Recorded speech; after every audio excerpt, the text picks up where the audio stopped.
Yo, what's up? My name's Petrowski, and welcome to a new chapter on the PokeMMO Ironman account. You see, I have played this account for 1,651 hours, and I've decided that is not nearly enough. I still have not accomplished my magnum opus, my greatest goal yet. Yes, we completed every single event and every single raid and got everything there is to do during those events over our first ever event season cycle on the Ironman account, an account that cannot trade nor use the GTL. Yes, we accomplished all of the endgame content that every other player can during those limited time events. However, there's one more big thing that I want to shoot for. My favorite part of the game in PokeMMO is shiny hunting, and there is one way to prove that you can still swing with the best of the best, and that is the official PokeMMO Shiny Wars. If you do not know what Shiny Wars is, there is a lot to unfold, a lot that you're going to have to learn over the next few hundreds, thousands of hours, I dare say, as I prepare for those said Shiny Wars. It is literally like stepping on a virtual battlefield of turbo online gamers who are just dedicated and pushing for something that they are so passionate about, that they need. They have this desire, this demand within the deepest part of their soul. They need to win Shiny Wars. They need to prove to others that they are the best damn shiny hunters in the hardest, most difficult shiny hunting game that Pokemon has to offer. Shiny Wars is beyond intense. It's something that I wish that every player could experience, but every player can't, because you have to be playing video games for 12 hours a day to be able to do it, which is just ridiculous and absurd. Yes, I agree, but isn't there a little bit of beauty in absurdity? Now, don't worry. This won't just be prep for Shiny Wars. There are still tons of goals that I want to just achieve on the account itself that aren't even related to Shiny Wars, but Shiny Wars is going to be a big part of the future. Here is a quick long-term goals list, a new goals list that I have sketched up, and this will be integrated into my massive major goals list, of course, but this is the long-term goals list that I'll be integrating soon over to start episode 32. So first things first, we recently got those Alpha Peruglis, Alpha Ampharoses, and honestly, Alpha Terrakion and Gyarados should also be on this list.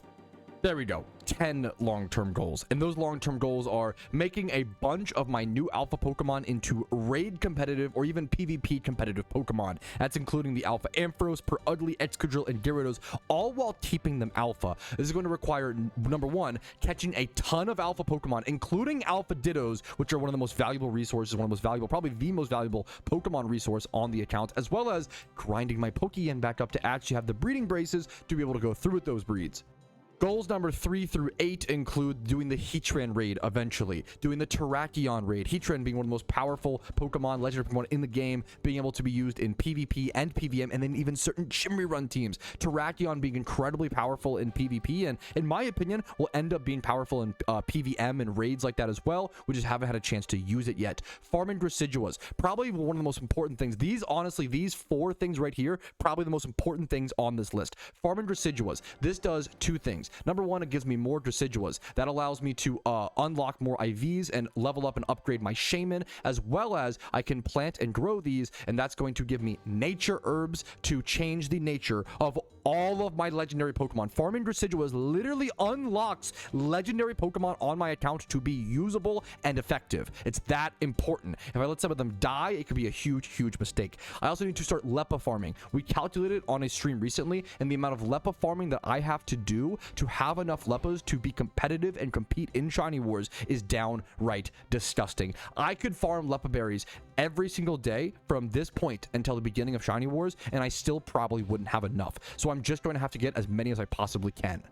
Next up, speaking of long-term farming, fossil farming. Fossils are one of the best ways for Ironman accounts to store up chances at shiny Pokemon. A lot of main accounts will be egg hunting during Shiny Wars, going for those rares based off of buying Ditto boxes. I cannot buy nor stock up and keep 30,000 Dittos the way that main accounts can. Main accounts will literally buy 30,000 Dittos prior to Shiny Wars, keep them all on alt accounts, and then trade them over to their main account during the war. That is what I am competing against. I can't do that as an Ironman account. I have to stock up fossils that I farm by hand, unlike main accounts, which can just go buy them all. They can credit card swipe. They can, you know, grind the best Pokeyen methods and then buy the fossils. I have to go actually be in the cave, get my hands all dusty, and smash some rocks for a chance at these luxurious, shiny chance, beautiful, rare fossil Pokemon. That's another massive reason why getting so many mysterious balls was so important as an Iron Man account. It gives me a greater chance and helps me fight against my own disadvantage and my own challenge. I also need to, very importantly, upgrade my Jimmy Run team. I'm thinking of doing something similar to 7 Hells or 6 Pillars. Nothing crazy. I don't like speedrunning Jimmy Runs or going like super high difficulty, but something that is still decently lazy, still decently easy to do, but will make more Pokeyen, because if I'm going to berry farm the amount that I want to berry farm, which is super expensive Pokeyen wise and requires a daily Jimmy Run, if I'm going to be doing the breeding that I want to do, the Leppa farming, the Gracidea farming, it all is so expensive. I just need to make sure that I have millions and millions and millions of Pokeyen in stock on the Iron Man account. If I want to do catch events are a huge drain of Pokeyen on this account, usually costing me about 100,000 Pokeyen per catch event in terms of quick balls and nest balls and other resources. Long story short, there is a lot of work to do, but thankfully a fair bit of time to do it. We're talking months and months and months. So the most important thing is consistent daily grinds. PokeMMO is a marathon, not a sprint. If you try to play 12 hours a day right now, you'll burn yourself out and you'll never make it to Shiny Wars. But if you can grind every single day, have fun, let yourself explore, let yourself do different things, enjoy the game while also getting your work done, that's PokeMMO at its finest. And I don't know what we're starting with. So let's go ahead and jump into the unknown together and start our new chapter on the PokeMMO Iron Man account. Alrighty, fellas, the post-event Iron Man grinding and processing begins. I doubt you'll see a ton of clips that often from me, especially like, I don't think I'm going to do a clip from now on for my Jimmy Runs. This is Jimmy Run number 101. I don't think you guys need to see me saying every time, hey, we're starting a Jimmy Run, by the way. It's just going to happen. It's just going to be a passive thing, and I will try to keep track of my Typhlosions, but for now, this might be the final Jimmy Run clip you ever see on the account, which is kind of crazy to think about, right? So this is Jimmy Run number 101. Let's get it started. Looking at Amulet coins, we're a little bit lower on Amulet coins, and the method for farming Amulet coins has actually changed recently, which is super interesting. I will be having to build myself a imprisoned Gothitelle to be able to farm those from now on, because they added hypnosis to the wild Meowth, so we'll have to make an adjustment there pretty soon on the Iron Man account and make a new Pokemon to be able to continue farming those to keep my Jimmy Runs up. All right, our Jimmy Run is done. Our Pokeyen stack is up a little bit. There's a few things we can do. The boycott is coming up, so I can't berry farm long term, but I could try to berry farm like Grasiduas a little bit, and as long as I can harvest them before the 16th of March, which currently it's the 10th of March, which is totally fine, I can at least do one patch of Grasiduas. And even when I do my first patch of Grasiduas, I am going to only farm, I think, half of them. I think the plan is I have 25. I'm only going to plant 15 of them potentially. I think 15 or something like that, because if I let them die, I can't risk. That's how important they are. I can't risk losing them all in one mistake, you know. I always I always say Grasiduas. That's just me. I like the way it sounds. So I might go plant Grasiduas for the first time, and then after that, let's go to Unova. I would like to look for a breed. I think turning Ampharos per ugly, Excadrill, Gyarados can wait the most. I think Alpha Ampharos or Excadrill are probably the two biggest alphas that I want to potentially breed into a nice competitive Pokemon. So we'll see how those look. Dude, it's actually crazy. Like, this is such a pivotal decision of whether I want to try to go for Jolly or Adamant on my Excadrill. I only get one. I only have... it's actually crazy that next year's Lunar New Year event is still going to be a big deal, so that I can have another Adamant and a Jolly one. Like, that's so crazy. That's true. I could breed a Adamant Excadrill for like PVM because I don't need Mold Breaker for P. That's true. That's a good, like, Mold Breaker is mostly needed for PvP. No, that's based. Okay, yeah.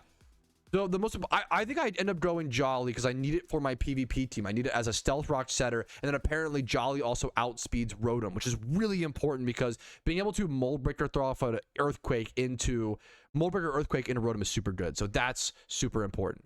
Hidden ability, Drillbur is pretty common for the Mysterious Cherish Balls, by the way. Is that true? Dude, I'm excited. We're holding them until Shiny Wars, but all the hidden ability access Pokemon that I will get from these is going to be so beautiful, man. I can't wait to open those eventually. But we do have one, I think, breed that I'm going to go through with. I am going to consume this Alpha Ditto with my Alpha Excadrill. Make sure to pay to make this female so I can continue to breed it from that point forward. Like my Alpha Dittos need to be used to turn all of my raid alphas into females so that I can just egg group breed them as opposed to having to use the Dittos. So this should help us start the Excadrill breed and make it a lot more viable. This is actually a really good question. Someone said, do you have any shiny charms on the Ironman account? And more importantly, are you allowed to be with your team? Are you allowed to join shiny charm links with your team during Shiny Wars as an Ironman account? Oh my, you're asking the $1 million question. I still have to think about it. Because it's the whole point of the Ironman account is being able to play endgame without holding your teammates back, right? But not being on your teammates' charms is holding your team back. But if there's, hopefully you should have other players. No, we should be able to organize it to where you have other players that can join. I think I lean towards no. Even during the wars, I gotta pull my own weight and not have that advantage. I think even during Shiny Wars, I will not allow myself to be in link for charm. I think that's the main thing, right? All right, fellas, this is a big breed and a big role for the Ironman account. Probably the most important hidden ability access Pokemon that I got over the entirety of the past 6 months during event season. This is literally the most important breed on the Ironman account within the past 6 months. The beginning of my Alpha Excadrill Mold Breaker hidden ability access breed. We are guaranteeing 31 HP, 31 attack, and then we're trying to roll that Spadef, but if it stays 25 plus, that's fine. 28 is fantastic. We'll have to continue breeding it. We're not even close to being done, but I would love to see if we can get an Adamant or a Jolly Nature. That'd be really sick. We're just gonna roll with the punches. We're gonna get our first breed out. We're losing the 31 Spatak, but who cares? I can't worry about that. We've got to just create a good, powerful Pokemon and also keep its alpha-ness for the collective aspect, in my opinion. Let's get it started. Here's the first breed, the first egg of it, fellas. All right, fellas, and while we're at it, while we're doing important raid alpha breeds, let's get a second one. Also our Drillbur hatch. Let's get a second one going, okay, fellas? Gotta make it female. That is super, super important. This one coming out 3 times 31 to start already. 31 HP, 31 defense, 31 Spatak, 20 plus speed, and then 19 plus, hopefully 20 Spadef there. If this rolls, even if it's like mild or rash, I'm done. If this rolls mild, modest, or rash, I'm pretty sure I can just rock this in raids. It's just plus hidden ability Ampharos. This is a PVM. It does not need to be perfect. This will not be used in PvP. This is a PVM Pokemon, so it does not need to be perfect. It really does just need that nature. Let's roll this as our second most important hidden ability access Pokemon. We're doing big breeds today, fellas. Let's get that going. Let's check our Drillbur. Let's see. Lonely. I mean, oh, I don't. Can I keep that? Does that? Oh no, I can't. I think I've got to make this perfect. I get one. That's like good, but I'm not gonna keep it permanently.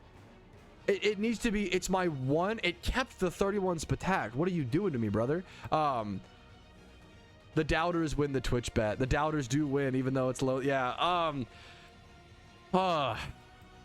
I've got to it's like interesting. I gotta just bite my lips, rebreed it. We gotta get it going. Let's see if I don't know if I have another breeder for it. We'll see. I probably should. Let's see. Alrighty, fellas, part 2 of the Drillbur breed. I might just be like, this is one of those few mons where like I might go 5 times 31, like trying to go 5 times 31 on our one alpha Excadrill. Our one Drillbur is just such a beautiful Pokemon. We're breeding with that alpha male Skuntank we caught recently during the event. It's gonna make it 3 times 31 in HP, attack, and defense. It's gonna keep Spadef 25 plus, and then speed could even roll 22 plus. But I think that speed just needs to be 31. The speed is definitely the Spadef. I would be okay with the Spadef being like 20 plus or some shit. The speed needs to be 31. So this will get rebred again for sure. We're gonna make sure to make it female for that exact reason. Let's get that roll going. Let's see if we get the Jolly or Adam in here though, and that Ampharos breed will be done here in a quick sec. Alrighty, fellas, the Ampharos hatched. Let's check it out. Lax, not a nature weaker. That's fine. Not a nature weaker. We'll have to rebreed it. 20. It's looking good though, man. It's all this thing needs left is nature. This is like monster and field egg group. I have that Ambipom, which is timid. It wants to be, I think this would be modest though. This one's plus damage. This will be for raids in the future as an electric type attacker. I want modest for sure on this. Okay, I'm trying to see if I have any, even making a breeder. I don't have a breeder directly for my Ampharos, but I'm trying to see if I can even make a breeder, and I don't even know if I have that. Like, the only breeder I have is this Whismur, but I'd be wasting this stat. I'd be rolling the HP, and I'd have to brace this Spatak. I just don't like this as the breeder. I think for the Ampharos, or the Mareep, you know, obviously, we just consider it not solvable yet. I think we throw the Mareep in our boxes, and I just need to catch more field alpha Pokemon in the wild, and we'll use those breeders as they come. But we did see our Drillbur hatch. We didn't see the nature. I think it was hovered over the Ampharos. Let's go see, boys. Rash. It got the nature that our Ampharos needed. That's okay. We lost our Spatak, but that's a good thing. We didn't need this, right? We kept it female. I mean, it's looking good, man. 3 times 31. An HP attack. This is beautiful. And then 20 plus here. It's looking really good, man. All right, that's pretty damn good progress for the day. I'm pretty happy with that. We did our Jimmy run. We got 2 major breeds started. We can't really solve them yet. I think now we're going to go. Someone just asked in chat. I'm going to go plant 15 Graciduas or so, get started on that, and show you guys what that looks like. And then after that, we're probably going to go fossil farm. A lot of the Iron Man content over the next 6 months is going to be Jimmy run, Gracidua / Leppaberry farm, and then farm fossils. That's going to be the gameplay loop for many Turbo Granny, true, many months, and I'm looking forward to it. But it's not going to be the most exciting thing to watch for sure. We'll see how it plays out though, and when those moments do, when Shiny Wars comes around, that's going to be the moments to watch. Or I've never done this before, even on a main account. It looks fertile. How do? Okay, you just select. Is it 3 just Graciduas per plant? Wait, do you? Oh shit! Do you, or do you just plant? No, you have to do 3, don't you? Okay. I am not going to be able to do that many. 3 for 1. Okay. And then you'll get like a 6 or so Graciduas per, I assume, and then the potential nature herb chance. Okay. We're going to plant that. We're going to water it. Yep. I need to like hotkey my... What's it called? Called the like duck. Yep. I found it. Spray duck. Okay. Is that it? Is that the right thing? It might not even be. Whatever. We're going to plant... Perfect. Okay. How many Graciduas am I at?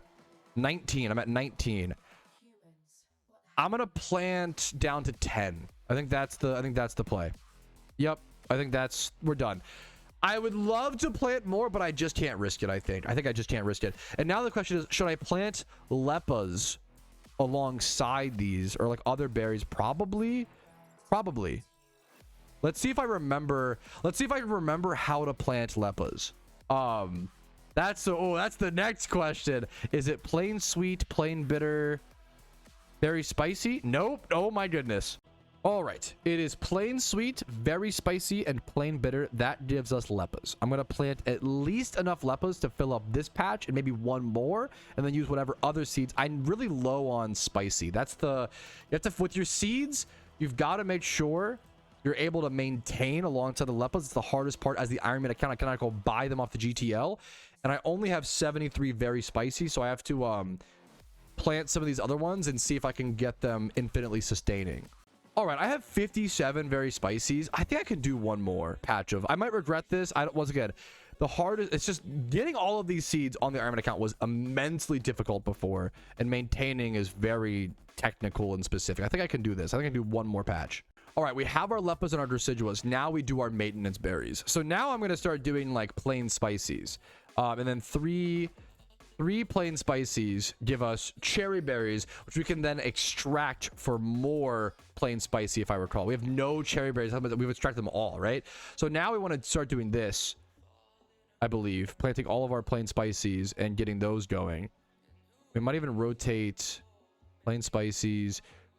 I think we can just crank through these and get more cherries and extract for potentially... You cannot use plain spices to make Leppas. You need berry spices, which is a really important part of this whole process.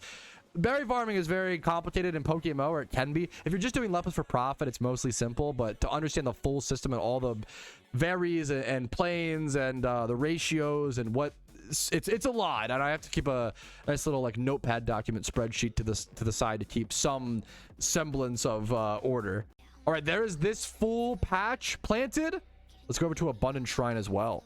Okay, I finished my spicy. I have 2 patches, like 1.5 more patches of cherries. I'm going to fill the rest with whatever I can with plain sweets and plain bitters. I have a fair bit of those, right? I have like 250 plain bitter seeds and 250 plain sweets, but obviously you always need more. I'll need more in the future, so I'm happy. Those will turn into, let's go see actually. I think it's like Chesto berries, and if I can stop getting wild encounters, that would help.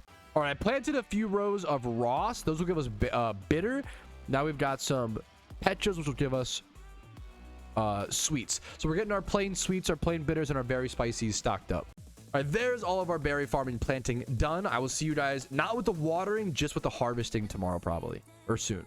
Alrighty, fellas, it is bright and early, 9:30 a.m. It's time to pick our berries. I already rewatered all of these. The Graciduas and the Leppas do take longer as expected, but the cherry berries and everything over at Abundant Shrine is ready to be harvested. Now, I am starting this with a few, I believe, Pechas. Yeah, 100 or so Pechas and 50 or so Rostberries. So I'll be adding to those stacks. Keep that in mind. But cherry berries, I have nothing in my inventory. So all cherry berries gained through this is going to be fresh inventory. And I haven't decided yet if I want to replant yet or not.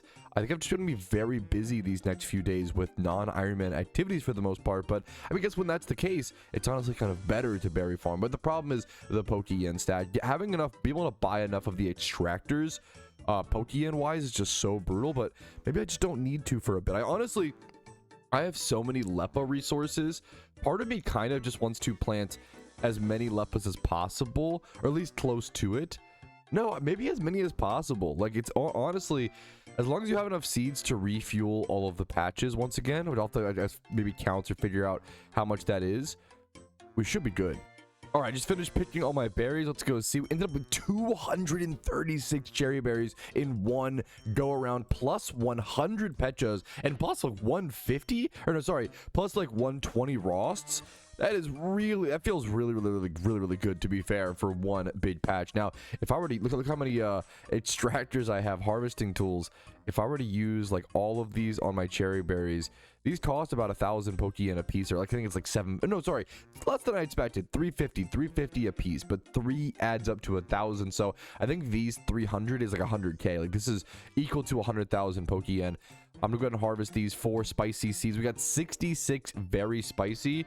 That's our biggest, most important seed count, which really factors into how many Leppas we can truly create. And I was just checking the times. The funny thing is, so Leppas should take 20 hours to grow, and I think the other ones just take like 16 hours. So these Leppas should actually be done maybe in like as soon as 30 minutes or so. So I might want to actually stick over at this location and just keep an eye out, because I don't want to miss that if they do or have a problem with that. And then the Graciduas.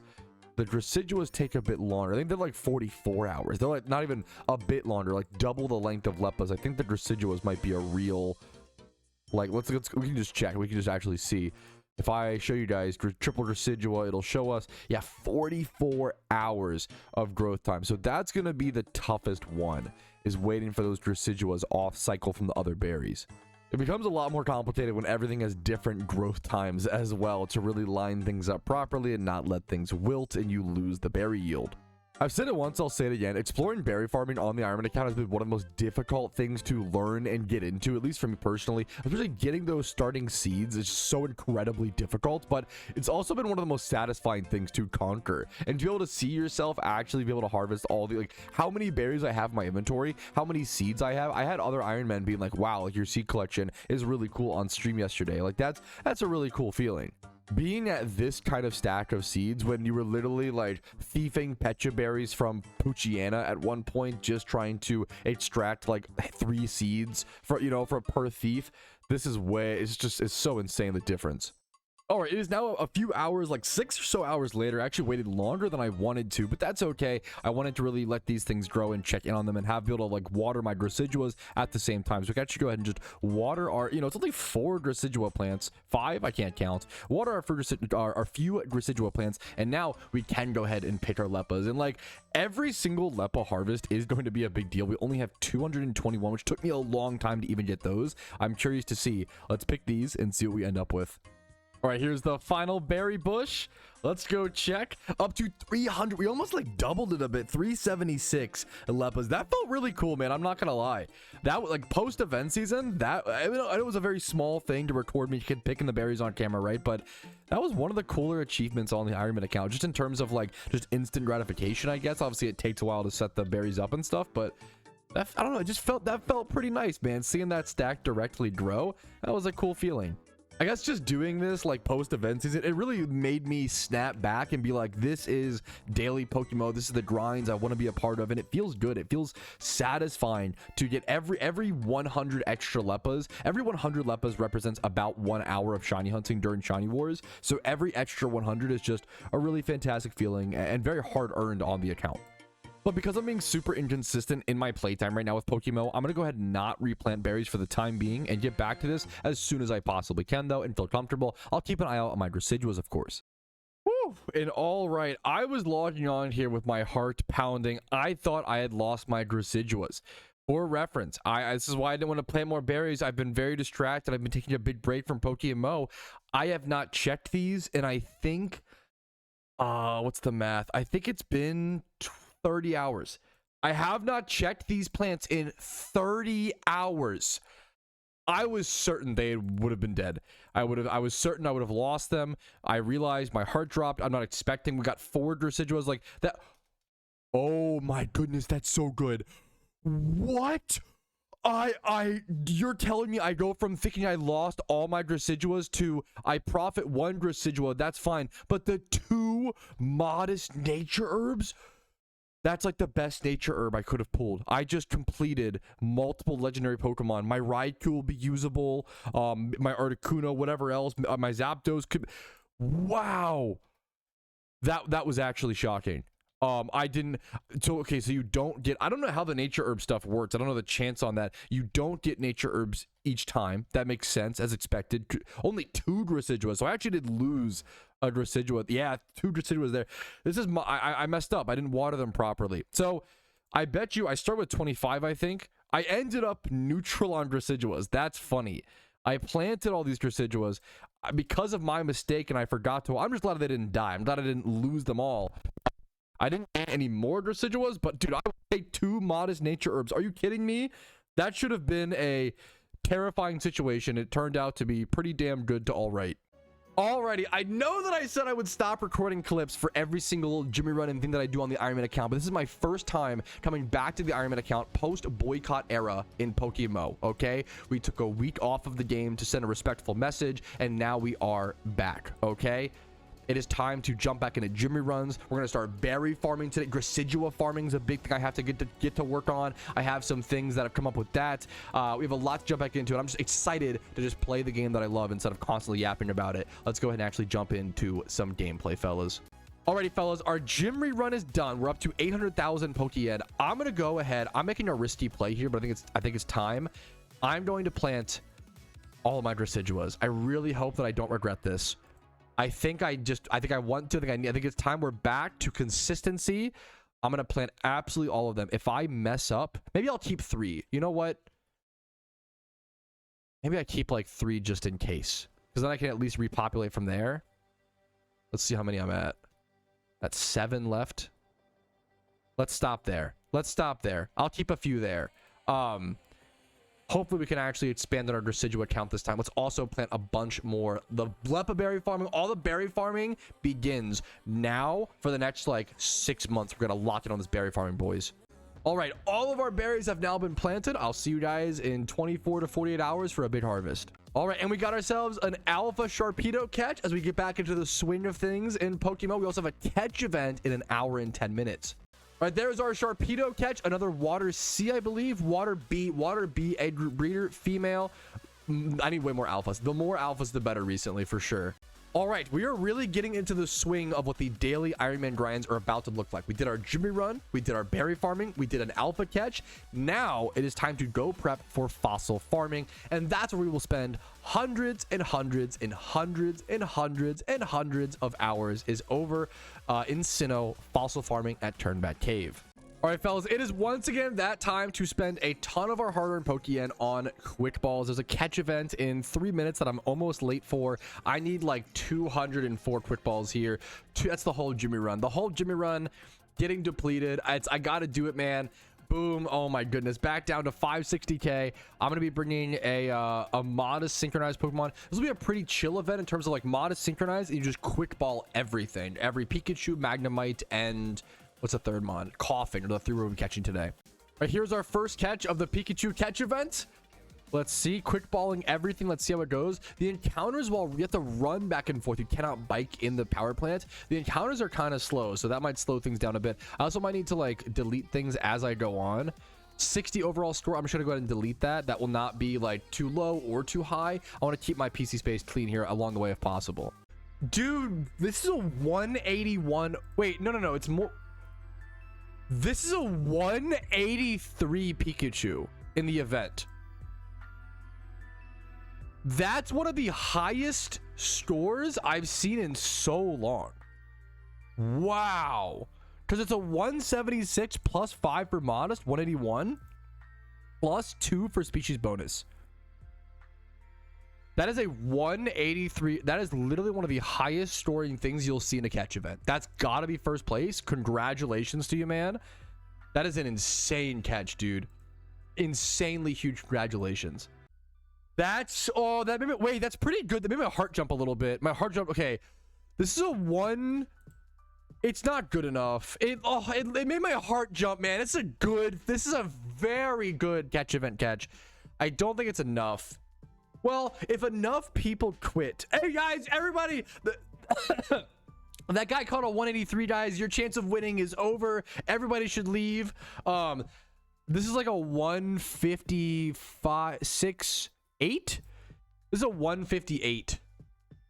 I feel like it looked like it should be better. Look at, like, it just looks so good. Man. That's the best catch I've seen in a catch event in probably like 10 to 15 catch events. Like, that's best one I've seen in a while. You know, 158. All right, fellas, the catch event is officially over. I caught way more than I expected. I got like 40 catches here and oh, they leaked over. Oh no, where are they all at? I'm gonna have to sort my boxes. It's gonna be a little bit of a nightmare. There's a bunch over here and then some. Any end up over? Okay, only one Magnemite over here. Okay, that's not that bad actually. My best catch was that 158 Pikachu for sure. So I am going to go ahead and submit that. I think it's worth taking the time to submit this. My chance of winning or placing is extremely, extremely low. But I'm kind of banking on the fact that maybe some people gave up after that one guy pulled a really good catch. So we'll have to just see what happens. Here's an alpha Butterfree catch as we wait for catch event results. I'll take a and it's male. Whoa, 3 times 31 male bug alpha breeder. Yes, please. That's a fucking sit catch. Also, the fact that it's speed, Spatak, and Spadef. That is a sit catch. I'm so glad I came to this alpha. We got a lot of alphas to catch up on all the breeders we need. That was a sit catch, man. All right, I think I was able to sort everything well enough for now. Just temporarily, I moved a bunch of my breeders over to a different box so I could have all of my catch event mons like this. I'm now going to sort by which of these have 31 IVs. So I think we ended up with a decent amount of 1x31s. It felt like it while catching. Let's see. Honestly, it's way less than I expected. What? How is that possible? I only got 8 1x31 Pokemon. Damn. My overall catch was kind of above average, but that is 8 1x31s out of like 60 or so catches. Not amazing. Definitely not amazing. We're going to move these over to this box for now. And then all of these just get deleted, boys. All of these get released. Ripperonis, fellas. All right. Catch event results are coming in. 4th place was 26. That is a high scoring 4th place. Wow. That's impressive. Okay, that's like not many people went for that. Interesting. 3rd place is ludicrously high. 173? This many people came to a not... How many people are playing PokeMMO? What the fuck? This many people came to a non-shiny 6 times 31 Pikachu? What? Dude, congrats. Holy crap. Congrats, man. 2nd place with second place is 178. That means that 1st place is from Comfy Coda, who was his first ever catch event ever and got a 183. Holy crap. I gotta see that. I gotta see the 1st place announcement to guarantee it. But Comfy Coda literally joined Twitch chat today and said, "Hey, it's my first time here. A little nervous." And I was like, "Hey, don't be nervous. Welcome." Like, if you win your first catch event in that same stream, dude, I'm never gonna beat the dev alligator. Look at that shiny muck, beautiful. Comfy Coda 1st place with a 183. They had an insane catch. Insane, dude. Congratulations. It was Pikachu plus nature bonus. Insane catch, man. That's the catch event over, fellas. Thanks to everyone who participated, and good luck in the next one. There's another one coming up on March 26th, I believe, is the next one. Alrighty, fellas, same problem, different day on the good old Iron Man account. I have to fix my PC space, my boxes. I did go ahead and move my breeders back over here, but we have to set up a fair bit more breeders. The problem is the Pokeyen stack is getting low. It's this constant dance of trying to balance the Pokeyen with the Jimmy runs to also have enough to do the berry farming, to also have enough to do the breeds to keep the PC boxes clean. Thankfully, the beautiful part is we're post-event season, so at least we can just put all of our effort and focus on solving this as opposed to doing this dance while also having to prepare for holiday events and raids and all these other things. So we do get to kind of take a breather. We're not in that much of a time crunch. We can just do whatever we need to do step by step, day by day. So let's go ahead and first get started on some PC box cleaning. Here are our boxes before we start cleaning things around. I want to show you guys a quick before, and then I'll show you guys a nice after, hopefully. All right, after about an episode and a half of the pit, so about an hour and a half of watching TV, I've made a lot of box progress. As you can see, here's all the breeders that I've set up. I also have 6 Pokemon to go ahead and release over here. A lot of these are Pokemon that I just can't justify keeping any longer. They're often 20 plus in multiple stats. Even one of these having a 31 with the Magnemite, but once again, it is a genderless species, so I can only breed it with other Magnemites, Magnetons, Magnezones, etc. And I already have plenty of Magnezone competitive Pokemon. So all 6 of these fellows will be getting released. Thank you for your service. Nice try. Try again later. All right. Now, we have a ton of breeders that I will not get to tonight. It's about 10 p.m. as I'm recording this. I will not get to these tonight, probably not tomorrow, but I'm excited to water my berries here in a little bit, get back to a Jimmy run tomorrow, and just get that consistent progress flowing. But we can look at our boxes. Now, I've adjusted my boxes quite a bit. I'm going to continue the renaming process. Let me actually drag and drop a few things here really quick. All right, so you might have already noticed I switched our training box over towards the back end of the box, towards my competitive Pokemon box and my account box. This will help me organize what Pokemon are more permanent to the account a lot better and not stop like catching Pokemon from flooding over into these. When I catch a bunch of mons from catch events or, you know, other activities, I don't want them flooding over into this box, which has been happening quite a bit recently. So now we just have this box, which I'll be breeding obviously very, very soon. This box, which will be mostly empty. We have a lot of event alphas still to process here. And then here are our rare spawns that we use to clear up our Shiddos and go for that rare egg chance. Now, here's where the breeders boxes begin. So I am still sitting at 1, 2, 3, 4, 5, 6, 7 boxes of breeders. I guess we could actually, if these could fit, that would be a miracle. Oh, that's actually okay. That is a little, I don't want to say life-changing, but that is pretty damn amazing. Not gonna lie, I wasn't sure if that would fit. That's beautiful. So we do have about 7 boxes of breeders. Still a tremendous amount of good Pokemon that need to be broken down and consolidated into higher IV Pokemon. That will happen over time. I did do one massive change. If you noticed, I consolidated all of my alpha Pokemon, or as many as possible, most of my alpha Pokemon over into these 2 boxes. And I'm honestly stunned at how many alpha Pokemon I have stored up on the Iron Man account. This is 120 alpha breeders. These are not like, some of these may be species that I want to keep. To be fair, things like the Glaceon, you know, I want to keep that in Eevee, of course, or like the Zoroark from the event. You know, there are some species. I don't want to call them all breeders, but the fact that I have 120 alpha Pokemon in the breeding process like this is kind of ridiculous. And I also obviously have more over here with these raid catches from the previous event, the Lunar event. The next step of box organization would eventually be really locking down and organizing which Pokemon I want to view as species to keep and which Pokemon I will view as breeders. So for example, I don't need any more Funguses. I have plenty of alpha and competitive Amoonguses. This would go in the breeders box, but something like there's a Gibble in here, for example, I believe over here, this had nibbled a Gibble, right? This is a Pokemon that I want to keep as a Gibble and make it become a rough skin competitive PVM Garchomp, right? So that would be a really powerful thing to keep a Gibble. So eventually that's like the next step, and we're just progressing the account more and more every single day. That's the next like more end game step of the Iron Man, is even organizing our boxes, even organizing all of our breeders based on things we want to keep as the species, or use it as a male breeder, or breed that self up in the egg group to you know, we don't really care about keeping that species like that Fungus, for example. Whew. But that is a lot of yapping, and we spent a ton of Pokeyen. That is the hardest thing to swallow today, is our Pokeyen stack and how brutal that has been getting. We are getting very low on Amulet coins. We do have some Riches Charms, thankfully. I would like to save those for better Jimmy runs in the future, though. The next step, I think tomorrow, I may not be able to put this time in tomorrow, but it's very, very soon. Very, very soon, I will be focusing on creating a new Gothitelle to help my Amulet coin farming. Amulet coin farming has been changed since the previous update, and we do have to make a slight adjustment there. Our old imprison strategy will no longer work. We have to update our strategy. It's not a big deal, but we do have to create a new Pokemon, I believe.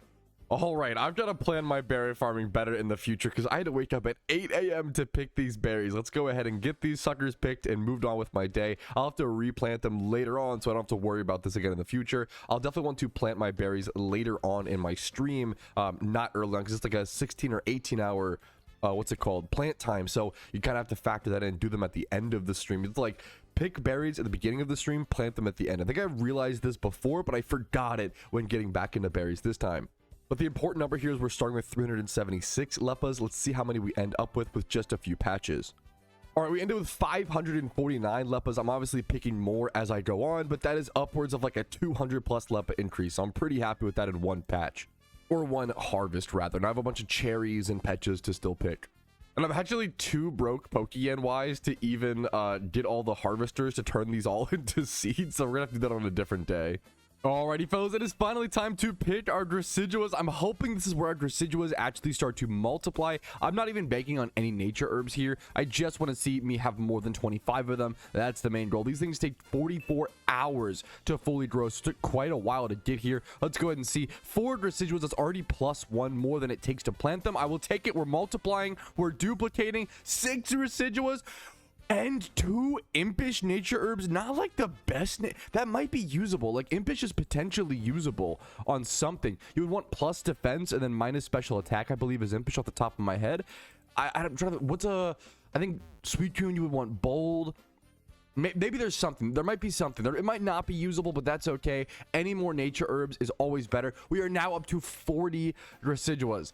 Okay, we need way more than this. Hey, the first batch is going to be the slowest since we have so few of them, but that is rough at how slow that is. It's every 44 hours. I'm going to try to plant these alongside all my berries at about maybe like 4 p.m. today, a bit later, like probably last thing in the stream, because since they grow at less than 24-hour increments, like if these grow in 44 hours, right, if I plant them at like noon, that means I have to be up at like 8 a.m. to pick them, and I don't want to do that if possible. I'd rather have it be a bit more in line with my stream time around noon. So if I can plant them at end of stream, that will make that also a line. I think I've yapped this before, but just to line things back up in a better way for my schedule, I'm going to start planting the berries a bit later in the day and then watering and picking earlier on. I believe my 2 big goals today on the Ironman account on stream are going to be go do my Jimmy run, of course, plant my berries later on, and the main thing today is going to be making a new Gothitelle, making a new Pokemon that can help me imprison, frisk, and thief, or I guess pickpocket all of the Amulet coins over at me. I'm super low on Amulet coins, so that has to get done today. I will see you guys in a second where we're making some progress live on stream. All right, fellas, Jimmy run done. I'm going to plant berries later. I think now it's Gothitelle time. We actually have a big problem to solve today, which is our Amulet coin farming. For those who do not know, I'm going to repeat it again. Amulet coin farming was recently changed to where wild Meowths now have access to hypnosis, which is number 1, really annoying. And number 2, you have to imprison in a different way. So previously on the Ironman accounts, I would use imprison and then switch to a imprison so they can only use physical attacking moves, and then switch to a pickpocket Weavile so they have to make contact with the Weavile and I can pickpocket it. But now that they have hypnosis, I actually have to change my imprisoned Pokemon.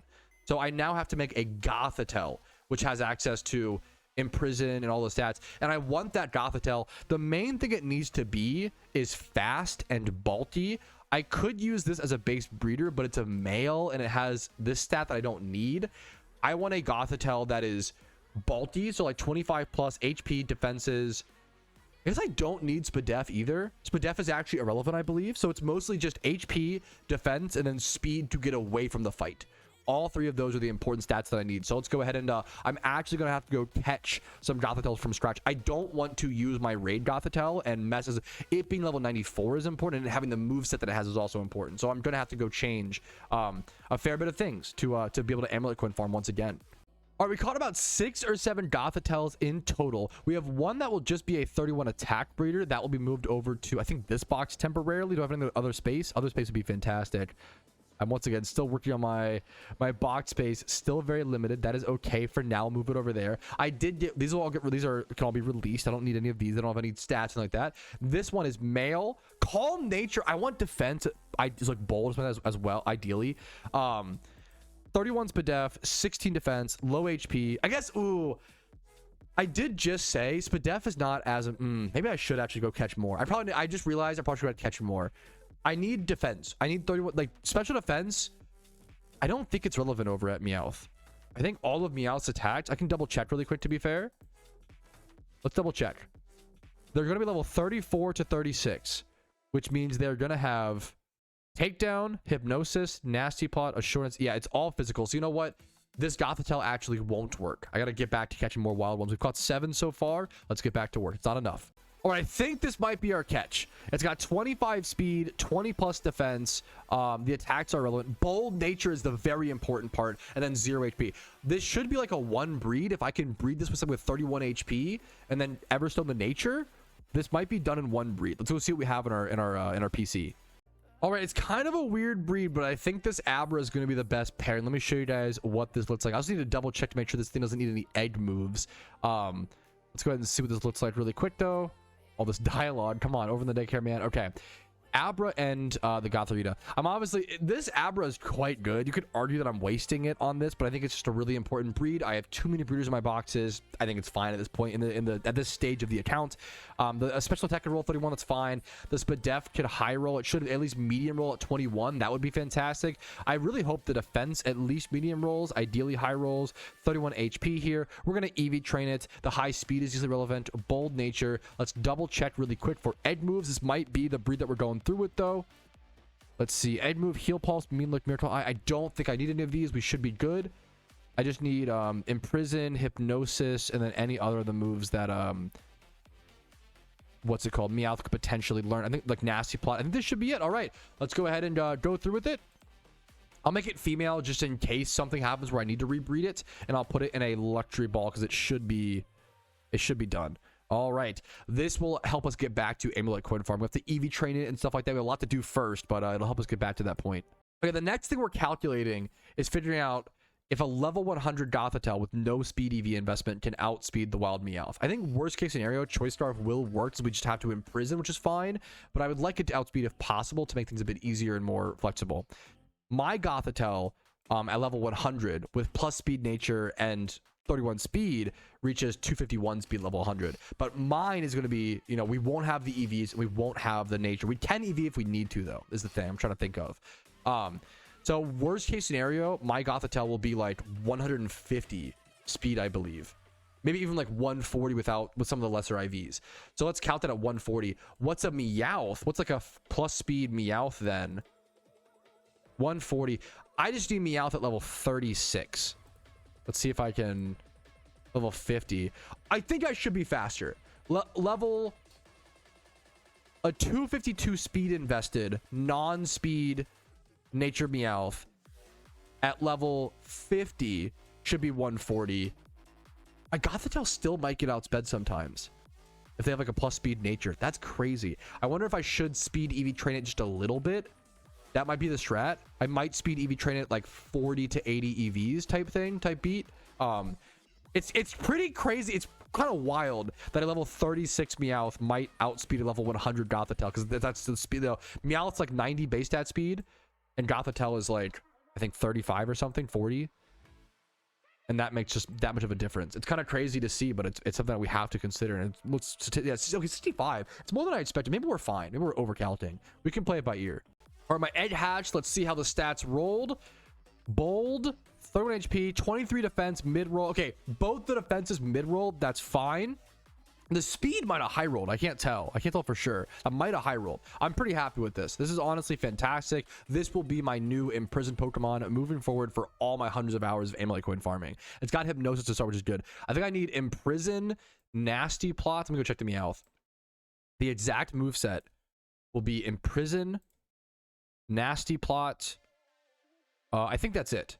You want to imprison the non-physical contact moves, which should just be hypnosis and nasty plot at that level. Alrighty, fellas, I managed to get 5 Pokemon that all need defense EVs, which is actually pretty impressive. My training box is pretty low right now. So the Gothitelle, of course, needs defense EVs. All the attacks from Meowth will be physical. It'll be 2v2 defense, 2v2 HP. This Chansey needs 2v2 defense EVs. It's already got 2v2 HP. That will make it a completed Chansey. This Gligar, I also want to go 2v2 HP, 2v2 defense, make it an Eviolite Gligar for NU PvP, or sometimes it goes up to UU, to be fair. Right now it's in UU. When it drops to NU, I'll abuse it there whenever possible. One of my Amoonguses, I'm gonna go ahead and do 2v2 HP, 2v2 defense as well. Get one of those actually EV trained up. And then this Ferroseed, which I had to rebreed for Leech Seed. Not the best stats. I could breed a better one in the future, but this will also get 2v2 defense. It's already got HP, so this will also be finished. So we're actually finishing multiple comp mons today, which is really cool, man. It's crazy looking back, like the account has progressed so much. Looking back at some of these IVs, I'm like, oof. I kind of wish, you know, but that's okay. I'd rather have, I don't have a Ferrothorn comp right now, so I just need a Ferrothorn comp first, and I can always improve it in the future. All right, here is the final horde for 252 defense. I'm going to double check with each bond, move over to an HP spot. I love doing HP over at Stunfisk. Not the best spot to do it at, but I love Stunfisk as a Pokemon and a shiny, so I'll see you guys over there. All right, I'm switching out 2 Pokemon. My Chansey and my Ferroseed are both done being EV trained. I'm now going to start EV training in HP. I literally forgot that I had this other Fungus. I probably would have trained this one before this one, but I kind of forgot. I didn't know I had my 5x31 alpha hidden ability access Fungus, which I adore. And I don't know how I'm going to EV train this yet, to be fair. It's going to be 252 HP and then maybe split defenses. I don't know for sure yet, but definitely 2v2 HP. So we can go get that done. 2v2 HP, and then on the Shellos, this will be 2v2 HP and probably 2v2 Spatak. Kind of be like an offensive Gastrodon for both PVM and eventually maybe VGC doubles, which would be really cool to see. So we're going to work on both these Pokemon right now, as well as our 3 Pokemon from before, the Gligar, the Eviolite Gligar, the other Fungus, as well as the Amulet Coin Farming Gothitelle, of course.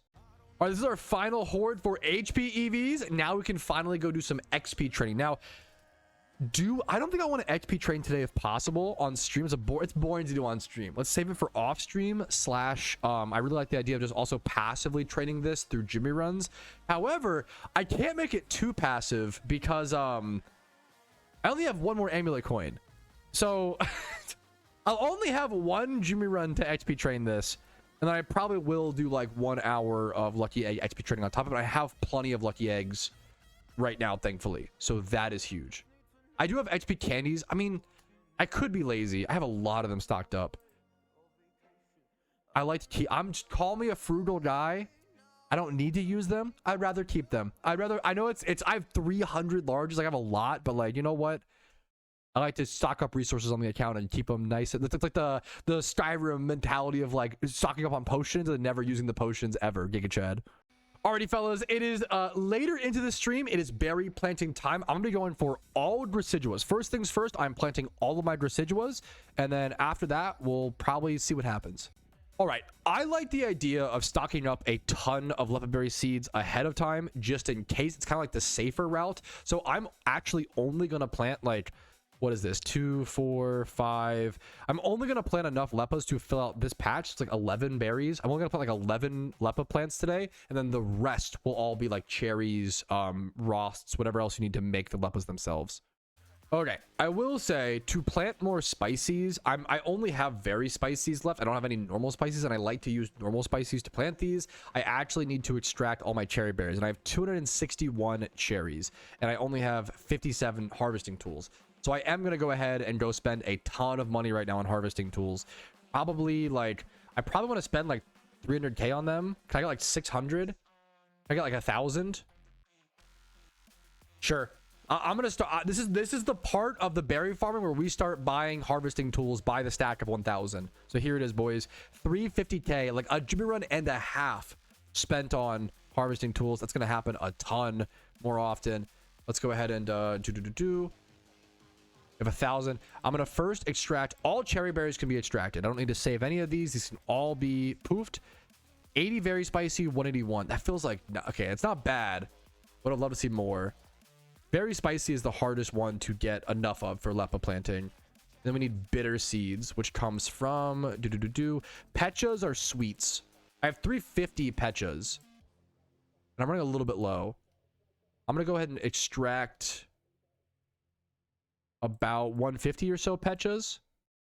I still maybe 250, 200. I want to save most of these for cherry berries if possible. Cherry berries is the most important berry. And then bitter is Rost. So Rost, I have 241, lower on seeds. A lot of berry farm. I'm not going to show all of it obviously in the future, but this is just what it looks like getting back into it. We'll find the Rosts. Where are they at?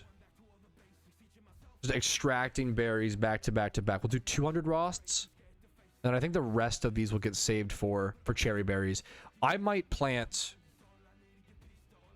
as many cherries as possible for spices.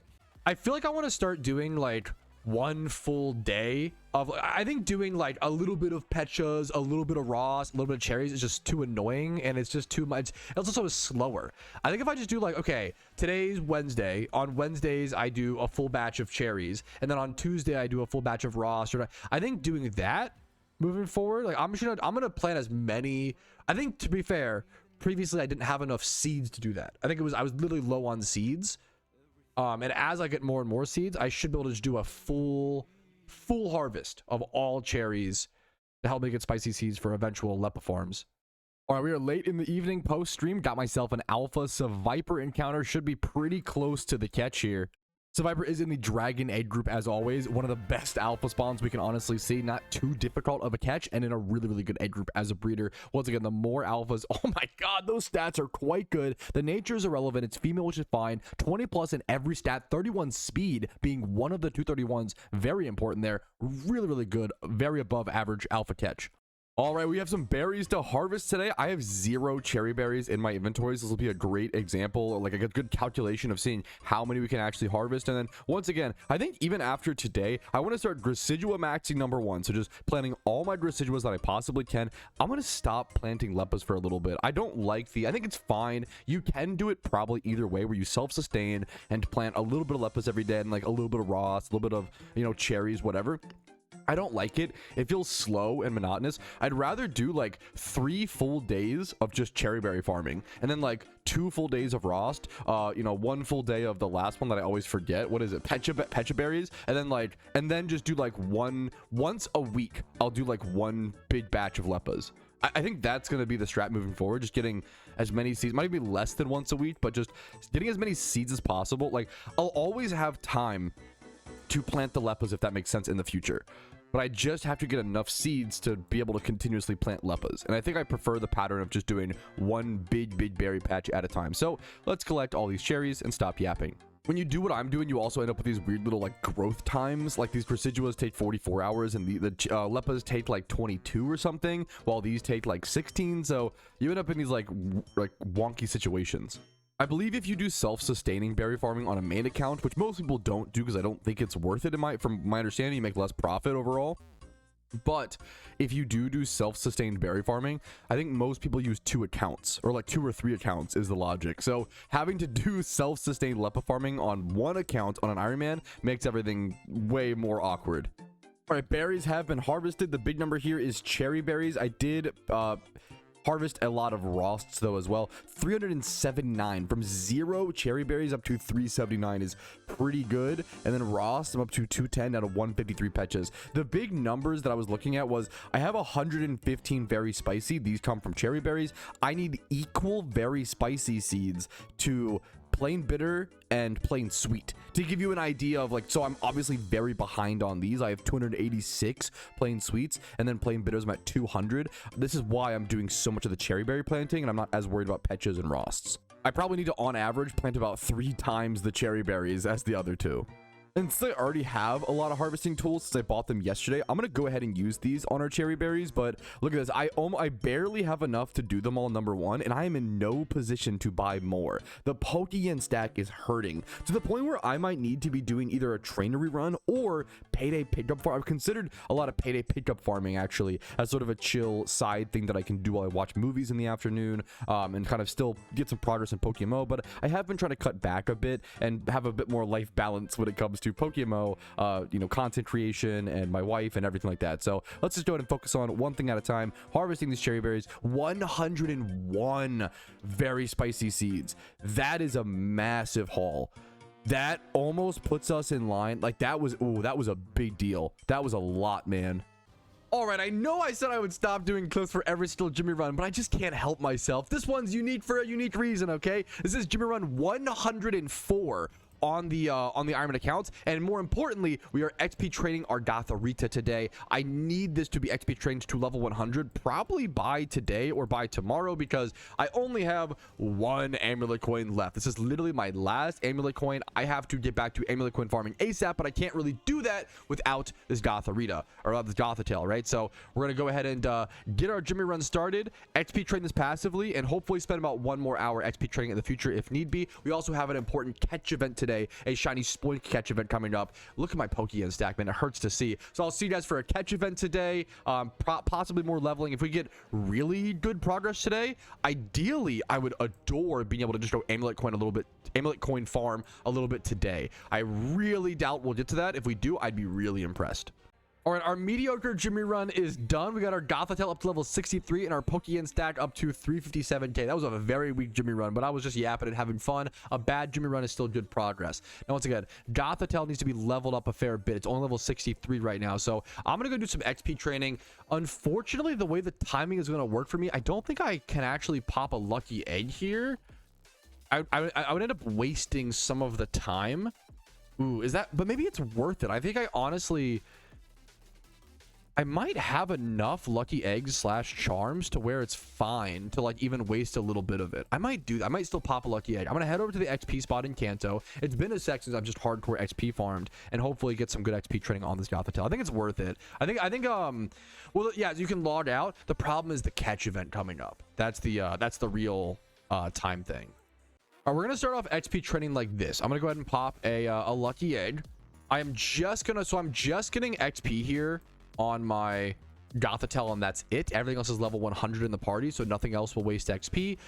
If it looks like my Gothitelle is easily going to reach level 100 in the hour, which it probably will from this level, I'm going to go ahead and throw some extra Pokemon in there. I would like to, but I want to make sure it's really important to prioritize this Gothitelle getting to level 100 within the hour. And then once again, I'll throw in some extra mons and split up the XP and diversify the XP if it looks very guaranteed, if that makes sense.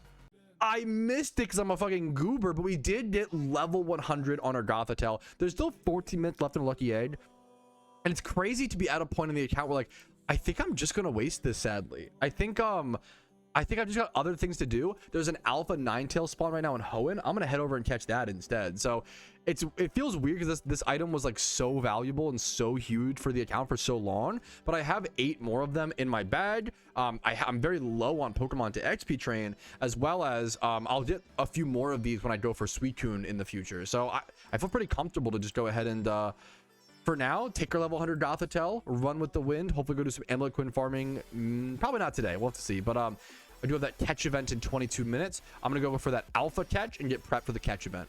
All right, we got ourselves an alpha Ninetales encounter. Hopefully I'll see you guys with the catch. The more and more breeders right now, the better for alphas. Ooh, there's our catch, and it's 3 times 31. Dude, hell fucking yes. The more IVs on alphas recently, the better. I have so many alpha breeds that I need to do with all of the raids being done, all the events being done. I'm left with tons and tons and tons of unbred alpha mons that need to be fixed up, and that's a good start to fixing some of those fellas. All right, we do have a few Leppa berries ready for harvest right before the event, so I'm gonna go grab these really quick. 7 from that is actually so good. We're up over 550 Leppas now, hopefully over 600 after this patch, maybe. Yes, over 600 has been reached. 611 Leppas. That's about 6 hours or so of Leppa shunting. All right, we are here. We're really early. The event doesn't start for 10 minutes. We're actually very, very early. We have a Spoink encounter level 22. This will be an entire quick ballable catch event. It's Spoink, Numel, and Machop. Everything is quick ballable. I do have a calm synchronized lead Pokemon. I will have to try to release Pokemon as I go because my PC box space is not amazing. So I'm going to try to release a few things as we go to save myself some hassle down the road where my box is getting too full up.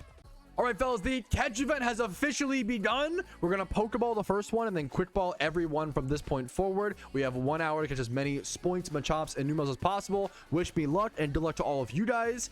Calm is a +3 nature bonus. Let's see how it goes. Sassy, just a totally mediocre first catch. That's as expected. I'll see you guys with anything interesting worth talking about. Ooh, that's not a bad catch. I don't think it's good enough. It's just that HP stat bringing us down 143 and it's calm. This is a it's not close to placing. It's +5 because it's points 140 +2 because like +3 is calm. This is a 160. That is a we gotta appreciate. No, not 160. That can't be. That's not math. It's a 150. 150. Really above average catch. Got to appreciate those above average catch when you get them. Very, very above average lucky catch. I'm feeling. Could this be the? I might get lucky today, fellas. I feel like I've had some above average catches recently, but not like quite enough to break the barrier. I'm excited to see what happens. I'm feeling a little lucky today. Let's see. I will take a 2x31 breeder. Nothing for the event, but a 2x31 attack and special defense. Is it field day group? Hell yeah. Very happy with that. Man, I keep getting so close. Numel, it's like this is -2 though, to be fair. This is a 145. Like it's a good damn. Like this is a very above average catch event. So we're only 28 minutes in. I've been very, you gotta count your luck. I've been very lucky so far, even though I haven't placed quite yet. Dude, I've caught 3 different 150 plus Pokemon. This is a calm Numel. What's the bonus? So it's -2 for Numel and then plus. Is it +2 for calm? I have to go check the event page really quick. It's +3. This is a 151. It's a like this has been a very above average catch event, but just not quite close enough to winning, man. So close. All right, time's up. 5 p.m. boys. The catch event has come to an end. That is it. I'm gonna go submit one of my 150 or whatever. I'm gonna submit my 151 or whatever. There's like 0 chance in my opinion, but we'll see what the catch event results here in about 10 minutes or so. All right, I think I did a pretty good job of releasing Pokemon. I released a lot of Mons alongside the event, but we've got, what is this, 33 Mons that we kept. A lot of these are 1x31s, and then some of them I just didn't get to releasing quite yet. And then there should be a 151 score in here somewhere. All right, my highest catch was the 151 Numel. And then my lowest catch was a 50. I think I got a 40 that I released as well, a 40 Numel. Alrighty, fellas, we have catch event results coming in. 4th place was insane. Someone in chat like 2 minutes ago was like, hey, I caught a 22. Is there any chance of me winning 4th place? And I was like, you have a chance for sure. I don't know if it'll be low enough, but you have a chance. I'm so sorry to break your heart, man. 9 points is ridiculous. Congrats to Jim Losh. That is a really impressive catch. 9 overall points. Just insane. Congratulations. Next up, 3rd place. Pretty high 3rd place, 172. Dominic Dolce, congratulations, man. 172 for 3rd place is pretty damn high. 2nd place is a 176. That was from someone in chat was talking about this. I had this Baba with a 176, dude. Congratulations. And then 177, Captain Knuckles. Nice name, dude. Captain Knuckles winning the catch with a 177. Gonna bring home a shiny Spoink with really good IVs and 1,000 RP on top of it. Congrats to everybody, and thanks for participating. Catch events like this are a fantastic way to just get involved with the community and play PokeMMO in a pretty unique way and have some fun. I cannot recommend catch events enough.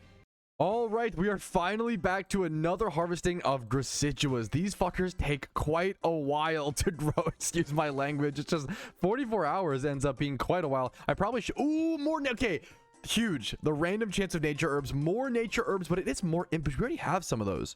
But that's fine. No complaining here. Just a random chance. I will happily take those. Let's see. The more Gracideas, the better. Every 3 is replacing itself. If we get 6, that's actually doubling the amount of Gracideas we can plant. 5 is fine as well. Let's just go ahead and keep going. Oh, that's insanely good. Oh my goodness. It's not quite as good as like Modest or Adamant, I think. But oh, I don't know. That's like, oh my goodness. Adamant, Modest. We already have 2 Modest ones as well. Our luck. What? My luck for nature herbs has been ridiculous on the iron. Modest and Timid might be the 2 most powerful ones. I mean, Modest, Timid, Adamant, Jolly are your best ones generally. Some things might want like Bold, like Suicune, like certain defensive Pokemon. Oh my goodness. That's insane. I haven't grown that many Graciduas. To already have Timid and Modest ones is crazy. Obviously, we're not an Iron Man, so it doesn't really matter for us, the Pokeyen value, but it's just good for perspective. Over on the GTL, the cheapest nature herbs are about 2,500 Pokeyen, right? A Modest nature herb is 67,000 Pokeyen, showing you how much more in demand these ones are. That's just ridiculous. Absolutely insane. Now let's go ahead and replant our more Graciduas as well. We ended up with 66 after this harvest. We had 40 on the last one. We went from 25 to 40 to 66. If we could get over 100 Graciduas by the end of this next harvest, that would be pretty darn sick. I need probably about 100 or so Graciduas to fix my Shaman, if not more, I think. Maybe even like 150, which is kind of crazy. As well as, I just need a ton of nature herbs, as well as I think you need like 800 or 1,000. You need a lot of Graciduas to be able to transform your Shaman into Skyform Shaman, but it's been a very long time since I've done that, to be fair. And look at how many Graciduas we were able to plant this time. That is significantly more.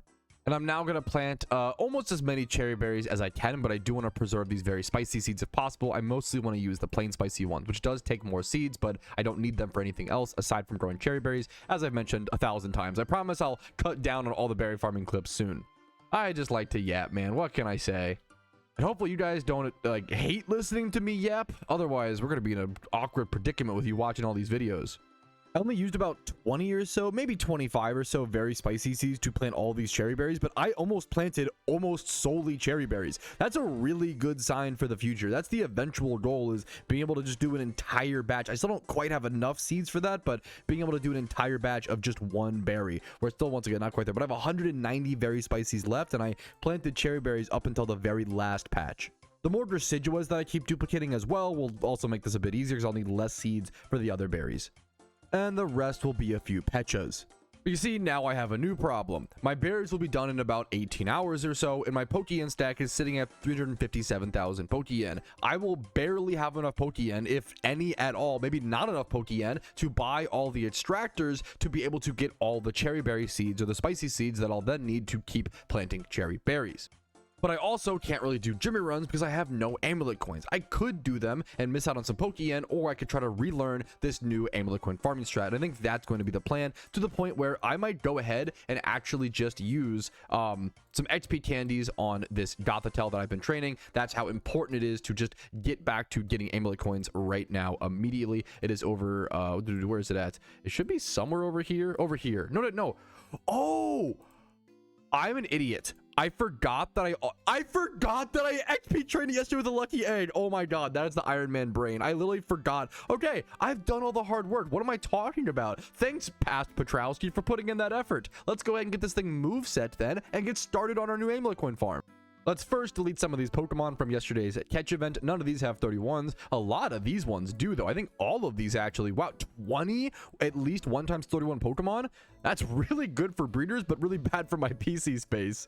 Which, once again, the PC space problem needs Pokeyen to be able to solve.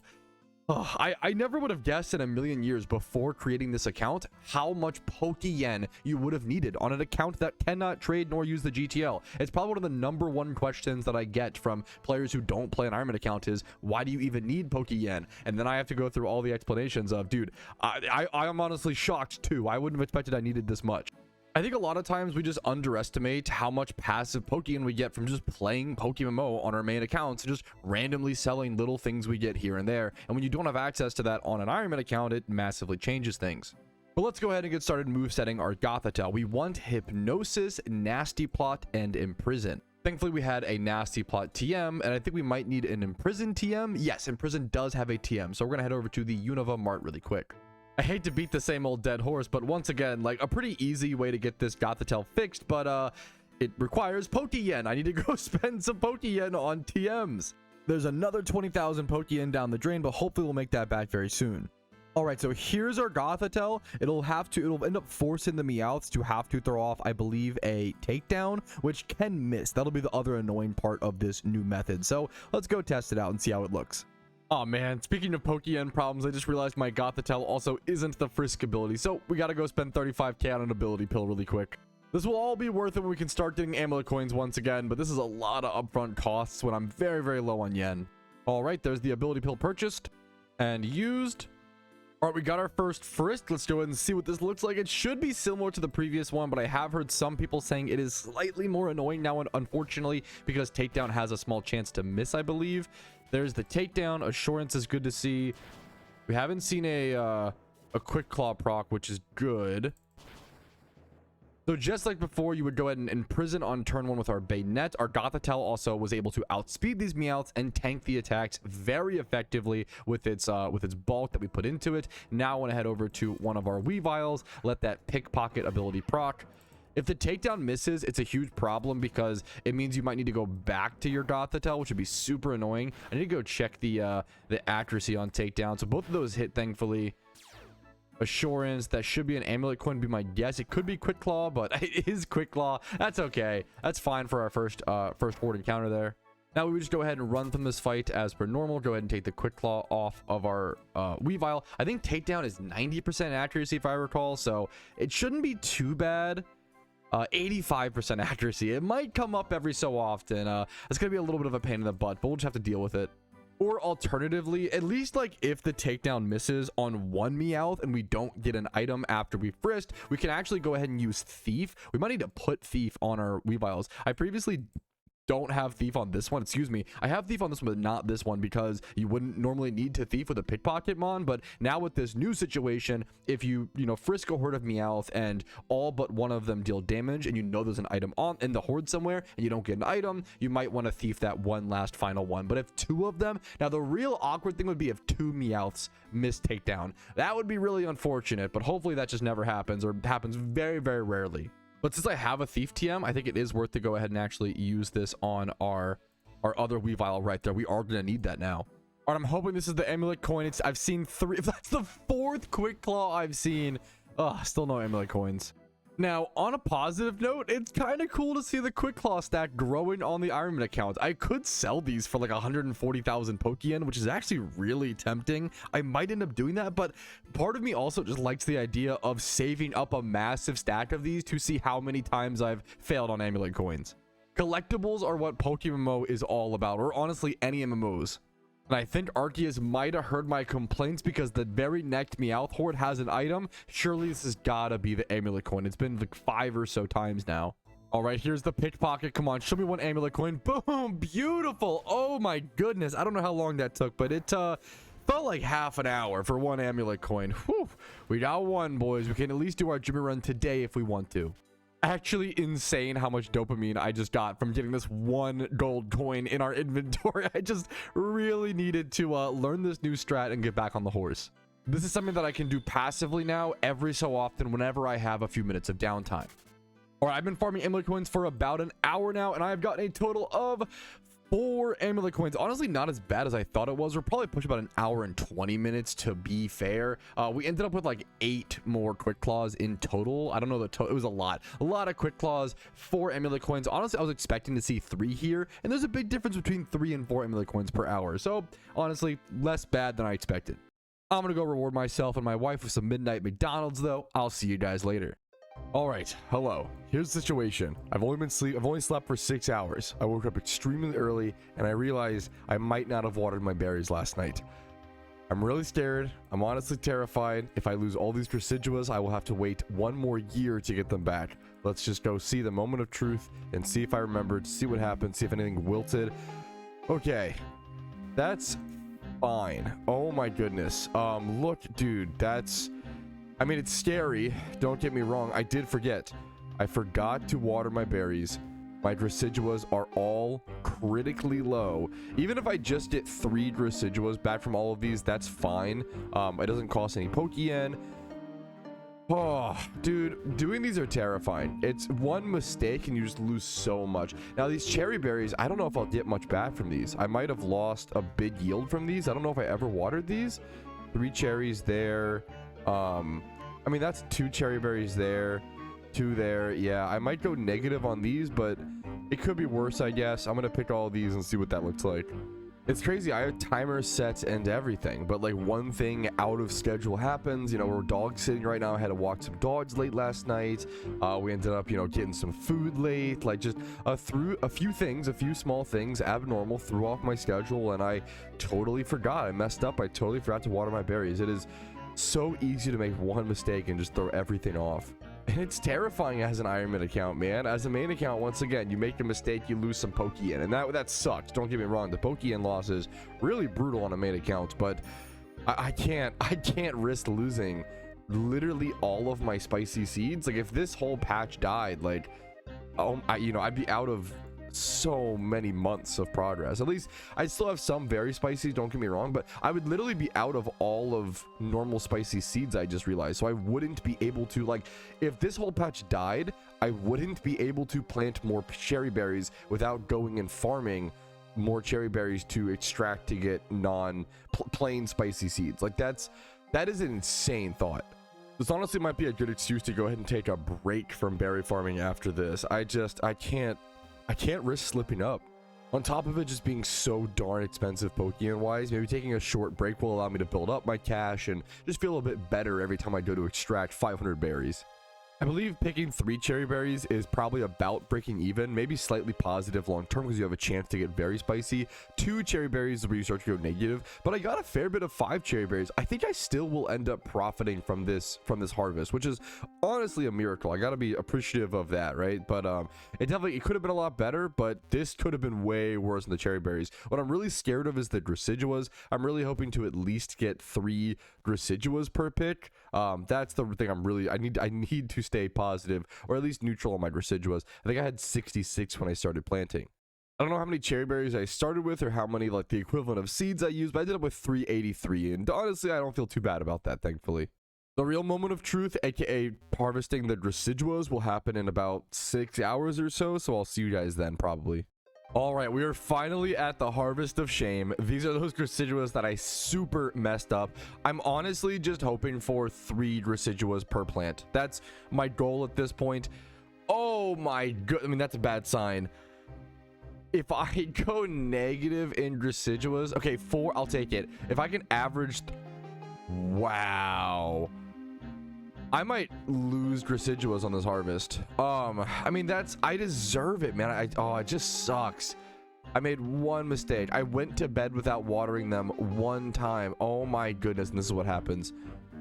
I started this with 66, I think. Oh my god, I'm terrified to see this. I'm so fucking sad. Oh, call nature herbs. I mean, sure, it's consolation prize. Oh man, I'm bummed, but I mean, it was my fault, it was my mistake, but mistakes are gonna happen. This is why berry farming is just so stressful. It's so easy to make one mistake at one point. Like, I'm pretty active on PokeMMO, you know. I started with 66 of these. Okay, I lost less than I expected. That's okay, that's fine. It just takes 2 days to grow these, 44 hours. And I think I need a break. I think with that, I don't know, missing that really made me realize like I just can't trust. I need a small break. Let's do some Jimmy runs, Amulet Queen farming. Let's do other things on the Ironman account for a few days. We'll get back to berry farming on like Monday or Tuesday or something like that. I think we'll take a few day break. All right, I was gonna jump right into the breeding. I actually want to go through some breeds today on the Ironman account, but first things first, we have an Alpha Altaria catch over here in Unova. Always good for more Dragon Age group breeders, and once again, I've said it a million times, I really need Alpha breeders right now. So I'm gonna get an Alpha breeder right here. I'm going to go do my breeds, I think today on stream, which should be fun. I usually do them off stream, but why not? I'm feeling yapative today, so let's do it. And then Jimmy run after that, as always. I forgot to show it when I caught it, but there is the Alpha Altaria. Modest nature with 31 Spatak and HP. Honestly, not a bad. That nature could be relevant on a certain breed, but it's female, so I kind of doubt it. I doubt it'll be like the final breed of something, but still always good to get more alphas for breeders. Alrighty, fellas, we have a lot of breeds sitting in our boxes. So I think it's finally time we go through some of them. Normally, I wouldn't do these while live on stream, but my boxes are so full and I want to start working on them. Let's just go ahead and get going. Now, first things first, I actually want to do this alpha Sharpedo breed. I need to make it female. I'm going to start on the breeds that I want to make sure I make female first. It's going to cost me some Pokeyen number 1, and I don't want to forget about it number 2. Now, the reason this needs to be female is so I can actually pair it up with another breed coming up. So this is just going to be a 3x31 female, I believe water B, 3x31 female water B egg group breeder. We're going to go ahead and go through with that breed, and then that should pair up after it's hatched with this male Carvana right here. So we're going to save that, not breed that yet, but let's save that for when that one hatches. Now let's go ahead and move on. I'm going to go ahead and breed up this ducklet. So this is an Iron Man thing, dude. I've been breeding up a ducklet for a few reasons. Number 1, if Swanna ever becomes meta for any silly reason, I want to have one. I don't want to have to go make a Swanna. This is one of those weird Iron Man things where I want to have a good Pokemon ready to go of rare to catch weird Pokemon. If Swanna was like a common encounter at Route 1, I wouldn't worry about that. But the fact that Swanna / Ducklet is a swarm catch, it means that if I don't have a good one and I need it for raids during a limited time event, I'm probably shit out of luck and I just can't do it. So getting a good Swanna ready and prepped in the boxes is weirdly really good and weirdly really relevant on the Iron Man account. Now next up, we have some EV breeds to also make female. These cost 21,000 Pokeyen to make female. So I'm about to pay 42k on these 2 EV breeds. It's just always good to have good IV EVs. This is going to be 2x31 and then 20 plus in other stats. This could high roll speed as well if it rolls some sort of nature. This could be usable off this one breed, but most likely it will need a little bit more, which is only fair. Same thing is true with this EV. This one's 3x31, however. 3x31, no chance for it to be ready when it's done, but it's gonna be a 3x31 female EV. Look at that Pokeyen. Oh my god. This is why I had to stop berry farming. I can't afford to do berry farming and breeding. It's just too ludicrously expensive. Someone asked, why is the gender cost only 5k for some Pokemon and 21k for others? It depends on the rarity of the gender in the wild. So since Eevee is only a 12.5% chance to be female in the wild, it's a much more expensive cost, if that makes sense. But if it's like 50-50, it'll be like 5k or whatever. Next up, I'm finally breeding my alpha, one of my most important breeds of this entire event season, another breed onto our alpha Drillbur. Hidden ability access Drillbur, one of the most important Pokemon on the accounts, PvP and PvM wise.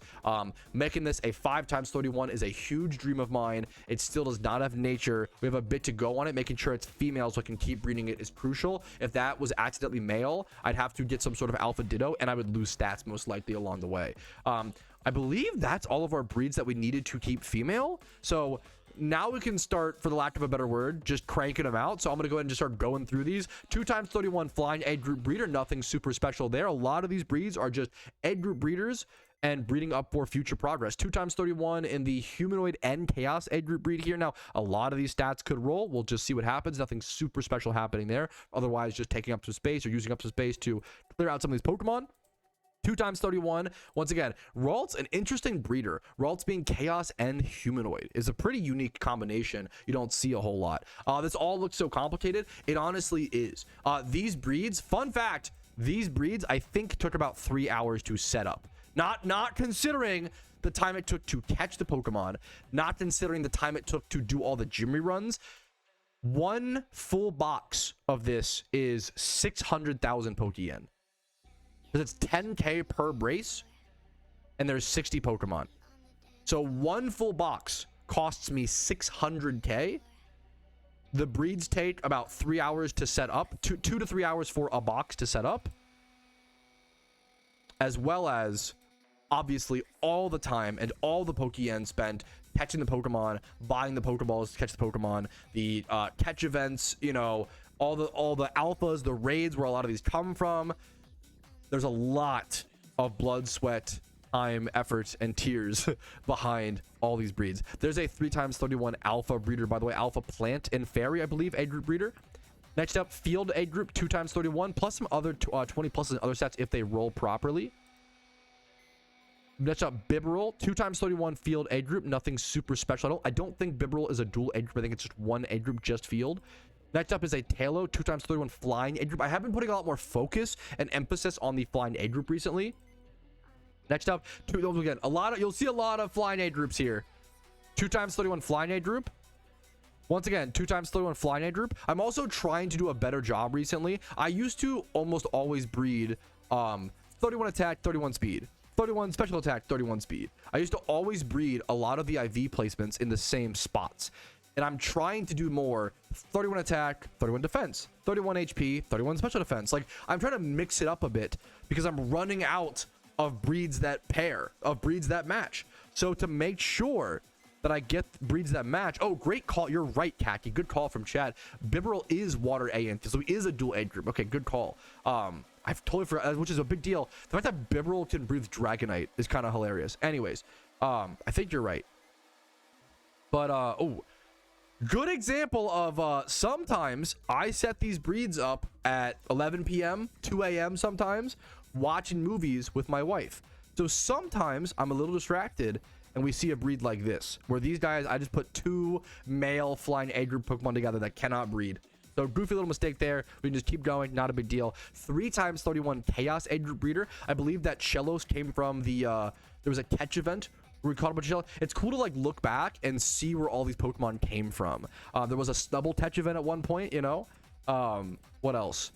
It's funny to always, you know, I think the Apoms, I assume were a catch event. I assume this was were these both from the same, like, Safari Zone? Yup, this was most likely from a Safari Zone catch event in the late February. Was that during, you know what that was? That was the Safari Zone catch event during the Lunar New Year event, if I recall correctly. If that's about right. It might be right, which is really funny. You know, it's funny to like be able to really pinpoint. That's kind of the beauty of all of the footage, all of the gameplay of the Ironman account being recorded on the internet, is you guys can straight up go see where I got all these Pokemon, where I got all these breeders. I almost never catch any breeders off stream. If I do catch, occasionally I'll catch an alpha off stream, and I'll always try to show you guys like, hey, I caught this alpha off stream. It was like a really, you know, whatever catch, blah, blah, blah. So I try to always show every single relevant catch on footage. Gothita/Gothorita, a humanoid, I believe, egg group breeder, which is kind of strange because it's a special attacker, and most humanoid Pokemon are physical. 2x31 Numel, just field. Once again, a lot of these are just clearing up PC space and working my way closer and closer and closer to 3x31s, 4x31s, eventual 5x31s in the proper egg group. The end game of the Ironman account would literally be only having 5x31 breeders. The end game of the account is just having 0 breeders that are 2x, 3x, yada yada yada, and it just all being 5x and 6x. That is hyper end game. We're not close to that yet, but it is cool to think about that it's possible, and it's cool to think about like that existing, right? So we're almost done here. Actually, took about 8 minutes to do these breeders. Kind of funny. Did mess up there really quick, but we're almost there. I'm gonna move this box over. Got a few more. This is from the recent catch event over at the mountainous spots in Hoenn, where we caught Numels, and what else was there? Numels, Machop, and something else. 2x31 field egg group attack and defense. I think it's the final breed. Honestly, not too bad. No eggs have hatched yet. We've got a fair bit of eggs over here cooking up. I'm gonna go ahead and move these. I'm gonna take these items off of these and move these over to our other breeders' boxes if I have space. I think that's why I'm out of space. That's brutal. Like this. Yeah. So I am just hurting for space here. All of these are breeders that still need to be. I'm leaking my breeders. I already have 1, 2, 3, 4, 5, 6, 7 boxes of breeders. Keep in mind there's a catch event tomorrow. There's a catch event tomorrow. And I have 7 boxes full of breeders. And I'm even consuming, I just consumed like 30 something breeders. Even after consuming that many breeders, I'm still gonna have, you know, 30 more left over in these eggs, right? So I'm sitting, man, PC space is rough. I wonder if I eventually take a break from catch events, and that hurts my soul because catch events are like amazing. Like that chance at RP is just so good. But man, this is just, it's like Jimmy runs legitimately aren't enough, at least the pace that I'm doing them, to keep up with catch events. I feel like recently all I've been doing is Jimmy run, spending that Pokeyen on like the Pokeballs and breeds for catch events, and that's it. Like I could just spend the rest of my days doing nothing else on the account, just doing a Jimmy run to get the Pokeyen, to buy Pokeballs and breeds for catch events, and that's it. Like I don't make enough yen. So maybe we'll start. I have to see when Suicune is up next, and we'll start Payday Pickupping in Johto during the Suicune spawn for sure. New Jimmy Run team when? Honestly, usually I get annoyed when someone backseats me like that, but it's a good question. I've been thinking about it more than ever. Post event season, I feeling a little guilty about it. I honestly really should upgrade my Jimmy Run team. Pokeyen is so important to me right now. You know, there's so many reasons why, right? Unfortunately, I'm also a lazy gamer, so instead I'm just gonna go ahead and start my Jimmy Run for the day. We got a ton of things to do. We gotta get that Pokeyen stat back up. We have 6 coins down to 5. Let's go from 350k up to something better. Dude, yeah, I'm in the middle of my Jimmy Run on the Ironman account, and I just realized PvP rewards just reset, and there is a gift Blastoise up for grabs this random's PvP rotation. I could get, do I need another water spout blast? I guess is the main question. I think I already have, I know I have 1, but I don't know if I have 2. But this is interesting. Do I need, I'm gonna keep an eye, I don't know, I'll have to see if I need it, but I'll keep an eye on it. This little water spout blast would be cool, man. All right, guys, the Gulpin catch event has officially begun. This is a reverse catch event, so we actually want lower points. The lower points are scored first. First through third place are sorted by the lowest scoring points, and then fourth place, I believe, is probably the highest. I have to double check, but yes, fourth place is the highest. So we're looking for low points here. Gulpin is minus, that was a whatever catch, obviously. That's our first catch. I'll see you guys with any interesting catches, and then obviously event results at the end. No shots. People are saying that someone caught a -2 Gulpin. No fuck, bro. What? You're nuts, bro. Trash can, what a great name. Trash can Turb. 1 minute into the event. This is 2 minutes, 1 minute and 45 seconds into the event. Bro got an 8 Gulpin. That's -10. It's a -2 overall score. This event's gonna be amazing. -2 overalls. I don't know. It's, you don't see negative scores very often. That's amazing. All right, there is the end of the event. I think this catch actually won't count. I caught it like a little bit too late. I don't know exactly what my best and worst catch were. I don't think I got anything like super crazy noticeable. This was a, yeah, it was whatever. Let's go see what we got, fellas. All right, I believe this is all the mons we caught. Let's go ahead and sort by total IV first. Our highest catch, lower is better in this event. Our highest was a 145. I think after it's -5 for Plusle, it's like a 140. Pretty about average. Then our lowest was a 41 Voltorb. It's just a 41. This was the definition of like an average. 41's a little bit lower than average, maybe, to be fair, but like still nothing worth submitting from this event. Now we move on to how many 1x31s did we get to keep as breeders, and that is looking like less than 10, or at least 10 or less. 10. Let's like 10 exactly. This top row is all going to be 1x31s, and then all of this below it can all get released. So all of these. Yep, and even the 1x31 Magnemite and Voltorb, I believe, can also be released. Kind of sadly, at least the Magnemite for sure. I have plenty of Magnezones. The Voltorb, I actually have been working on some Electrode with their alpha breeds. Yeah, I think I go ahead and release this as well. I just don't need, these are generalist breeders. So they can only breed into Electrodes and Magnezones. I just don't need those. So those also release. So we get 8 breeders after all is said and done after this catch event. And I'll see you guys with the catch event results. All right, fellas, we have catch event results for the Gulpin catch event. 4th place, 175. That is a high catch. Wow.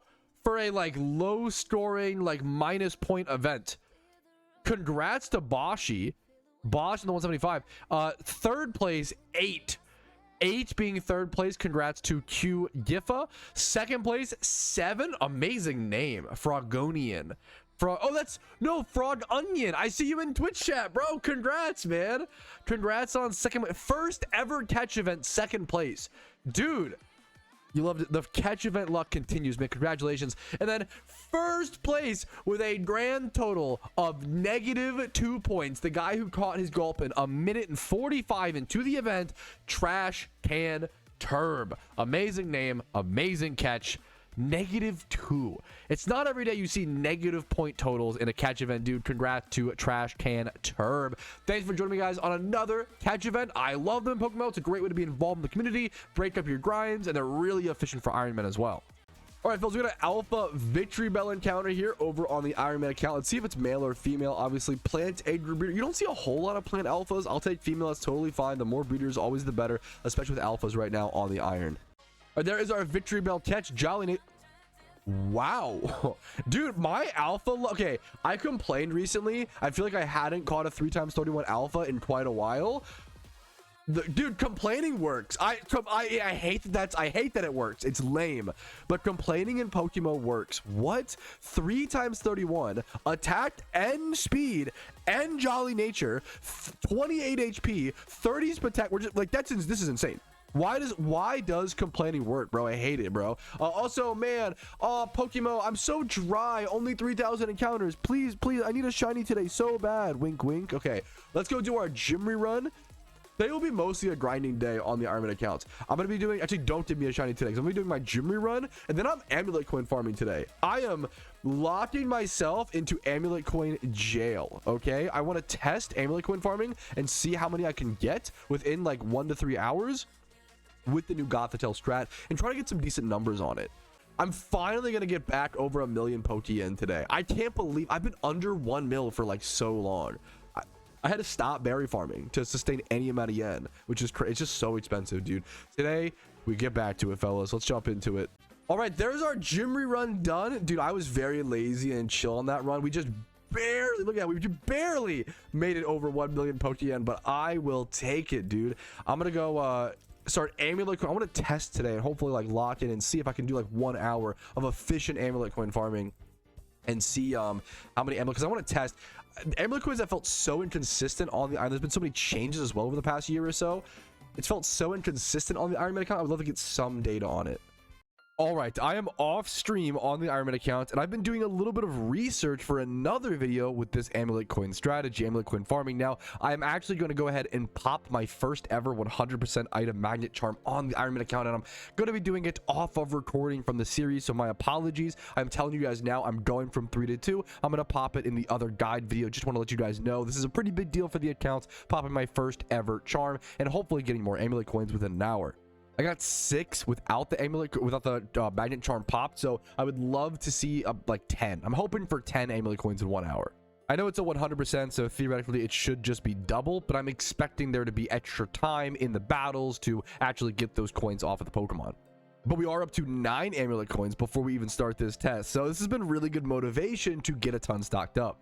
All right, random Iron Man clip on a Saturday jump scare. I've also been super sick, so apologies for any nasally voice, but I was setting up some breeds. I did a Jimmy run. I was up to 1.25 million Pokeyen, the most I've been like since the holiday event. It's been quite a while. It's been about a month and a half or so. Oh, geez, Louise. But I was consistently doing my Jimmy runs, even on the weekends where possible. Had to break berry farming to even get the stack of Pokeyen. But anyways, enough yapping.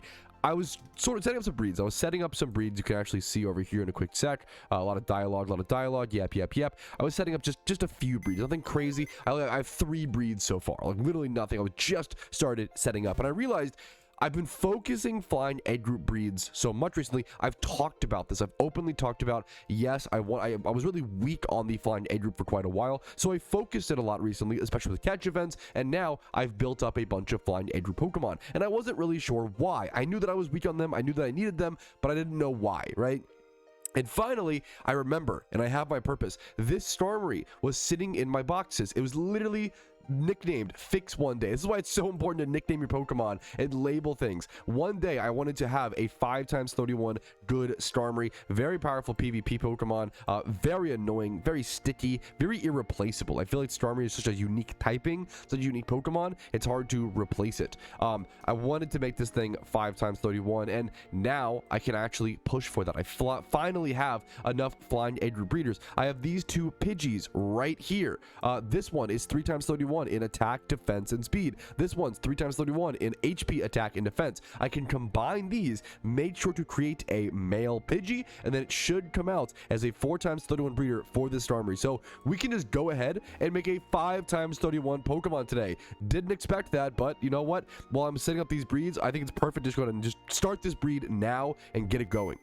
Now, the real meme is, how will the nature come out? And most likely, it will not come out completely done. You obviously have to expect that. The odds of that are extremely, extremely low. The other question is, like, what nature do you even want on Skarmory these days? I'm guessing something that is plus defense. I think, is it Impish? Plus defense minus special attack, but honestly, I think Skarmory's fallen off a bit in PvP, so I could be wrong. It's still at a 9% usage. I think Gliscor, when it got access to Poison Heal, really did take over Skarmory a fair bit, but Skarmory can still set up spikes and do a lot of shenanigans. So I think Skarmory, is still a pretty irreplaceable mon, even though there are some better mons that are not something better, but like some mons that can fit its role to some extent, but not do exactly what it needs to. Yeah, Impish is the best nature by far. Impish, and then Jolly. Jolly's interesting. I bet you go into like specifically outspeed certain, I don't know what the Pokemon. If you're a PvP player and you know why you want a Jolly Skarmory, let me know in the comments. That'd be super, super helpful. I love trying to learn from other PvP players. All right, so Impish is the goal.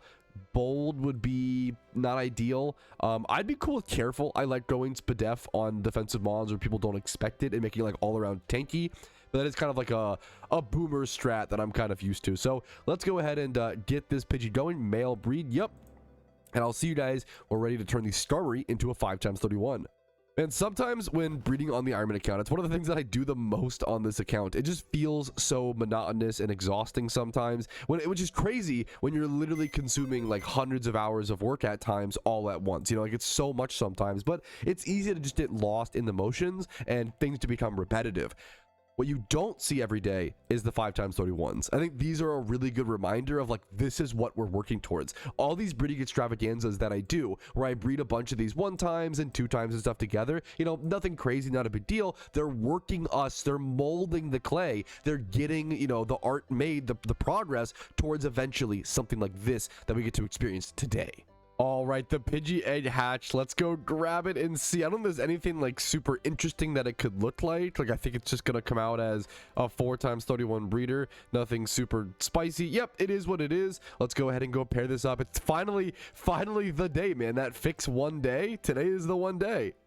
All right, here it is, fellas. The big moment. I'm going to make sure I make it female so I can rebreed it if I need to. 5 times 31 Skarmory. Really cool Pokemon. Really interesting species coming up. The big question here is, how will the nature roll? Let's see. And while that Skarmory is hatching, we actually have one more breed to go ahead and do as well. Maybe I should, maybe I'll just do a few breeds as I'm just sitting here. I've got a 4 times 31 EV breed, 21k to keep it female. 4 times 31, really good Pokemon. There's so many powerful uses of evolutions. The biggest one, to be fair, Espeon needing hidden ability access, so I can't use this for that one, but there's a ton of different builds that you always want for Eevee pretty much in different PvP tiers. It can never hurt to have extras. And you know what? I was setting up breeds, but honestly, why do that?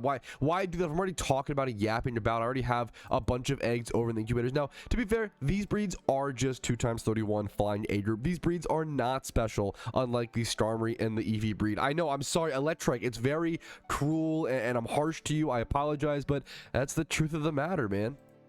All right, a big moment here. All 5 eggs have hatched. The main one, I didn't see it. The main one we're looking for is the Skarmory. The Skarmory came out modest nature.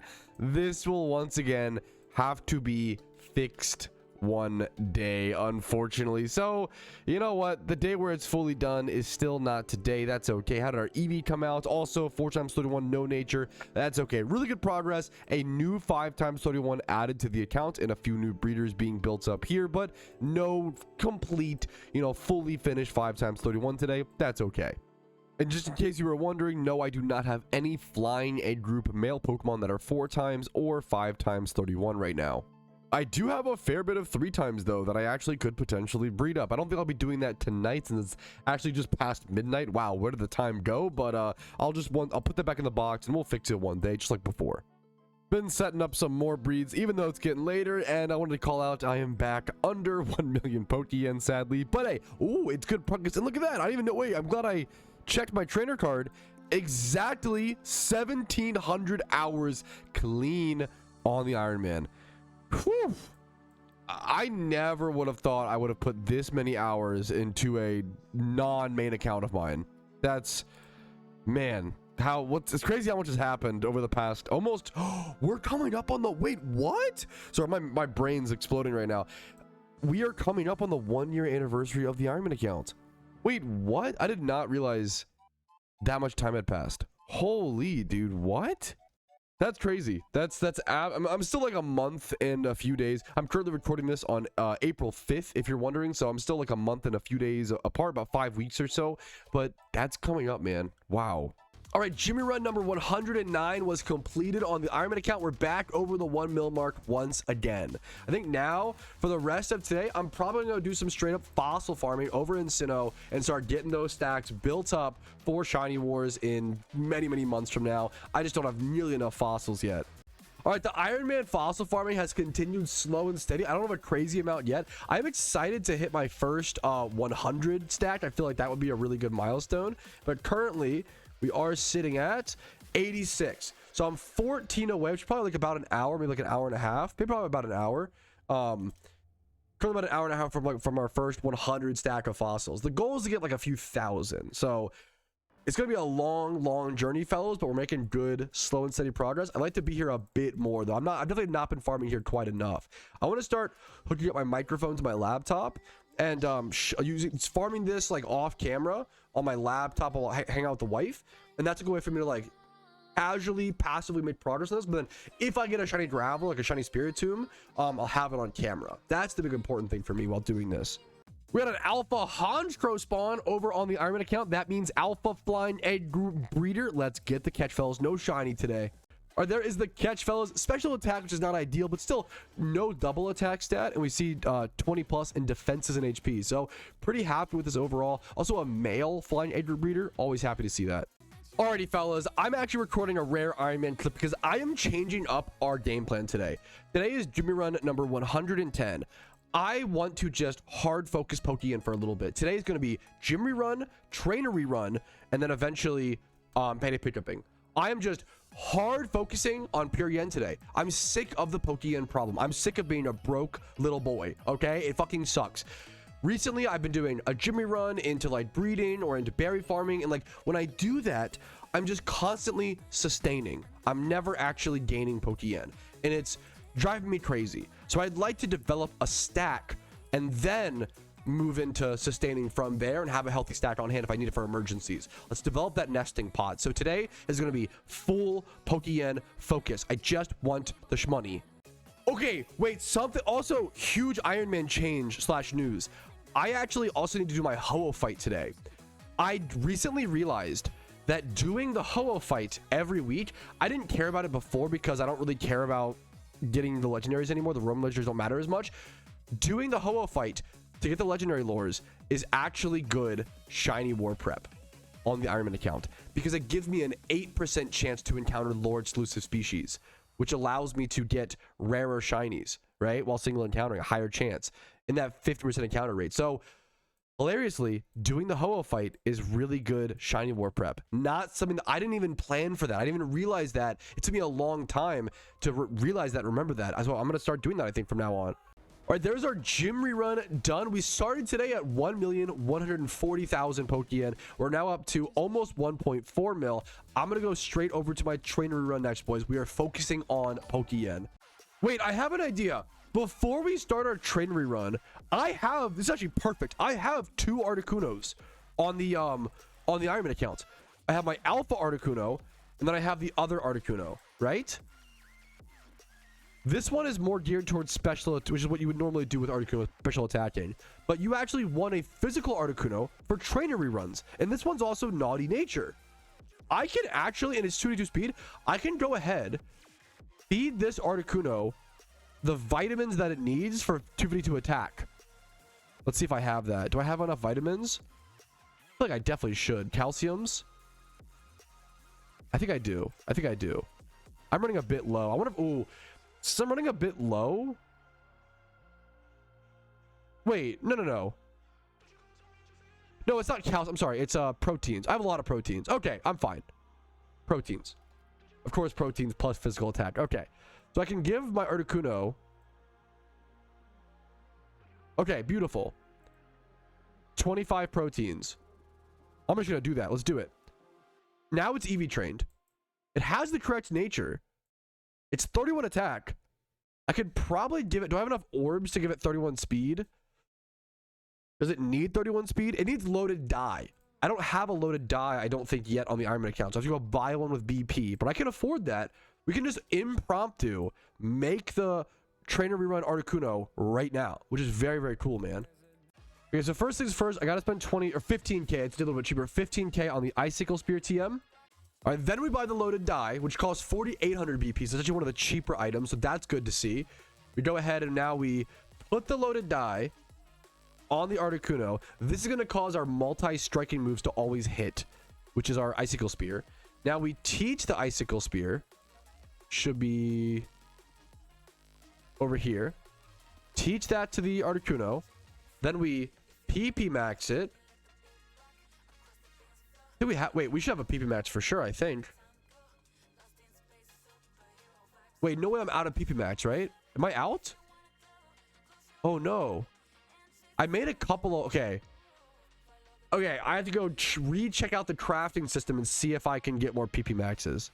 All right, here's the crafting NPC, or like kind of like the trade-in NPC over here at the Kanto Elite Four. So this guy, you can trade 24 berry powder and 3 white herbs for up PP. I'm out of PP max for up PP max. Okay. So the next question is, how do I have to remember how do we get berry powder and white herbs? Berry powder, I think I have plenty of berries now. That shouldn't be hard to get. Do you need berry juice for that? I'll do a little bit of research here. It's been a while since I've done this. So actually, currently I have 62 berry powder. And then I think you just crush berries, if I recall correctly, for more berry powder. Let's try to crush, like, we have a lot of rosts. Let's crush 10 of these. And that would give us 10 berry powder. Okay, perfect. A little more. So what increments of 24? Let's do... If we get about 100 berry powder, it means we can do about 4 PP maxes, correct? I think that's about what I want to do. So let's do this, crush 13 more rosts. Beautiful, 100 berry powder. Now I just need 12 white herbs. How many do I have any white herbs currently? Beautiful. Okay, I didn't realize wow, white herbs. I think I got these. Wait, I'm just brain blasting. I think I got these from the sealed product during the events, and I thought they were useless. But getting white herbs is actually really good, because usually this would be 300 BP. That's actually, okay, that's actually sick. So white herbs from sealed products is actually very, very good for an Iron Man, hilariously. So I can now get 4 of these. Beautiful. That is 4 PP maxes, dude. Hell yeah. Okay. Let's now, we'll have 3 extra. Let's now go PP max our Icicle Spear, and now we can finally do our trainer rerun with the new strategy. Hell yeah, dude. All right, so now we're ready to go ahead and pop our Amulet coin and do our trainer run in a quick second. Here we'll go ahead and start this. This is only our 5th trainer run on the account so far, and it's cool. This is the first time we're ever using the new Articuno Strat with loaded die. I'm curious to see how many elemental orbs. We have 20 orbs right now. I want to see if we can get any within this hour. I might actually just go ahead and use 11 of them to go ahead and get 31 speed on my Articuno. Let's go ahead and do that. So we'll start with 9. So if we end up with 10, we at least got 1. I'll see you guys after this hour is up. All right, there is our trainer rerun done. Our Pokeyen stack is climbing from today, man, up to 1.5 mil. I think we're at that point on the account. It hurts me to say, but doing our trainer rerun and our gym rerun every day, it sucks to have to do both, but I think it's super, super powerful and super important for where we're currently at and the problems we're trying to currently solve. We did, I think, get 1 elemental orb. Wait!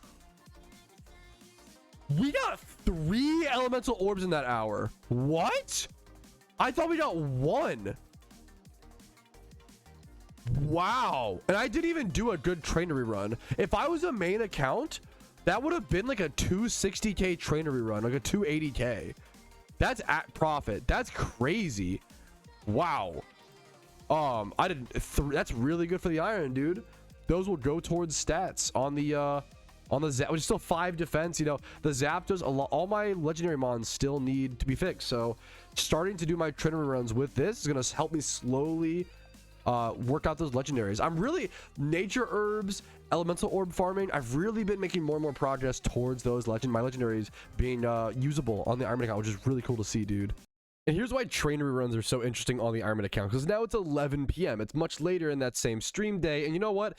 I got nothing else to do. I might as well just go ahead and do another train rerun, because these reset every 6 hours as opposed to gym reruns being every like 16 to 18 hours. So let's go ahead and earn some more Pokeyen. Ever since I've like stopped breeding, just take a break, a small break from breeding, small break from making berries, it's really allowed my Pokeyen stack to climb, and I feel like just alleviating some of that pressure of making Pokeyen, spending so much time in the morning making Pokeyen, and then spending it all, if not more, in the same day.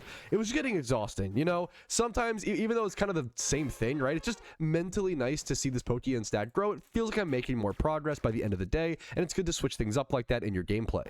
Fellas, we are on the Iron Man for another beautiful morning. I am solving the Pokeyen problem. I've been popping amulet coins like a madman. I have been grinding. I've gone from like under a mil, a few 100K at a certain point in this episode, now up to 1.7 million Pokeyen, and I'm getting that number. I'm gonna try I should be able to hit over 2 mil today, easy peasy. We're gonna pop our first amulet coin, we're gonna get our Jimmy run done, we're gonna put our boots on the ground, get the work done, get the shmoney, get the Pokeyen, as Jimmy run would say, get it up to like 1.8, 1.9 or so, and then go ahead and do our trainer rerun after, keep grinding, and get some elemental orbs along the way as well from our new Articuno strat.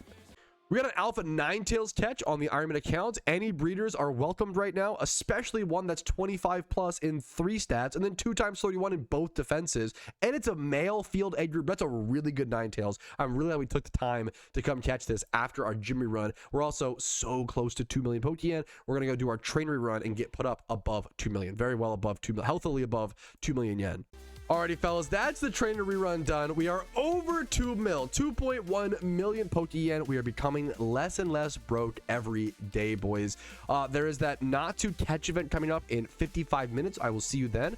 Until then, I'll probably go do a little bit of payday pickuping and even just prioritizing more Pokeyen gain a little bit in that little downtime. Dude, I did not realize how many Everstones I've passively gained from my fossil farming. I'm at over 120 Everstones now. That's a pretty cool stack, man. And same with like Quick Claw. I should just go. I don't really stop and pause and smell the roses and like go through my bag enough. I've got a lot of cool stacks of items now on the Ironman account.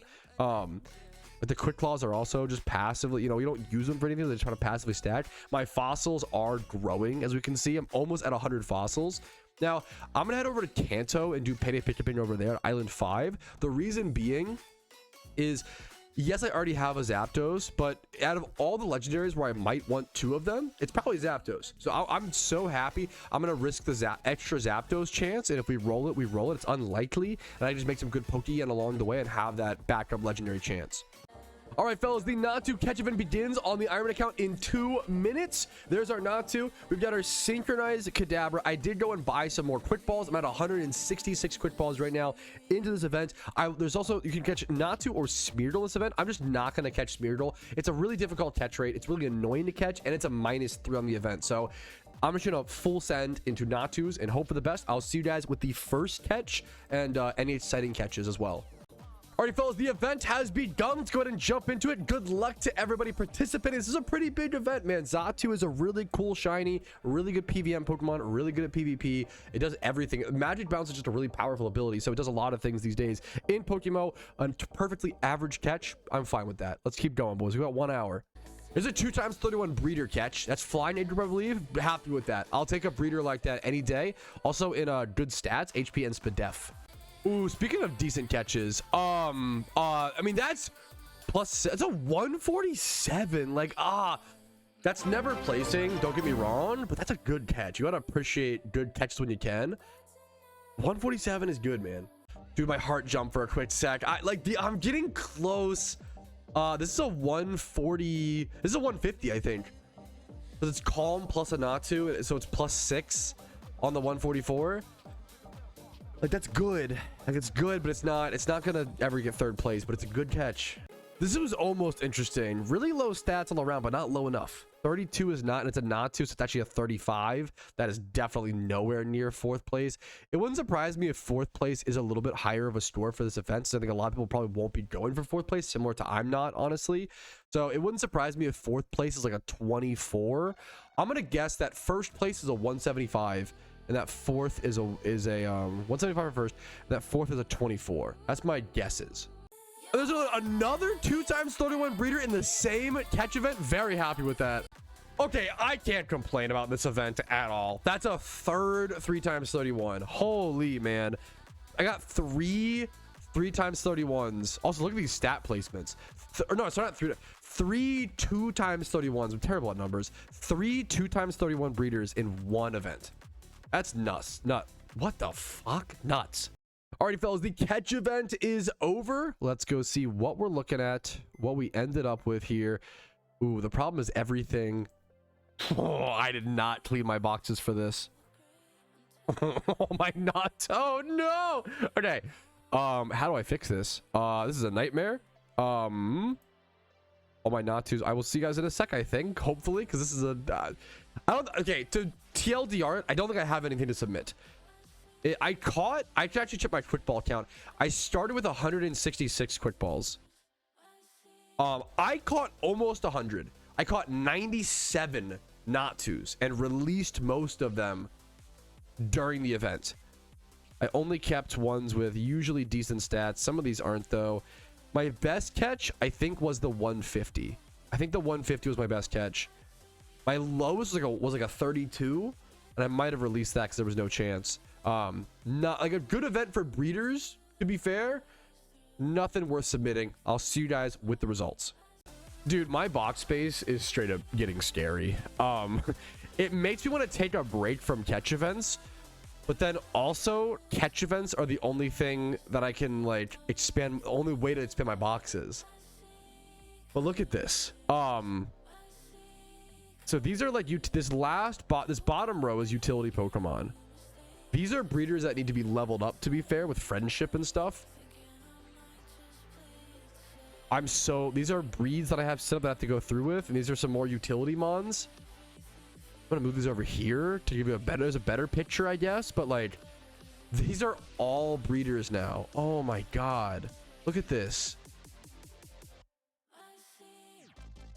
I guess these aren't. Okay, some of these are utility mons. Let's move like these. This is a mess. My Iron Man boxes are getting bad, dude. Like, this is... I have 40 Pokemon. 40 Pokemon that are leaking over outside of my already 7 breeders boxes. 1, 2, 3, 4, 5, 6, 7. I'm going to end up with like 8 breeders boxes in a quick sec. And all I do is make Pokeyen and set up breeds. I'm desperately trying to, like, I can't keep up, dude. This is so challenging. Box space has been one of the most challenging things on the Iron Man account, dude. It feels like I feel like fucking, what's it called? I feel like Sisyphus. Oh, perfect timing for the song. Are you kidding me? I feel like fucking Sisyphus, bro. I just keep pushing the boulder up the hill every day, and I just can't. It's never enough, man. I have too many breeders. That song auto-played. That was fucking poetic. Alrighty, fella, Natu catch event results are here. Let's see who won what. 4th place goes over to Phineos with a score of 20, getting himself some reward points. Congratulations, dude. 3rd place was a 172. I thought the event would be competitive, but that's even shocking to me. A 172 3rd place. They posted the time though, which usually implies that 2nd place tied. So let's see. 3rd place with a 172 at 10:49 with 10 minutes left. Dark Poke Sith, cool name. 2nd place, also with a 172, caught 9 minutes before 3rd place. Gojo Satoru, congratulations. 1st place, the winner of the Shiny Xatu goes to... We're waiting for the announcement. I'm gonna pre-type my GGs. In global chat, they're stalling. The staff are stalling. They know they're stalling the clip. They're stalling for content. Mr. Granola, please. The shiny Xatu, who wins it? He's actually stalling. He's actually stalling. I've never seen a stall this long. The winner of this amazing event is ... The bro's really trying to make me edit this clip. What is this stall?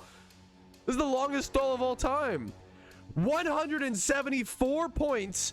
Angels, congratulations. Angels with a score of 174 wins a shiny competitive Natu/Xatu. Could be used for raids, PVM, PvP. Magic balance is very powerful. Congrats to him, dude. Really cool event, guys. Thanks for everybody for doing another catch event. Catch events are always fun in PokeMMO. A great way to have a chance at winning an overarching prize and get involved in the PokeMMO community. I hope that you guys enjoyed.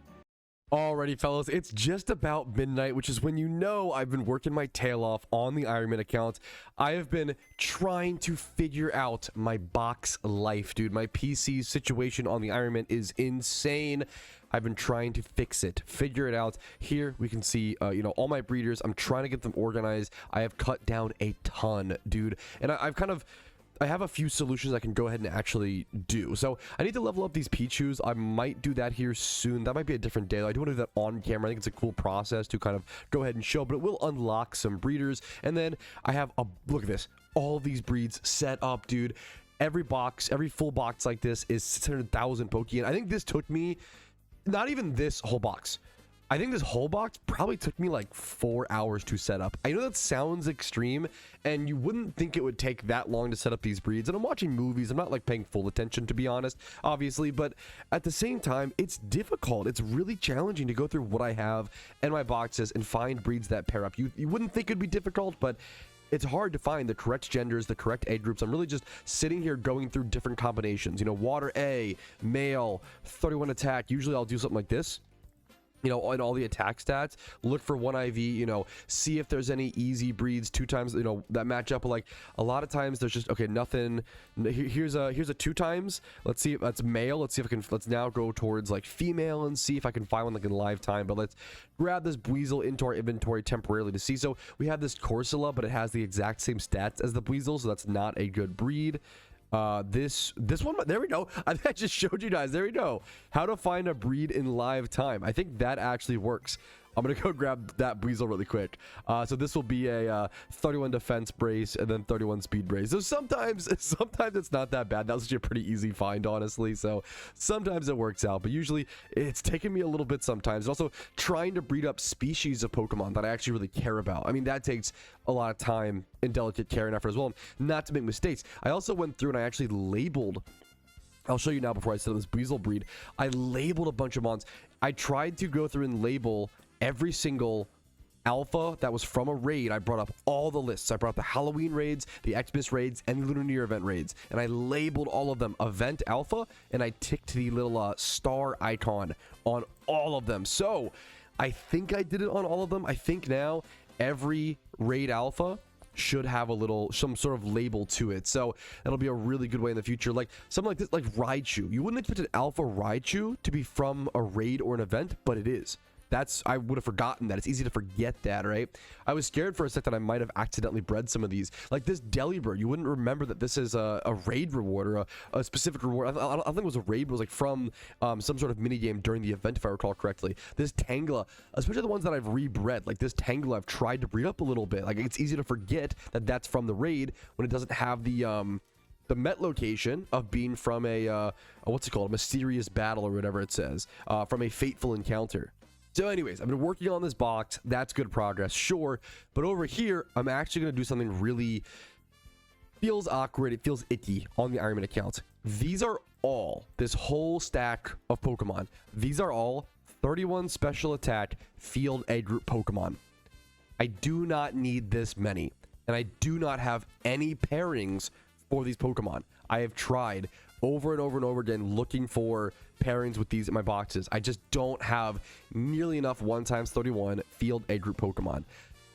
This decision hurts, but there's just not enough field A group special attacking Pokemon that exist. Most field group Pokemon are physical. Some are special, like these, like the Electrike here, like Manectric, you know. Maybe Numel / Camerupt, kind of, depending on how you want to build it. But like even most other things here are physical attackers. I am going to release 10 of these. And 1 times 31 Pokemon. And even if I were to like sell these on a main account, these aren't worth anything. 31 special attack field egg group Pokemon are just worth like, I think it's like 2K. It's something ridiculously cheap these days over on the GTL. If I go field egg group, 31 attack, under 2K. It's just not even worth it. So like, I'm sorry. This hurts. It feels icky. It feels weird. They've got to go. I gotta do it. I gotta just rip the band-aid off. That clears up so much space. Now, I kept 6 over here, and I specifically kept 3 males, 3 females, and then I also kept Delibird, which is also a flying end, or sorry, water, I was thinking it's flying egg group, water A end field. So any dual egg groups I made sure to keep, like Buizel, which is also field and water A. So I kept some, you know, some of the best ones. We kept 6. I think that should be plenty. I don't want to be too, you know, crazy and get rid of all of them. That'd be wild. But that is 10 spaces emptied just from shedding some extra weight, man. All right, now it is super late, okay? I'm not going to go through all of these breeds. However, I want to make a few more while watching the rest of one movie, okay? So I have a little bit extra time, but I'm out of PC space. I don't have enough space to make more breeds. I wanted to release some of that so I'd have space over here, and I can start doing that, honestly, if I want to, but I think I'd rather do a few of these breeds, specifically because some of these breeds want to go together, and if I can do that now, there's a better chance that I remember in the future. Now, this Buizel breed, I'm pretty sure can come out either gender. I have so many 3x31 field egg group Pokemon. I'm honestly not worried about that gender-wise. Now, some of these specific gender Pokemon, let's go ahead and get these taken care of right now. Specifically, this one. There's 2 Mons right here. There's this Cubchoo breed, which is going to come out 4x31. And I want to go ahead and make this male, because I want to make sure that I pair it with the breed to the right of it. It's going to be a 4x31 Cubchoo breed, HP, Spatak, Spadef, and Speed. We're just missing defense. We're going to go through with that breed, and then to the right of it, I set up another 4x31 field egg group breed, missing Spadef. This is going to allow me to create a 5x31 special attacking focused IVs, a 5x31 field egg group Pokemon. Another reason why I don't need to keep you know, all of those 1x31 Spatak field egg group mons. I already have a fair bit of these breeders, so I want to stock up on 5x31s and get rid of all the extra chaff that I just don't need to keep around. Now, I do want to also go ahead and breed this alpha breed, 3x31 Alpha Teddiursa, field egg group breeder, defense, Spadef, and speed. This will mostly be used as a breeder in the future. I don't have any specific things lined up, but I have so many. I probably can show you guys. I have a ton of female alpha Pokemon, but not many males. If I just search field alpha, you can see, look how many females are, like 1, 2, 3, 4, 5, 6, 7, 8, 9, 10, 11, 12, and I think there's 1, 2, 3, 4 males, and then even then, 3 out of the 4 males, only one of these males is a true breeder, which is the Whismur. And also that's in the monster egg group. I prefer to keep it for that. All of these other 3, the Stantler, the, you know, Delibird, and the Zorua, these are getting kept to be bred with Dittos because they're rarer holiday species, right?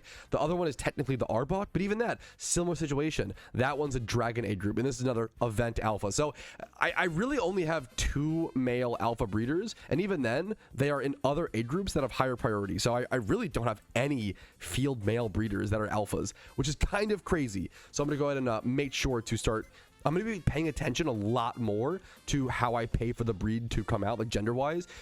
Caring a lot more about gender on a lot of my breeds, especially as they get more into the 4x31, 5x31 area, because it just matters a lot more to have them, to let them have pairs, right? So next up, Carvana, alpha Pokemon, 4x31. I said to make this male. I don't know if I know why. I don't know if it's just to make it as a breeder. I'm going to trust my instincts. I'm sure I set that up for a good purpose when I did, okay? Next up, I'm going to make this one male. Same with this one. I don't know if I have a reason for this, but 3x31 field egg group Pokemon.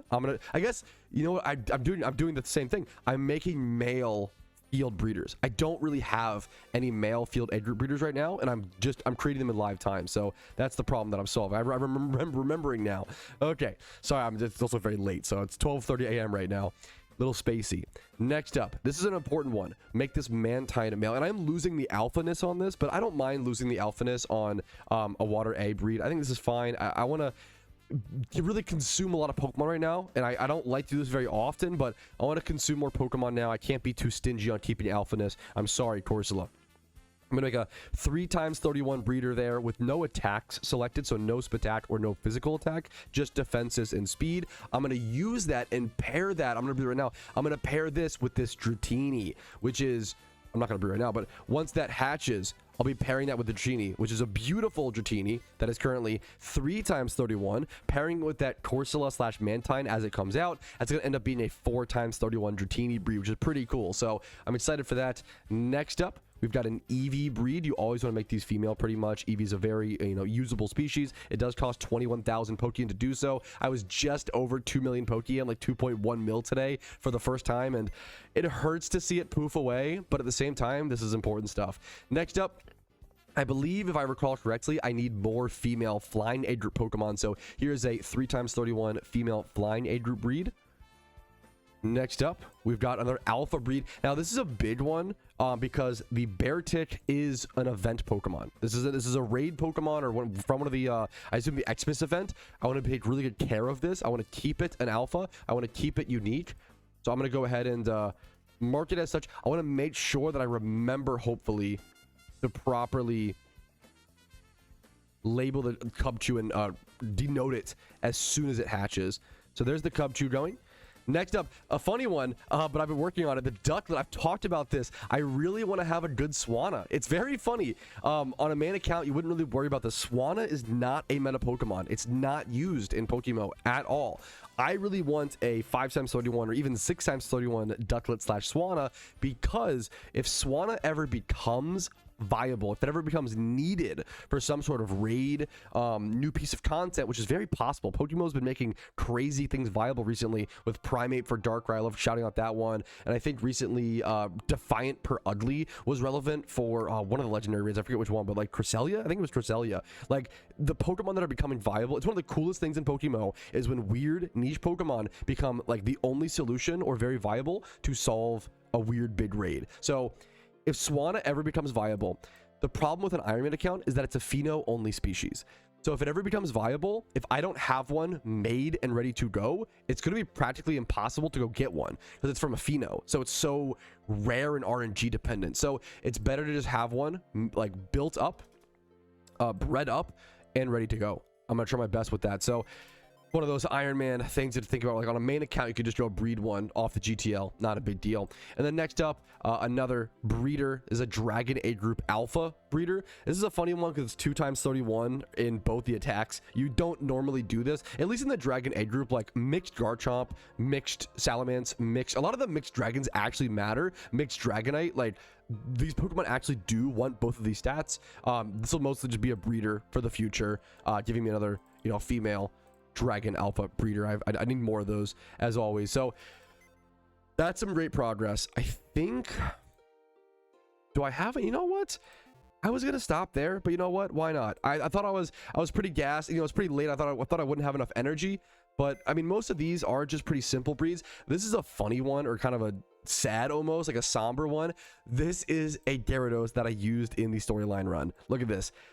This Gyarados was caught 3 days into the event. Also, ironically, poetically, at midnight. This was also caught. You can see the Iron Man grind really at play, man. This was also caught at midnight.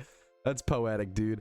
And I'm finally using this as a breeder. And it almost hurts me to use this as a breeder because it's a pretty cool mon, but like, I've got to do it, man. I need the PC space. I've got to not be a hoarder. The Iron Man playstyle is so prone to enabling hoarding, I think, mentalities, and I think I can be a little bit of a hoarder as someone who is a big collector of Magic the Gathering cards, retro video games, and all kind of collectibles. I think it's really easy to give in and want to kind of hoard certain things or keep things you really don't need, especially when you get to that collecting element of like, how many of you keep stuff sealed or like keep like the boxes? There's a big joke in like the retro video game community about like, you're in like you're too deep into the retro video game collecting scene when you want to like keep the box for your vacuum, because we have like the FOMO memories of like throwing away our like Pokemon Fire Red like Game Boy game, cardboard boxes. Like a lot of those old games, Game Boy games, what else? N64 games, a lot of those games came in cardboard boxes. So we didn't think to keep them. They were just trash. They were, the wrapper. It was like throwing away a candy wrapper, right? That was the same mentality. Some flying age group breeders in the background. And I think as you get into the hobby, you're like, well, wait a minute, what if I need this one day, and blah, blah, blah. And I think it's easy to fall into that in a lot of the hobbies that I do, and I don't want to fall into that on my Ironman account in PokeMMO. So just kind of yapping as I do some bid breeds in the background. A few 3x31 plant age group breed. Always happy to see that. There was a 3x31 plant age group breed before this, and you really do see with the types of breeds that I'm doing, I really do feel like you start to see the progression of the account.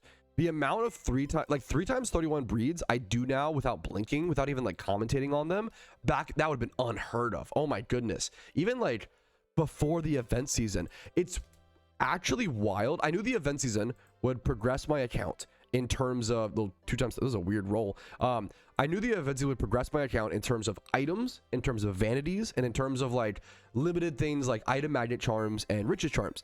I did not expect the event season to propel my account as much as it did with Pokemon IVs, because I failed to remember and failed to, like, I guess, factor in so much of events these days. 3x31, so many events in Pokemon these days are based on swarm farming, right? Swarm farming was massive. Or even just like opening, I haven't even done it, but opening the mysterious cherish balls or mysterious balls. Here's a big breed. 4x31. And also, to be fair, catch events, because I've prioritized catch events so much on this account, because catch events represent the like epitome of endgame. I actually, you know what, before I do this, I want to go check really quick if I should breed this a certain gender. Okay, the only other 4x31 flying age group Pokemon I have in my boxes, I have this Volibee, which is an alpha. I'm not gonna mess with that. I do have the Skarmory, that's 5x31, and not, what's it called, I don't want to release that, whoopsie, that's not the correct nature. Now, I do have the Ducklet. I'm glad it actually highlighted the eggs. I definitely would have forgotten. I do have that Ducklet that's hatching. That's going to be 4x31. I think with that in mind, I'm going to go ahead and make this male. Just in case it can pair. I think I can pair this with the Ducklet if I so choose. And I probably will go ahead and do that, honestly. So we'll see how that plays out. I'm honestly pretty happy. Or if it comes out with a really good nature, like Impish, it could go with the Skarmory and complete that breed. You can breed a, that's a perfect breed, honestly, a 5x31 Skarmory with the 4x31 male breeder. If it has correct nature, that's a perfect 5x31 plus natured Pokemon. So yeah, we're going to decide that gender there. We're going to pay the extra Pokeyen. We're going to keep going. We got one more breed. Here's the 3x31 is this humanoid age group. 3x31 humanoid age group Pokemon. Boom, there we go. Lots of breeds. Like, that was so many hours of progress just consumed. Maybe not consumed is the right word. So many hours of progress cashed in. I like that. So many hours of progress were just utilized. I like it, man. I'm feeling better. Event season, I'm going to be honest, had me burnt out by the end, like it does everybody and anybody, man. It's exhausting. There's so much FOMO, there's so much going on, there's so much stress, even though you're playing a game that you love, don't get me wrong, but there's just so much happening. It makes sense. It makes a lot of sense in my opinion, and I needed a bit. I think as things have kind of weaned off and as things are getting back to normal, I'm excited again and I'm happy again, and I'm really loving playing the Ironman account to where I'm playing it. I don't have to. I'm playing it at midnight, like having fun, setting up breeds, or like doing extra trainery runs off of camera at like 11 p.m. Like, it's been a fun time, man. So thank you guys for watching this so far. I know it's been a very long, very strange episode, very kind of like, I would say boring episode, but I hope that you guys enjoy. I hope you guys still enjoy the journey, the progress, and the yapping. If you do, leave a comment saying I'm drinking a Beach Plum LaCroix. That sounds so cringe. They were on sale. I'm not a huge LaCroix guy, wouldn't normally buy that, but leave a comment that says like Beach Plum in it somewhere if you made it to this point, if you're paying enough attention. I know you guys watch their second, third monitor, which I love. I aim to be background content in a lot of ways, and I don't know what's got into me. I'm kind of in a yapping mood at midnight. I don't know, I guess that's the OG YouTuber kind of vibe though. So I'm going to stop yapping a little bit. I'm going to get these eggs and set up more breeds, and hopefully see you guys with more beautiful Iron Man progress. I'm also going to save these eggs for tomorrow so I can hatch them on stream, and I think it's a great idea, just kind of keeping those eggs just in case, because that's really cool to have that egg moment on stream. I want to start thinking about that a lot more. I think most of the time I hatch eggs on the Iron Man off stream. I got to stop doing that. Hatching this on stream would be amazing. It'd be a legendary moment. Just in case it's a shiny, if I didn't mention that. That's the reason why, not just to see good Pokemon pop out.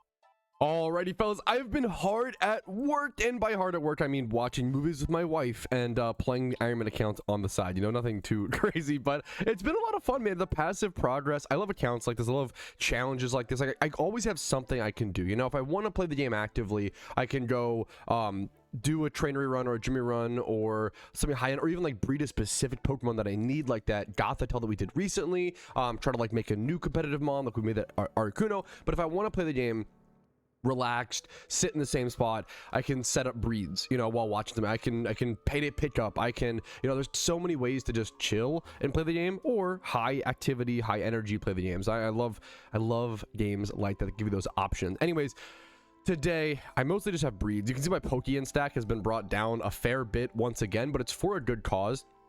And this was, I actually got as low as about 1 million Pokeyen flat, but I did another trainery run. I think I'm up to 9 trainery runs now on the account. I did another run to get that Pokeyen stack back up, and look at all of these breeds I have set up. I still have all these eggs as well that I have not hatched. I really do want to hatch these on stream if I can. And we have almost another box, almost another box of full 60 Pokemon of breeds. This is a ton of stuff, man. And look at this box. We might actually be cleaning our breed boxes, boys. It's taken long enough. It's been ridiculous to even get to this point, but in theory right now it looks like we've cut down on a full box, but unfortunately we haven't actually, because once we finish all these breeds and once we, you know, move all of these hatched eggs over here, we'll essentially have a one full box, our box backfilled, which is crazy because it shows how over flooded our boxes were with breeders before, right? Like the fact that after all of this work, I've probably spent, I want to say 2 million Pokeyen on breeds in this episode, which is ridiculous. It's probably the most Pokeyen I've ever spent in one episode on breeds. That's probably true. But anyways, let's stop yapping and actually go through some of these breeds. I'm over at Salation Town in Sinnoh for the daycare for a little bit of a change of pace, and there are a few breeds that I want to put great focus into first and kind of, you know, just lock into those. So for example, we have this Machop breed. I need to make this male so I can go ahead and breed it with the Machop to the right of it. You actually probably saw it in the PC over there. There was another Machop ready to go, and I'm trying to do more breeds like this as I get higher and higher in the chains of breeding, right? The 3x31s, the 4x31s, the 5x31s, the more important it is to make sure you actually pay Pokeyen for gender. When you're just breeding 2x and maybe 3x31, you don't have to focus on or pay the gender cost as much. But as we get further into the account, the problem is if you end up with like 6 4x31 Pokemon in the same egg group, but none of the genders match, that's a massive problem. That's a huge problem. You're gonna be sitting on those Pokemon for so long, and it's at that point it's almost like all the effort you put in to like get things, you know, ironed out kind of goes to waste because you can't finish it for so long, you know. Anyways, it's gonna help us. It's gonna help us cut down on that PC box space we've had such a massive problem with. It's crazy how it's just become one of the biggest parts of maintaining the Iron Man account. But anyways, I want to make this breed female. This should be a 4x31 with some pretty crazy high-end breeds actually in this batch, and the plan is to match that with this 4x31 Rattata once that comes out. So let me actually rename this to pair with, I think, Buizel. I think that's what that species. Let me go double check my eggs. I've got them a chop Sandshrew. Well, I'm glad I double checked. Sandshrew. Let's go pair with Sand and try to save that. I'll go check my PC and a quick save. It has not saved. We're gonna rename that, as well as the Machop. We want to rename. We're gonna rename pair with Machop and pair with Sandshrew. Using your Pokemon's nicknames to properly label things, especially on an Iron Man, is something I constantly recommend. It is really important. It's so easy when you play PokeMMO for long enough to reach a point where like you forget why you do certain breeds or forget you need to do certain things. I mean, it's why you see me labeling all my mons, you know, make sure to breed, make female, you know, make female event, right? Some of them are obviously make male as breeders, or pair with the left or pair with the right. But I do want to get 8 eggs filled up here, and then just like, I want to have all these eggs stored in my PC. Eggs go directly when you make them over to your incubator, so I actually do want to work kind of hard here to get everything made really quickly and just brush through things. Let's just get started, fellas. I think everything else is nothing too crazy, at least in terms of, I shouldn't say there's a lot of crazy breeds here, at least in terms of pairing. I don't think anything else is paired up, but we can start doing our gender specific. Make female 4x31 Dratini breed here. That's pretty damn beautiful. 4 times 31 Dratini. Let's see what is up next. An Eevee breed, make that female. 21,000 Pokeyen cost. We have a look at this. 4 times 31 Dratini. Classic Pokemon and PokeMMO, or Pokemon in general. 4 times 31 Eevee. We have some pretty big darn breeds today. 4 times 31 Event Alpha Slackoth. I'm pretty happy with this, man. I don't know if it'll be that usable of a Pokemon, but dude, I love Slacking. I love Slackoth as a Pokemon. I love the idea of an big alpha, 5 times 31 version of it. I'm a sucker for a very cool Pokemon like that. Next up, an Audino. I would like to have just a good Audino. This might just be because, I think that one was because I had way too many male fairy age group breeders and not as many female. I'm trying to just check that. Like here, I checked my boxes. I did it off camera, obviously. 4 times 31 Chaos age group breeder. I saw that I had just had way more males than females, and I'm trying to even out my gender ratios a lot better in my boxes these days. Make females get 5,000 Pokeyen per breed. 4 times 31 Yanma / Bug age group breed.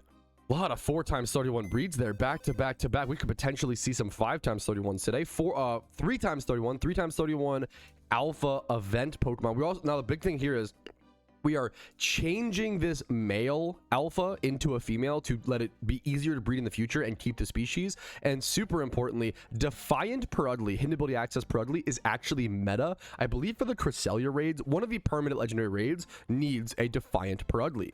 So this is legitimately a pretty big breed. You do need a pretty decent Pokemon, I believe, to beat one of those raids. So we're going to keep going. It's a pretty big one right there. Next up, we do have some breeds to make male. Let's just go ahead and do that. Look at this. Dude, wow. This might be, we're really reaching new stages on the account. This might be the most 4 times 31s we've bred in one breeding session. Like, I'm not used to seeing, look, another 4 times 31. Another 4 times 31 Bug age group Pokemon. You can see some hidden ability access Pokemon being utilized here, but I think it's well worth it for the breeds. I'm getting more and more Pichus. This is once again the fairy age group. I think I'm lacking on males. I'm gonna end up with like 4 or 5 Pichus. I have to do a big trip at some point here soon where I just go evolve all of those. Pichus cannot breed until you, and here's a 5 times 31. Wow. 5 times, just casually slipped it. Like, I gotta remind you guys every time what it takes to make a 5 times 31 breed on an Ironman account. Dude, it's tens and tens, if not hundred, probably not hundreds of hours for one 5 times, but at least tens of hours per one. Like, so much Pokeyen, so many Jimmy runs, so many catch events, so many, Pokeyen to buy the Pokeballs, Pokeyen to buy the breeding braces. Each 5 times 31 represents like a few 100,000 Pokeyen. I believe it's somewhere between like 200 to 400k. Things get pretty crazy pretty fast. Here's a Shuckle breed, just 2 times 31 in HP and attack, because I wanted to have more Bug age group breeders, and I had a fair bit in my boxes, but none that were like 1 times 31 that would match the Shuckle. Next up, this is a bit of a, we had this Gligar. This was one of the few Gligars from the swarms that I actually kept because it was 2 times 31. We're going to breed this to be whatever gender. 3 times 31 breed right there. The Rattata and the Machop we are keeping for the time being. And then next up, we're going to restrict, I think the rest of these, this top row is just 2 times 31 breeders for space and ease of access. So I'm going to start cranking through these, I think, pretty quickly. We've got a Taillow and a Ditto. I have a lot of flying age group male 1 times 31s, but no female 1 times 31 flying age group mons to go with them. So you know what? I think this is a relevant time to go ahead and use some of my lower end Dittos and consume those and clear up that PC space. 2 times 31 field age group. Not a breed you see every day, a 4 times 31 Staryu breed, but one of the 31s is in attack. I chose to try to pursue a 6 times 31 Staryu since rapid spin damage actually does matter. So having a Starmie with 6 times 31, at least one of them in my collection, is well worth it in my opinion. Next up, you see some of these Chandelures are the hidden ability access ones. These are from the event, but I don't need to keep, I only need like one of these. I'm mostly keeping the alpha one. I think the alpha one will be the main one that I keep, but here's a 3 times 31 Chaos age group breeder. Only a few breeds left now. It's crazy how long all those, it's like embarrassing almost to say like how long setting up all those breeds took, and now I'm just like finishing it up and then like a few minutes, and I even spent a lot of time yapping. This is probably like maximum 10 to 15 minutes of a full segment of all this breeding, when it took me hours. Like this full box, one full box probably takes like 3 to 4 hours to set up.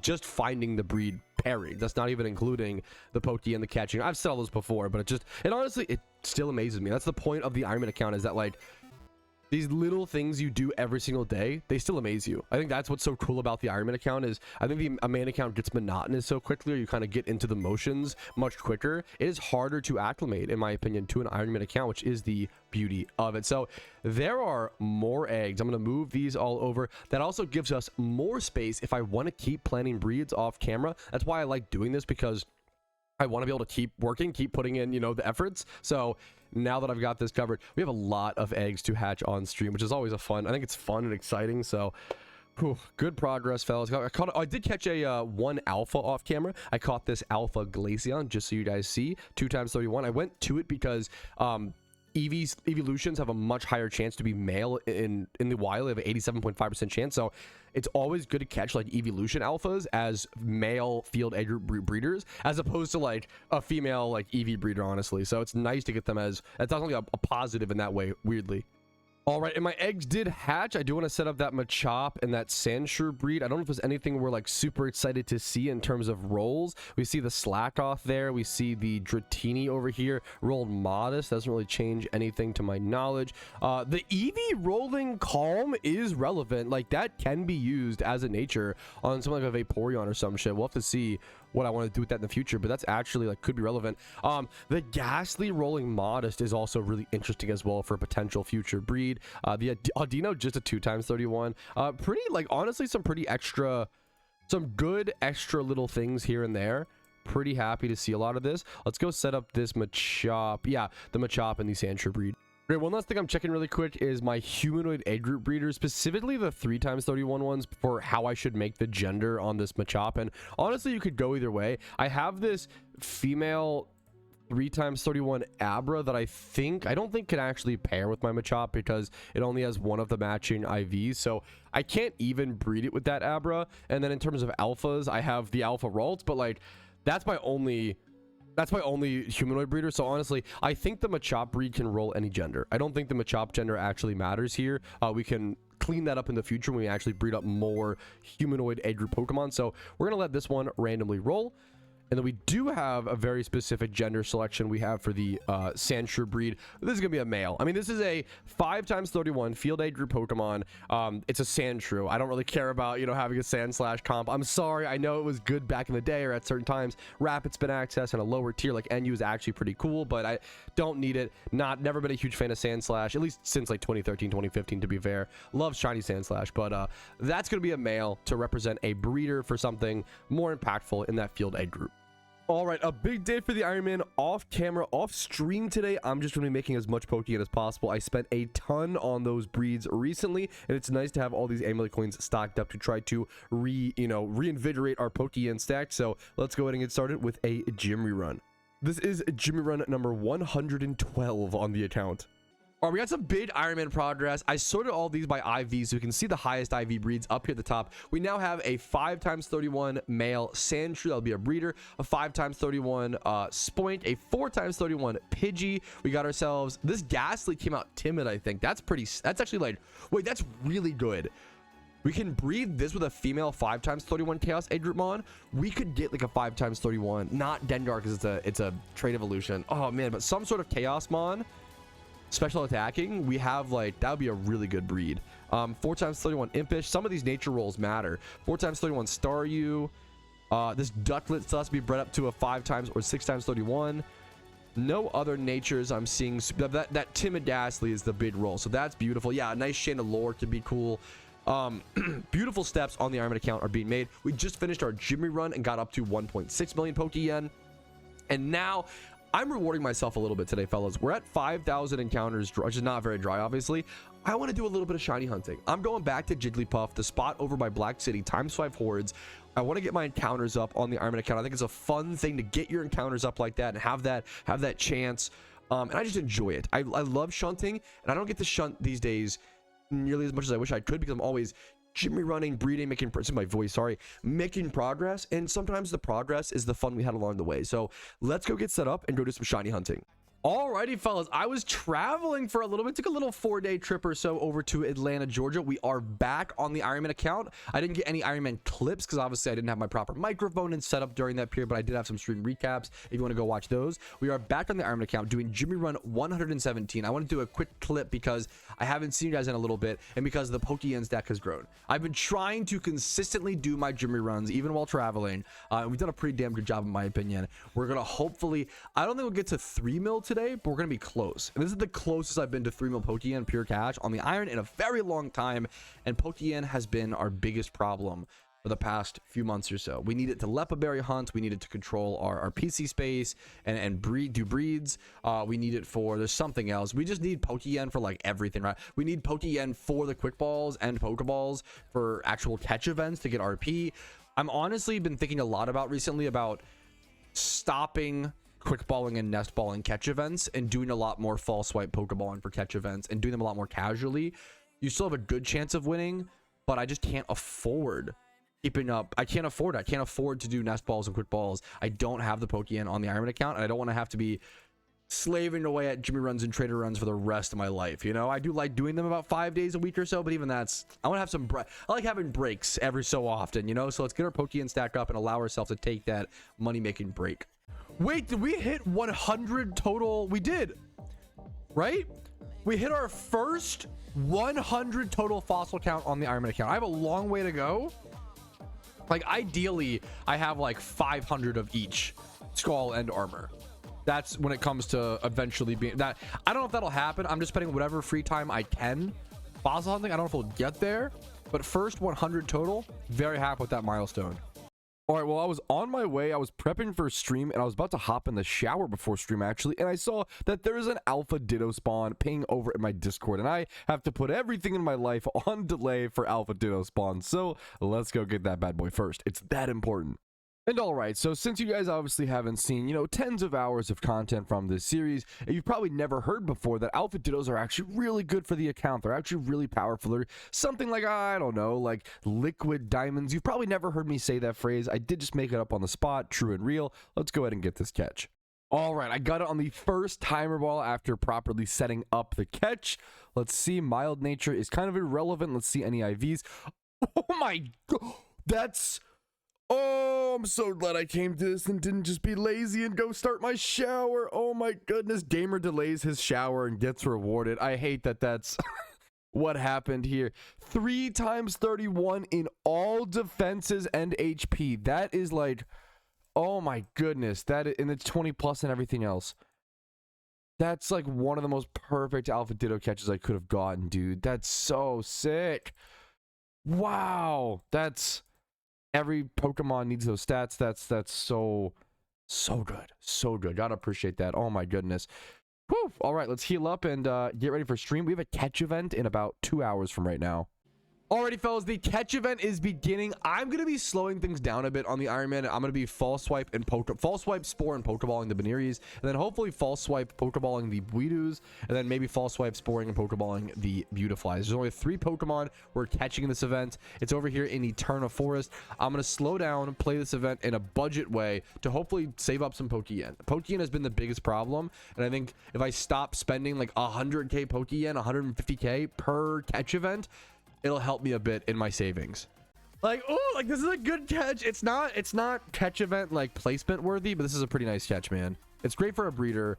It is 31 special attack in the field A group, but it's 2 times 31. I'll happily take this, dude. It's a male, 2 times 31 male. Impish probably won't factor in there, but it's a cool catch. Another 2. Wow, so 2 times 31 breeders and the catch event so far. That's a 1 catch event for me. That's like a 1 in 78 chance, I believe, hitting that twice within like 30 catches. I've already won the catch event basically as an Ironman account. Let's see if we can get any. There's still what, 41 minutes left. Let's see if we can get anything worth submitting though. What is happening? What? This is my 3rd 2 times. Okay, I'm not gonna place in the event, but that's insane. This is my 3rd 2 times 31 catch in the catch event. I actually like don't need, please, no more breeders. And they're all low putties, all 3 of them. I don't want low putties right now. Or breeders. I'm actually so full on breeders. PokeMMO, please. What? Bro, I think that's the, okay, I think that is the most 2x31s I've ever caught in a catch event. That's my 4th 2x31. I lost the catch event, but I won the catch event. I mean, it's funny, I don't need breeders right now. 4 2x31s in one catch event is ridiculous. It's a 1 in 78 chance. And I only caught like, I hit a 1 in 78 4 times within 36 catches. I'm not even halfway to 1. That's insane. The Iron Man has some of the craziest luck I've ever seen when it comes to catching like good Pokemon. It's so nuts, man.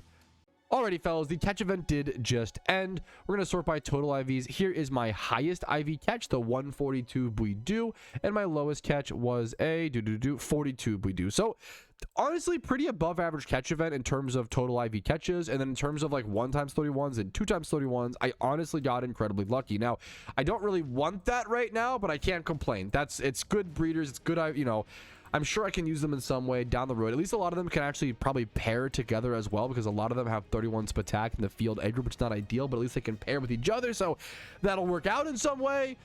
Not too shabby of a catch event. I think I'm pretty happy with that for switching from Quick Ball, Nest Ball to the Pokeball, you know, Fall Swipe, more chill strategy. I'm very happy with this catches, and hopefully moving forward, it will allow me to do the catch events, but still make a ton of progress and still gain the Pokeyen stack. I think it was just costing way too much to do Nest Balls and Quick Balls for every event. Alrighty, fellas, catch event results are here for the, what was it, Buneary, Buidu, and Beautifly event. In 4th place, Gnome Kind got 21 points. Congratulations, winning some reward points. In 3rd place with 169 points, Isoli, congratulations on 3rd place, winning some free reward points. In 2nd place, Strato, oh goodness, 169 points. Congratulations, man, winning some RP. And then finally, winning the 6x31 low punny and even more RP is Arcators. That name is a little familiar. Arcators with 170 points, man. Congratulations, dude. Good luck to congrats to everybody who participated. Hopefully you got some good catches, and I hope to see you in future Pokemon catch events. I really cannot recommend to do events like this enough, man. I think they're so fun, so good for the community, and I can hear my dog ripping apart a trash can, so I'm gonna go stop him. Give me one sec. Alrighty, boys, we have a catch event on the Iron Man today. I know I just said I'm going to stop quick balling, but I got to quick ball this event because otherwise I'd be soaking and fall swiping and sporing every Duskull. It'd be a pain in the butt. So we are going to be spamming quick balls today. Hopefully getting something. There's a shiny Duskull up for grabs. This is a pretty cool event for Iron Man accounts. I'm having a little bit of lag today. We're going to tank through it. A 1x31 breeder and an item. Pretty happy with that for our first catch. Wish me luck. I will see you guys with any relevant catches probably at the end, just in case of any tech difficulties I'm having today. But I'm really hoping for some good luck in this event. I really want to get at least, once again, I really need on the Iron Man account, I really need almost I don't want to say need, but like I want almost need at least 1500 RP for a 30-day donor status for Shiny War. Shiny War potentially is coming up in the next like 3 to 4 months. I really desperately want that. Dono is going to change things. That Dono is going to matter so much, and having 30 days is going to be so crucial. Alrighty, fellas, the catch event is over. Due to technical difficulties, I did not record any clips during, and there actually were a lot of big catches for me. I actually do have a Pokemon that I want to submit. This is a 157 Duskull. I think the odds of me placing with a 157 Duskull is about 3%, like very low chance of placing. I don't think it is good enough, but it's worth submitting to the staff, right? So I'm going to go ahead and submit that here wherever possible. And then I also caught a bunch of other good mons, a 149 Shuppet, a pretty good, another Duskull 137-ish. I did also catch a 2x31, I believe, so I'm going to sort by 31 IVs. Click sort. I love these new sort. They're like new. These have probably been in the game for about a year to a year and a half, and I'm only now just starting to really utilize them. I love these features, man. The 2x31 Shuppet, HP and defense, that's pretty damn good. I like the placements on those IVs a ton, but yeah, pretty good catch event. I released a lot of things throughout the event, so this is not my total like mons caught. I started with around, I want to say 140 quick balls. I think I used about 100 quick balls. I just was pretty good about thankfully releasing Pokemon. I think I used about 90. I caught 96 Pokemon in this event. That's pretty good despite all the technical difficulties and stuff. I'm actually really happy with that. But I'm gonna go ahead and whisper my entry and see you guys with catch event results. Alrighty, fellas, it has been a quick sec since I've done an Iron Man progress clip. I have just been playing a ton, doing our daily grinds, nothing super exciting. I've been farming a lot of fossils. I've been trying to do my Jimmy runs and trainer runs wherever possible. I'm gonna go through a couple of quick numbers and just catch us up on where we're at on this off-camera grinding. So I'm currently at 1,784 hours played. I'm now up to 3.3 million Pokeyen in my cash stack, but I will be spending a fair bit of that soon to conduct some breeds. As we can see over here, my boxes has been getting full from catch events. We have another catch event to do actually today in about 30 minutes. The name of the game with the Iron Man account recently has been like keeping up with the day-to-day stuff. Just keeping up with the day-to-day stuff has been very, very difficult, and I'm trying to even I have to start making decisions on when it comes to sacrifices and just not doing certain catch events or doing them in a different way. So like today, for example, I will be false swiping and sporing and pokeballing as opposed to quick balling. I will not be quick balling catch events much more in the future because I just don't want to be wasting our Pokeyen on something like that. Now, fossils, I have made a lot of progress when it comes to fossils. I'm almost at, I think, 200, which is pretty crazy. I don't know the last clip that I took, but I'm almost at 200 fossils. Far from where I want to be, but we're making good progress. Leppa berries, I do have to get back to berry farming pretty soon. That's a tougher one because that one's a lot more time limited. I can only berry farm so much before Shiny Wars is here, right? You only have so many days. The same is true with like Jimmy runs and trainer runs. I am low on amulet coins. I'm down to 3 amulet coins. I farmed up 19 of those in this one I don't know how. It's crazy like how many hours of progress this one episode is going to be while simultaneously not being a lot of like exciting cool stuff, you know? It's just, this is the reality of playing an MMO endgame and late game and going for something as monumentous as trying to get top 50 in Shiny Wars as an Iron Man account. It just takes a lot of putting your head down and grinding and putting in the blood, sweat, and tears. And you don't really get the glory until the day of reckoning, until the day that Shiny War results are announced and that Shiny War is actually here. But we're making good progress towards allowing ourselves to actually partake in that moment of glory. So we still have a few amulet coins. I'll have to get back to that soon. Fossils, what else can I check? I've done a lot of, just gaming. I still have my mysterious balls, of course, typical things like that. A lot of breeds to do. I think that mostly catches up. I did catch like one alpha off camera, this alpha Yon Mega, but I think that mostly catches us up. So I'm going to be doing that catch event today in about 30 minutes or so. It is a Dunsparce catch event. There's a chance for some extra RP. Once again, I still need at least 1,000 RP ideally, or 50. Wait, is it 1,500? I keep forgetting. I think it's 1,500, which is a tough thing to swallow, man. Yeah, I ideally want at minimum 1,500 RP heading into Shiny Wars to get myself a donator ticket. That dono status is going to impact so much. It would really change. You would 10% more shinies over 1 month is a really big deal. I'm really hoping I can get a little bit of RP before Wars comes around, but the time is running slim. It's currently the beginning of May as I'm recording this clip. I don't know what month I even started this episode. It's been a long grind, boys, and all you can do is take it day by day and keep going. We're going to do that today with the Dunsparce catch event. All right, the Dunsparce catch event has officially begun. I'm going to be over at Darkgrass, I think. I don't know if that's better or worse. There are 2 different locations on this route. You can do light grass or dark grass. The main thing here is, do you want double battles or single battles? I think when it comes to Sunkerns and Dunsparce's catch rates, or sorry, not, encounter rates, I think it might be better, weirdly, to do the double battles, which is not normal. Normally for catch events, you actually want single battles because double battles really slow down a catch.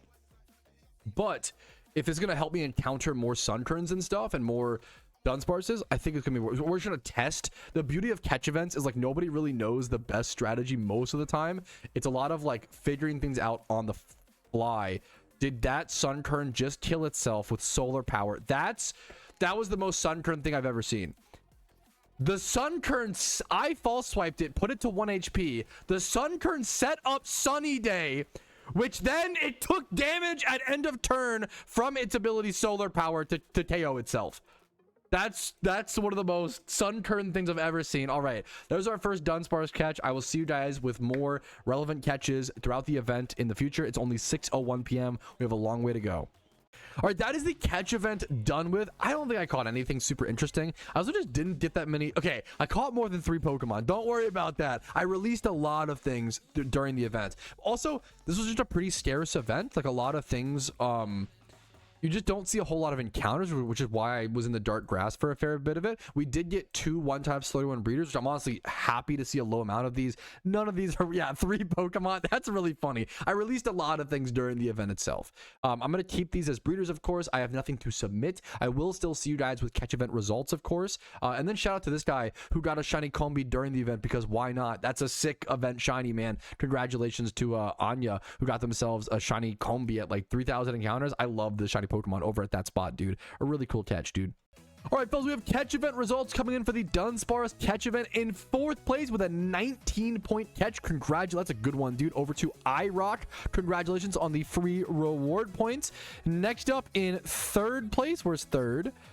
In 3rd place with 166, so a slightly lower catch event here, lower scoring event actually. Yeah, 166 is a little bit low for 3rd place. That kind of shows that someone, that's amazing, Blaziken. It kind of shows, I think it was just hard. Sunkern and Dunsparce encounter rates were just not that high for an event like this. Really cool name, Misclick. Congrats on 3rd place in the event. 2nd place, 167, not a crazy difference. Escanor, congrats on 2nd place. And then the winner of the event, the winner of the shiny Dunsparce, the staff are drum rolling, they are delaying it out. We're seeing global chat go crazy. The winner of the event, they're talking about Dota 2 in global chat today. Always important conversations to be had. The winner of the shiny Dunsparce is Z-Toxa with a score of 168. That's a pretty lower scoring event. So the event was 3rd place 166, 2nd 167, and then 1st place 168. A pretty nice little, you know, staircase upwards. Congrats to all of our winners. Congrats to Z-Toxa on winning, in my opinion, a really beautiful shiny Pokemon from a pretty cool event. And thanks to everybody for participating. And I will see you guys with the next catch event in PokeMMO as always. Alrighty, fellas, and since we are so low on Amulet coins, I think post Dunsparce catch event, this is a perfect time to go re-up on some of those. I like doing this event, this kind of grinding on stream, because there is a real decent chance for a shiny. Not that I deserve it. I really do think that this account, I deserve to go like 60 to 80 to 100k encounters dry on my next shiny, and it would not surprise me if I do. I feel like my shiny luck overall has just been too lucky, but with that, like that swarm, and like overall on the account, my overall account luck has just been like really lucky. So we're going to start with our Amulet coin farm. We're starting with like 3 Amulet coins today. We'll see what we end up with casually doing some Amulet coin farming on stream today, and if we get a shiny, hopefully not, but we'll see.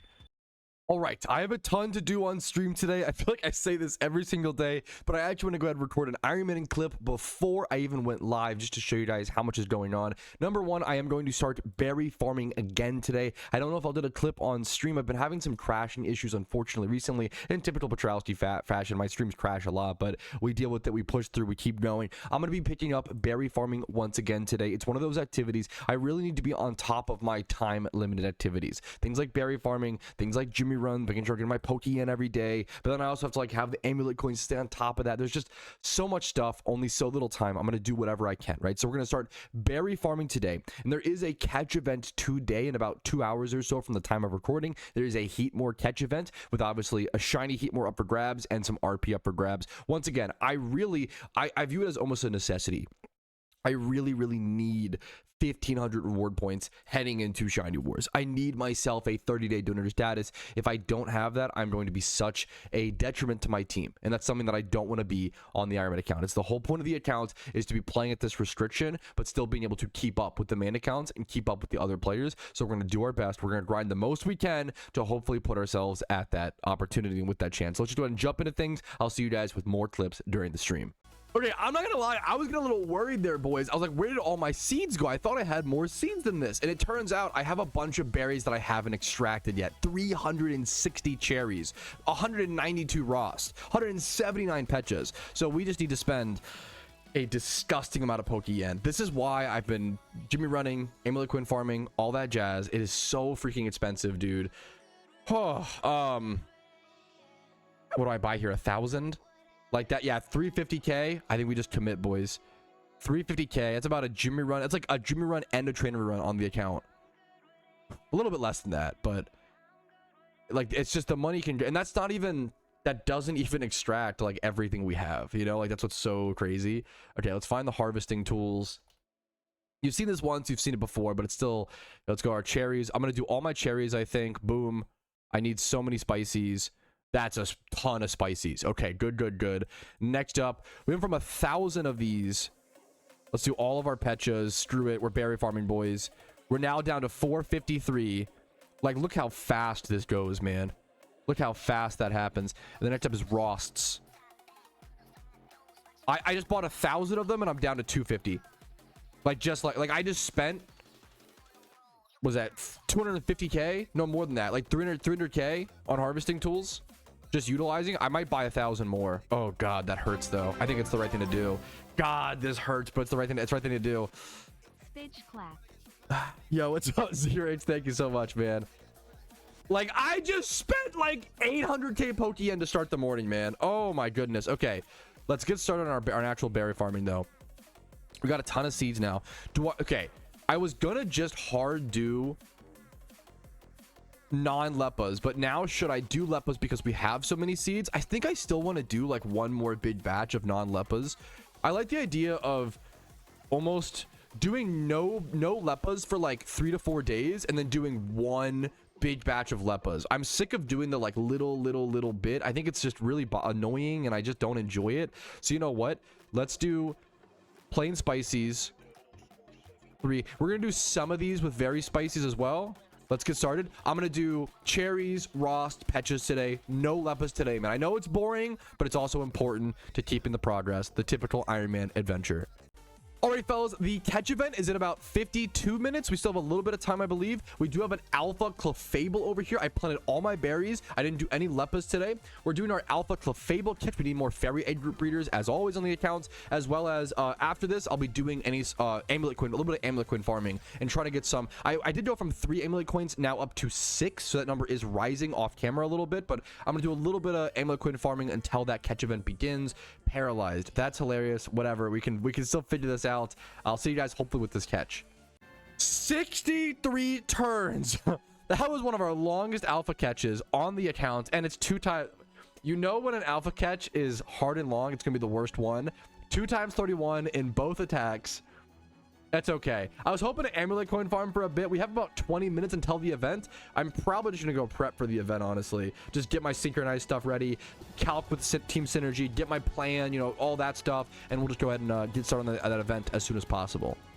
All right, the catch event has begun. This is going to be a False Swipe Spore Great Ball catch event with my new strategy, trying to cut down on the amount of Pokeyen being spent. I think Mienfoos, it's Heatmores and Mienfoos. Heatmores are going to be False Swipe Spore Great Ball. Mienfoos are going to be False Swipe into Great Ball without Spore. Let's see. I'll take a breeder as our first catch every day of the week. Not too shabby. Good luck to everybody. I love this group of people, man. Good luck to everybody here. It's a very cool event. Very cool shining. Good luck, good luck, good luck. This is not a bad catch for the event. The odds of it taking 4th place are extremely low, but it's probably my best catch worth submitting to an event. Like, this is probably my most likely submittable Pokemon to an event in probably 5 to 10 events, you know? Like, most catch events, you just don't get anything worth submitting. I think a 29, it's a 32 minus 3 for being a Mienfoo. A 29 is a submittable Pokemon, a submittable catch. If I don't get anything like super high or lower, that's probably my best option to submit and whisper up. Alrighty, fellas, that is the end of the catch event. I'm gonna go ahead and head back to the PC and check what I have real quick. So I do have 129 catch to submit, my lowest catch. I think that was my best option. I didn't really get anything over like a 133 or anything like that, so nothing super high. I'm just gonna go ahead and submit that 29 so I can find. I released most. I've gotten a lot better as well as at releasing catches along the path, which helps clean things up as we go.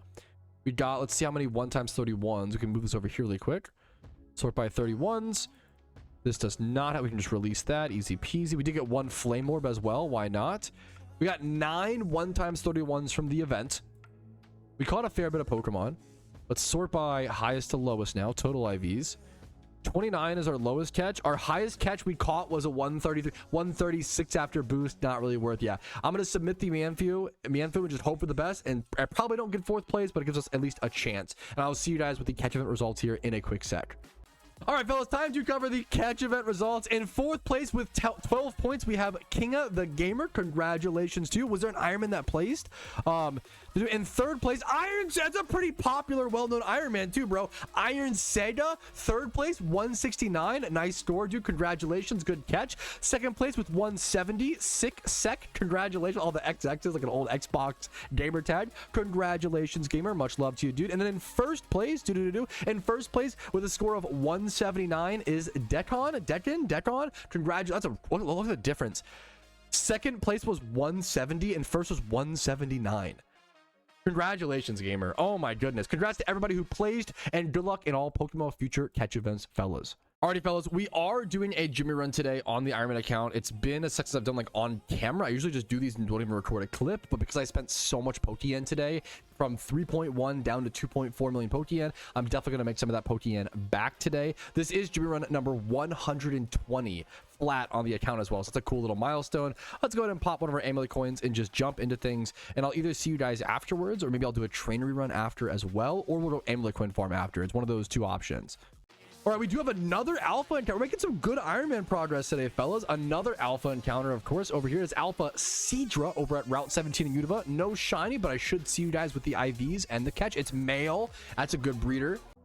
I don't even want to answer this because it really makes me realize how little time I have left.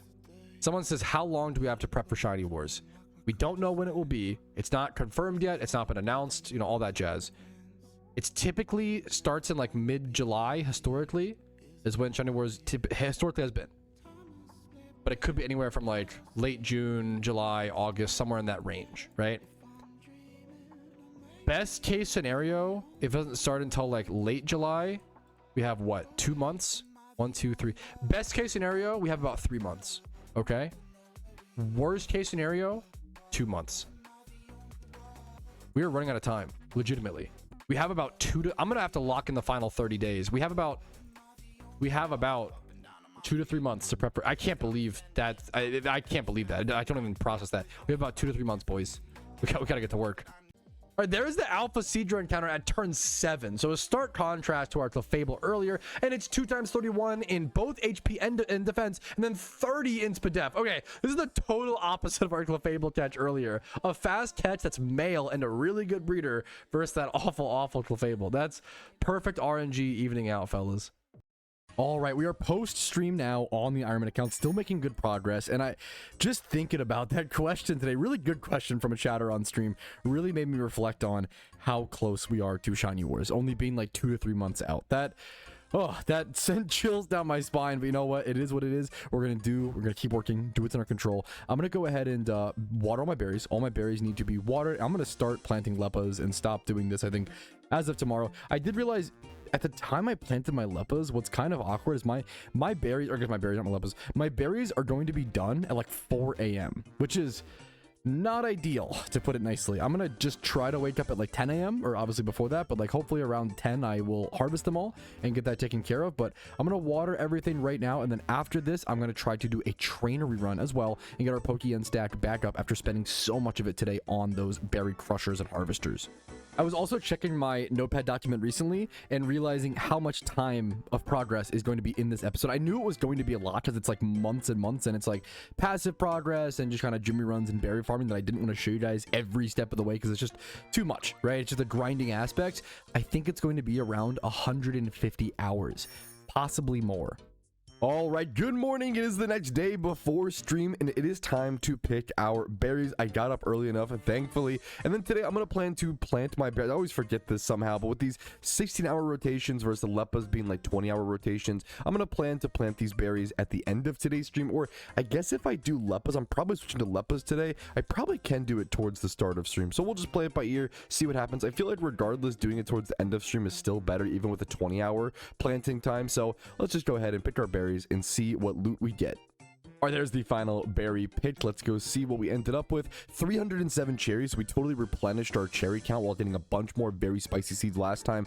204 Ross and 128 Petchas. I did end up accidentally using 3 Leppas, which I'm really annoyed about. That's okay. We'll get that back today. And I'm going to go ahead and thankfully we have 1,200 harvesters. That actually is quite a bit like stored up. I'm going to use all of them on cherries. I'll keep like 7 cherries. I don't know, just because my paranoia. Maybe I'll need 7 cherries for whatever reason.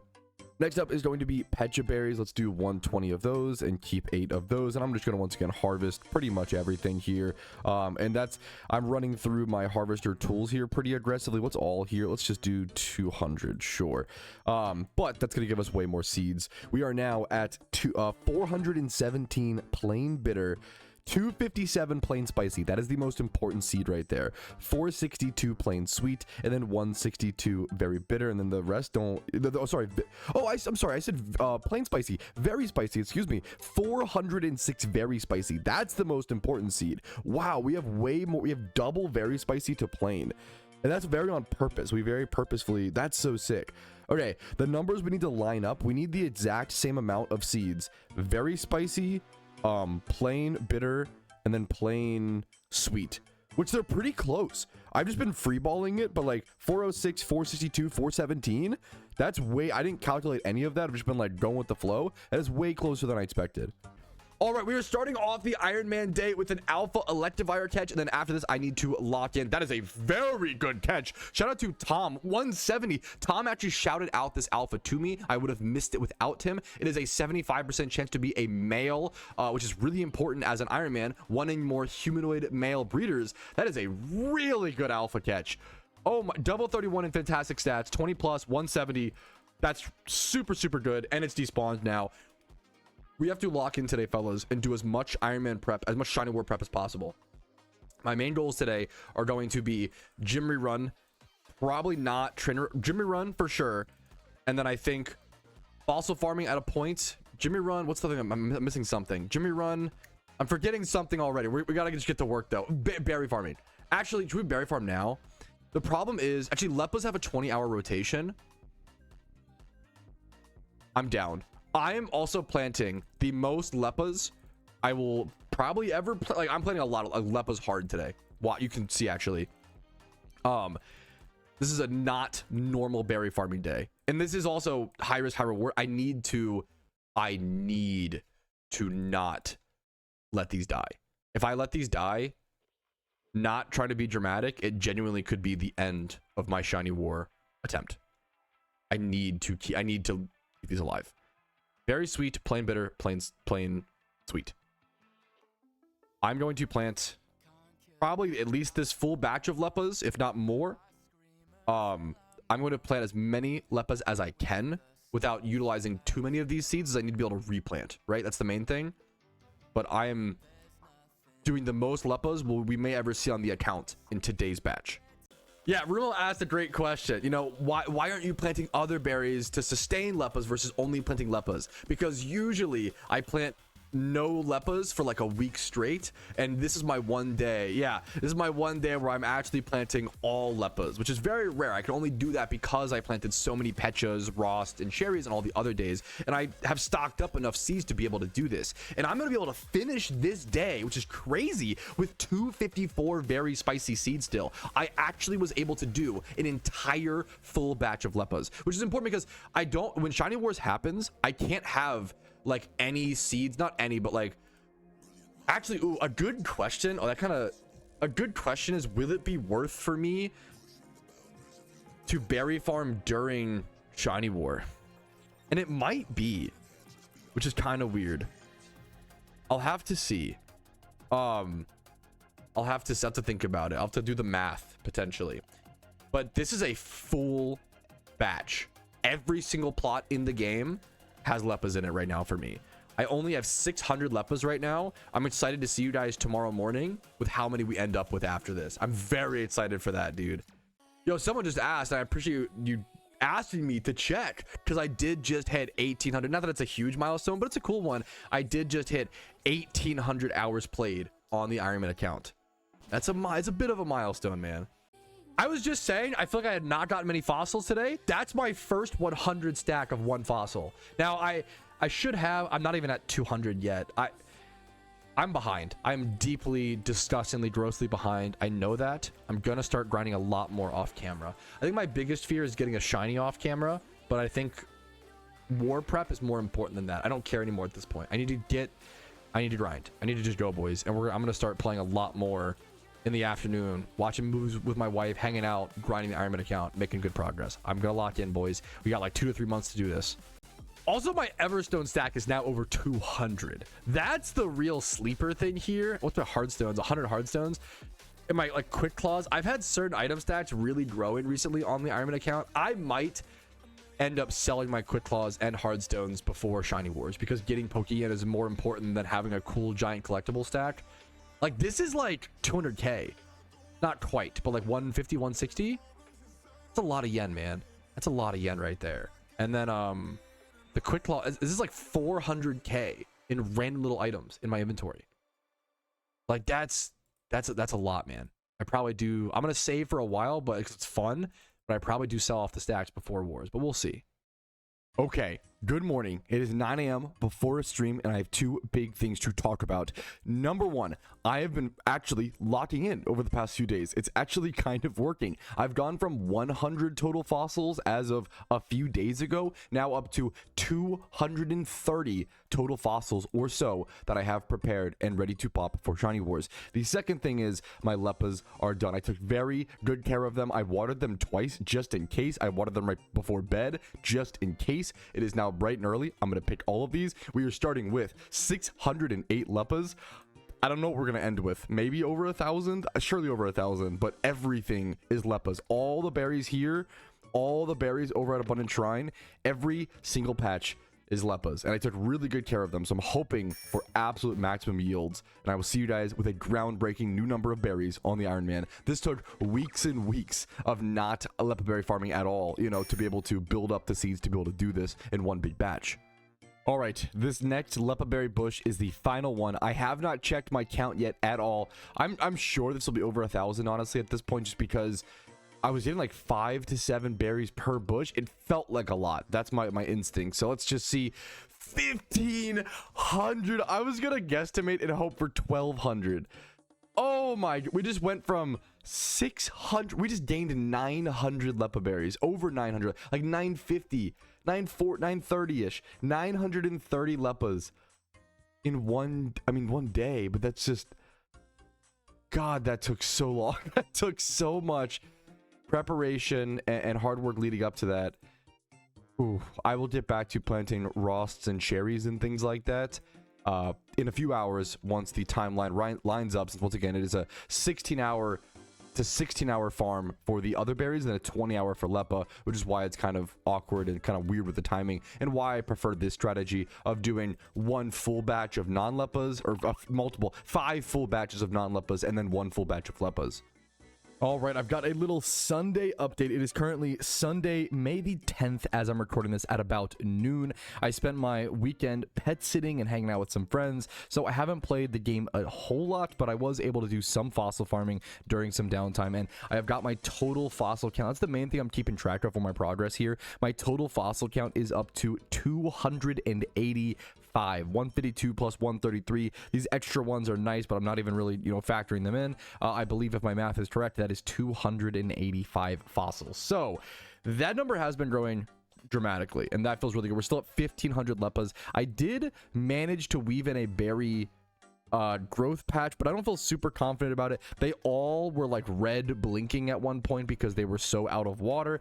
But you know what? I think a scuffed berry farm day might be better than not a berry farm day, but it really depends on, honestly, how much we have to spend into harvesters and how many seeds we get back. I'm hopeful it'll be better. I'm hopeful it'll be worth it. If I can just start casually doing berry runs a lot more, that'd be ideal. But once again, it's tough when life, scheduling things, and if you miss one, you got to wait a little bit and kind of figure it out. But I think if I do my berry farming, the beautiful thing with these 16-hour berries is I can do these. I planted these at like 9 p.m. If I plant these at 9 p.m., the problem was that was too late, because then I set an alarm at like 1:30 a.m. to wake up and water them. I'm gonna be so real. I woke up, watered half of them, was like, I'm so fucking tired, I'm just going right back to bed. And I thought it would be okay. Woke up and they were all blinking red. It was not okay. Turns out planning Petrowski was correct. I did need to water my berries at 1:30 a.m. but I had gone to bed at like midnight.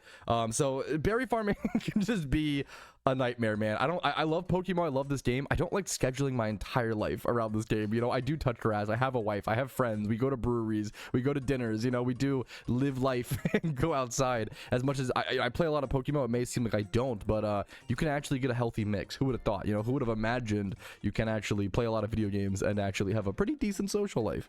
It's, you know, not everybody has that privilege, but anyway, we're rambling at this point. So we're waiting for the berries to finish growing. I will pick those as soon as possible. And then, yeah, a little fossil update, 285. I'm very happy with that. I did also do at least 2 other major things off of camera. Number 1, I caught an alpha ditto. There was an alpha ditto spawn. Gotta go get those whenever possible. Number 2, I set up a bunch of breeds. This is like almost 60 breeds. Pretty happy with that. We've had a lot of Pokemon piling up once again from catch events. We are constantly battling this Pokeyen problem with enough money to buy the braces, but also enough money to buy the harvesting for the berries. But also, you know, enough money to buy the Pokeballs and the Quick Balls for catch events. I do think I think a big decision, stopping using Quick Balls and Nest Balls for catch events has helped me maintain a lot of Pokeyen. I think that was draining a lot more Pokeyen than I expected. Like, that was like 100k per catch event. I think that was just a little too much, you know? And I think doing those for certain events is still worth it, but not doing them for not every single event has, I think, really allowed my Pokeyen stack to flourish and allowed me to set up like these amount of breeds, allow me to focus more on fossil farming. It's been a positive change, so happy I did that. Now I actually am going to go ahead and release a few. You can see the nicknames here. I went ahead and I just found 4 Pokemon. I believe they're all 31 special attack. I just end up with too many Pokemon with special attack stats that you don't always need. So I have this like, oh, this one's attack, physical attack, chaos egg group, one of the least needed stats, special attack, Numel, special attack, field. These are all 3 special attack field egg groups. I thought about keeping the electric because, you know, it's a Manectric needs the stats, but like you want a hidden ability one at that point anyway. I just have too many breeders. I don't have room for these. I don't need them for a very, very long time. Ideally, I keep everything, but the more space I can get rid of, that'll be a big thing for Shiny War. And everything I'm doing right now, I've said it once, I'll say it again, because I get a lot of questions every day. Everything I'm doing right now on the accounts is in the pursuit of Shiny Wars.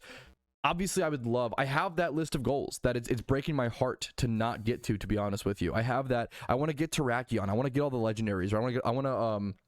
I was thinking about the other day, I want to do, like, there's so much cool stuff I can do still. I haven't done Cresselia. I need to do the Ho-Oh refight more. The Red refight would be really cool. I'd love to upgrade my Jimmy Run team. There are so many things I want to do on the Ironman account, but I just can't. I'd love to learn doubles. Playing doubles VGC would be so freaking fun and really rewarding. I just can't get to any of that right now. Shiny War prep is just so intense. It takes up all of my time on the account. I did also reach, fun fact, 300 Everstones. That is a very cool, massive stack that I didn't expect. 300 Everstones. But Shiny War is just my main thing right now. It's everything. It's this whole episode has just been background progress towards Shiny Wars. It's just farming fossils, doing my Jimmy runs, getting berry farming, and I feel like the physical progress we made, unfortunately, is kind of minimal. But it just took a lot. The starting progress is so much of what we need. I mean, 280 fossils is not minimal. I mean, it is though. I want like 3,000. I want like thousands and thousands of fossils. Leppa berries. I need tens of thousands. I need so many of these still. But a lot of this episode was honestly, I mean, cleaning things out from the event season. We're still event season cleaning and still doing the catch events. I need to get 1,000 RP. I need to get 1,200 RP, honestly, for the 30-day donor status. Like, this is a crucial must-have for Shiny Wars, and I'm just trying to do the best I can. So we just take it day by day. I will see you guys with more progress, I'm sure, of in the future, and hopefully I'll pick these berries properly and get more into the flow of that consistently at least every other day, hopefully every day, very, very soon. I'm not where I'm at in my progress, and that feels like shit, I'm not gonna lie, but at the same time, I'm getting better, and I am making better progress than I was last week. I think that's what matters the most. I guess it's just improving week on week, right? Doing the best you can, and that's a huge part of this series, and I do feel like I'm failing right now, which obviously sucks, but, you know, what's life without failure? What's life without failing and learning from it and getting back up the next day? You know what? I see, like, you see these berries are overwatered, you know, wake up the next day, plant the berries again. You just keep going, you just keep trying, and hopefully we can scrape enough progress together before Shiny Wars to make it work. And if we can't, I can at least make up for that with my work ethic, my hours, and the amount of time I can put into PokeMMO, which is a privilege. So I will see you guys with more progress towards Shiny Wars on an Ironman account. All right, it is about 6 hours later. You know what they say? A scuffed berry run is still a berry run. I will see you guys with the total amount picked. I am getting 3 cherry berries on a lot of these, and I think that's because they weren't watered properly. 3 cherry berries is unfortunate because I'm not going positive at that point. Well, I guess I still could, to be fair. At that point, there's a chance that I could get 1 berry spicy, and then, like, you know, but 3 berries could also represent 3 normal spicy, which I'm at least breaking even, or I'm breaking even berry-wise, but it's going to cost me a lot of Pokeyen, obviously, to get those harvesters. So, but no, I guess it's the same amount, though. Like, honestly, maybe I should be doing more stuffed berry runs. Like, because it's not actually, I don't think it actually costs me more Pokeyen. Because, I mean, it does, right? Wait, no, why? This shit's too confusing, man. Berry farming's been melting my brain quite a bit. But I'll just see you guys. Let's just pick all the fellas, and I'll see you guys with these glorious lobes. Yeah, after thinking about it a bit, it is less efficient Pokeyen, obviously, to do a less efficient berry run, which makes sense, right? It's basically if I plant, let's go to seeds really quick, right? If I were to plant 3 plain spices, right? And those plain spices were to come out as 3 cherry berries, right? That's break even, but I still had to pay the harvesters. So what is that?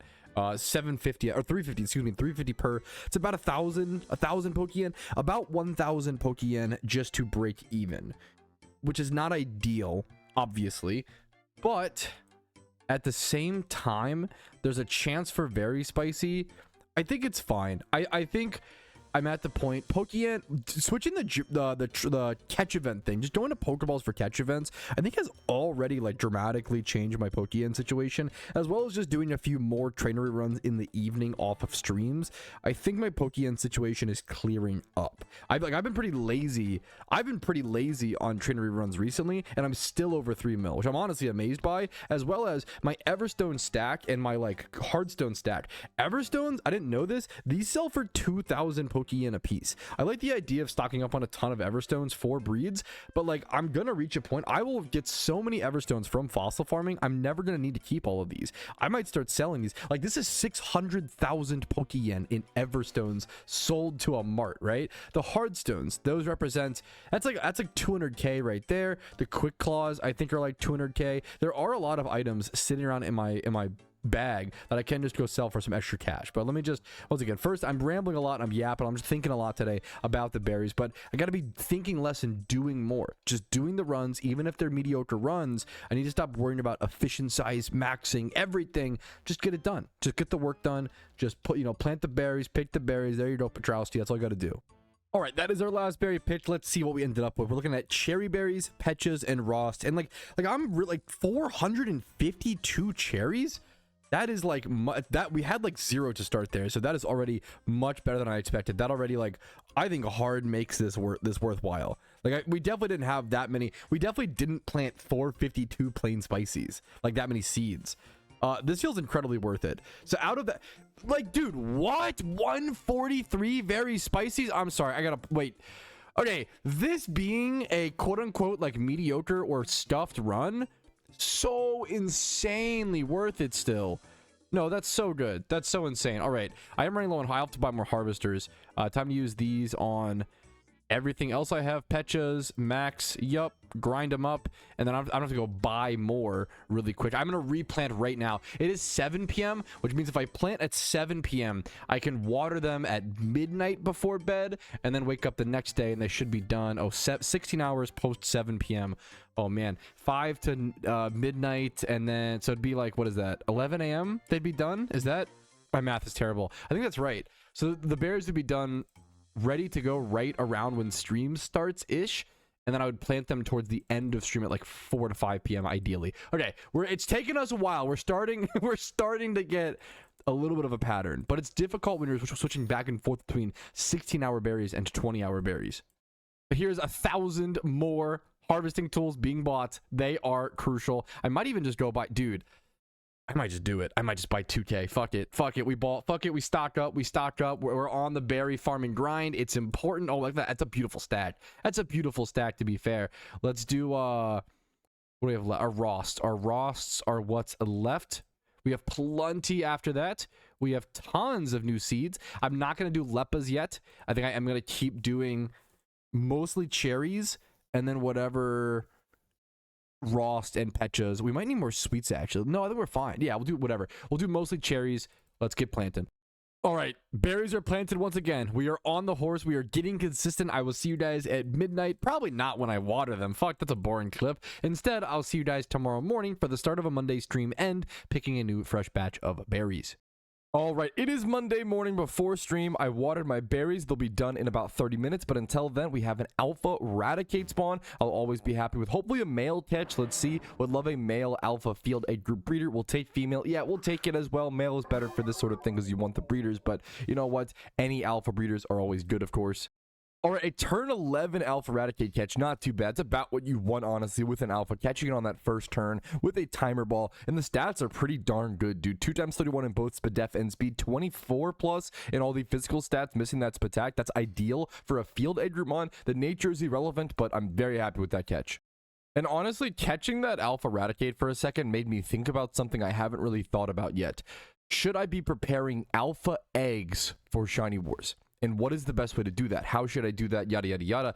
I haven't even thought about that yet. There's so many elements like that. Shelfas are worth a lot more points, obviously. I'm only going to have so many alpha encounters that I can actually get, but doing whatever I can is obviously super important. And you know what? This honestly might be a good time to go do some of our breeds, or maybe even doing them today on stream. I don't usually record breeding clips on stream, but I kind of like doing it because it does a few things. Number one, it detracts my focus, so there is a greater chance of me making a mistake and like not choosing a Pokemon to be a correct gender or something like that. But at the same time, it allows me to hatch eggs on stream. And if I'm ever going to get an egg shiny on the Iron Man account, like it's got to be on stream. It's got to be live. I feel like that's such a different atmosphere, such a different reaction, different memory for the rest of my life, you know? So I'm happy to do some of these. We have a lot of things set up today. And then the question is, do I want to save these alphas? I probably don't yet. I probably just go ahead and consume these, honestly, and then in the I need to consume this, but I think we're not close enough yet. Maybe we were closer to Shiny Wars. Since we're still about 2 months out or so, I think it's still worth to just breed and not worry about keeping eggs yet, but that will be more of a concern heading into the final month, I would guess. Maybe final 2 weeks we'll start keeping eggs. Alrighty, fellas, we are back on the Iron Man today for good progress. I have a bunch of berries to pick. I've been doing some scuffed berry runs recently. This one was not that bad. I don't think that any of these droughted at any point, but I could be wrong. I'm hoping that even scuffed berry runs are better than no berry runs. I've got to be working towards those Leppas every single day. Whether I'm doing the 16-hour berries or just the straight Leppas, I'm hopeful to make this progress. So I'm going to pick all these and see you guys with the rewards and results. All right, fellas, we have our berry haul. First things first, 441 cherries. Dude, I'm finally getting on top of my berry runs. I feel like I'm consistently, for a while I was doing like maximum 3 to 4 berry runs a week, right? If I can, the difference of doing them every day, or as much as I have been recently, 5 days a week, the difference has been so noticeable. That is a lot of cherries. The question is, do I want to do a Leppa batch? I like doing these, so I can do a Leppa batch like once every 4 days. I probably can do like a bunch of non-Leppas and then one Leppa batch every 4 days. Let's see my seed count now. Yeah, we're not at our highest seed count yet. We might actually be pushing. We're close. I'm gonna do no Leppas today later on in a few hours, and then I'll do Leppa berries the next day, like on Wednesday or whatever that is. So let's go ahead and but next up, we have more Iron Man progress. We have those breeds to do. So let's go ahead and go through them each one by one. I'm gonna go through them a little bit slower than usual, I think, because I don't remember these breeds. It's been so long since I've set them up, I don't know what is what. First things first, very simple one, field egg group. Some of these are just, you know, breeding for space, breeding catch event mons. Those Heatrans, Heatmores, not Heatrans, I wish. Those Heatmores were caught during the catch event, right? We've got Duskull, 2x31. A lot of these Pokemon are Pokemon caught during catch events, just being bred as breeders to clear up space, to utilize resources, and also work those breeders up in IVs to get better Pokemon in the future, of course. 2x31 Chaos A group. That was in, I think, it was either Spatak in HP or Spadef in HP. Next up, Plant A group, 31 in both defenses. These are simple breeds. I'm not going to waste too much time on them. Very, very simple breeds. 2x31 breeders. Let's go to a not simple breed. Let's go to something like this. So this is an event alpha breed. Now, the thing is, this is a weird one because this Salamence is from the event.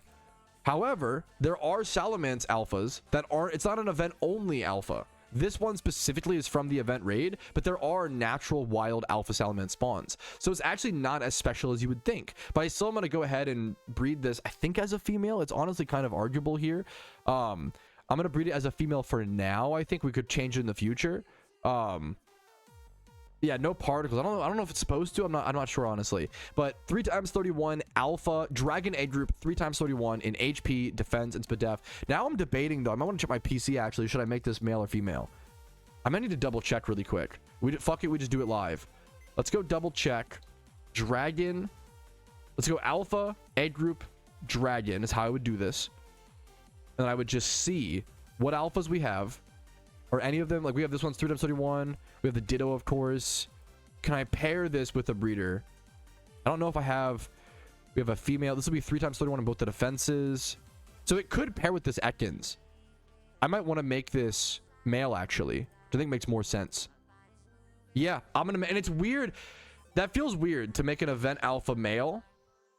But it's just not an event-specific alpha, you know? So we're actually... It's a weird time where we're actually consuming an event alpha just to be a breeder. We're going to make it male, fellas. It kind of hurts to see, but I think that's the right play. I think it's the right play. All right. Next up. Let's just go back to 2x31 egg group breeds, 2x31 mineral. I always say it's crazy. This box represents 600,000 Pokeyen. There is 600,000 Pokeyen put into this, all these breeds, into these 60 breeds or whatever, right? 2x31 Chaos egg group Pokemon. There's so much hours, so many hours put into this box, but I just go through it so quickly, you know? Here is oh, this is why you go through slowly. I often make my breeds late in like usually around midnight or like super late. I reversed the braces there. The braces there are wrong. They're on the wrong stats. So that would have been a huge mistake. We're gonna move that. We're gonna fix that in a bit. Next up, 2x31 Chaos egg group, 31 speed def, and 31 speed. Nothing crazy. Sometimes I haven't seen a mistake like that in a long time, thankfully, but sometimes those do pop up. 2x31 HP and speed, Chaos egg group once again. Just randomly rolling the gender on all these Chaos egg group mons. Next up, Field egg group, 2x31 in Spatak and Spadef. You don't need that many Spatak Field egg group Pokemon, but I still do want to utilize them wherever I can. I don't know, I don't want to release them if possible. So once again, more Field egg group Spatak breeders, 31 Spatak, 31 speed. At least it's in the speed, so that's really relevant. And you do need things like Typhlosion to have good stats. Like there are special attacking Field egg group Pokemon that are really, really relevant, but there's less Spatak Field egg group mons than physical, if that makes sense. This is more Spatak. Nope, this one's a physical HP and attack. Beautiful.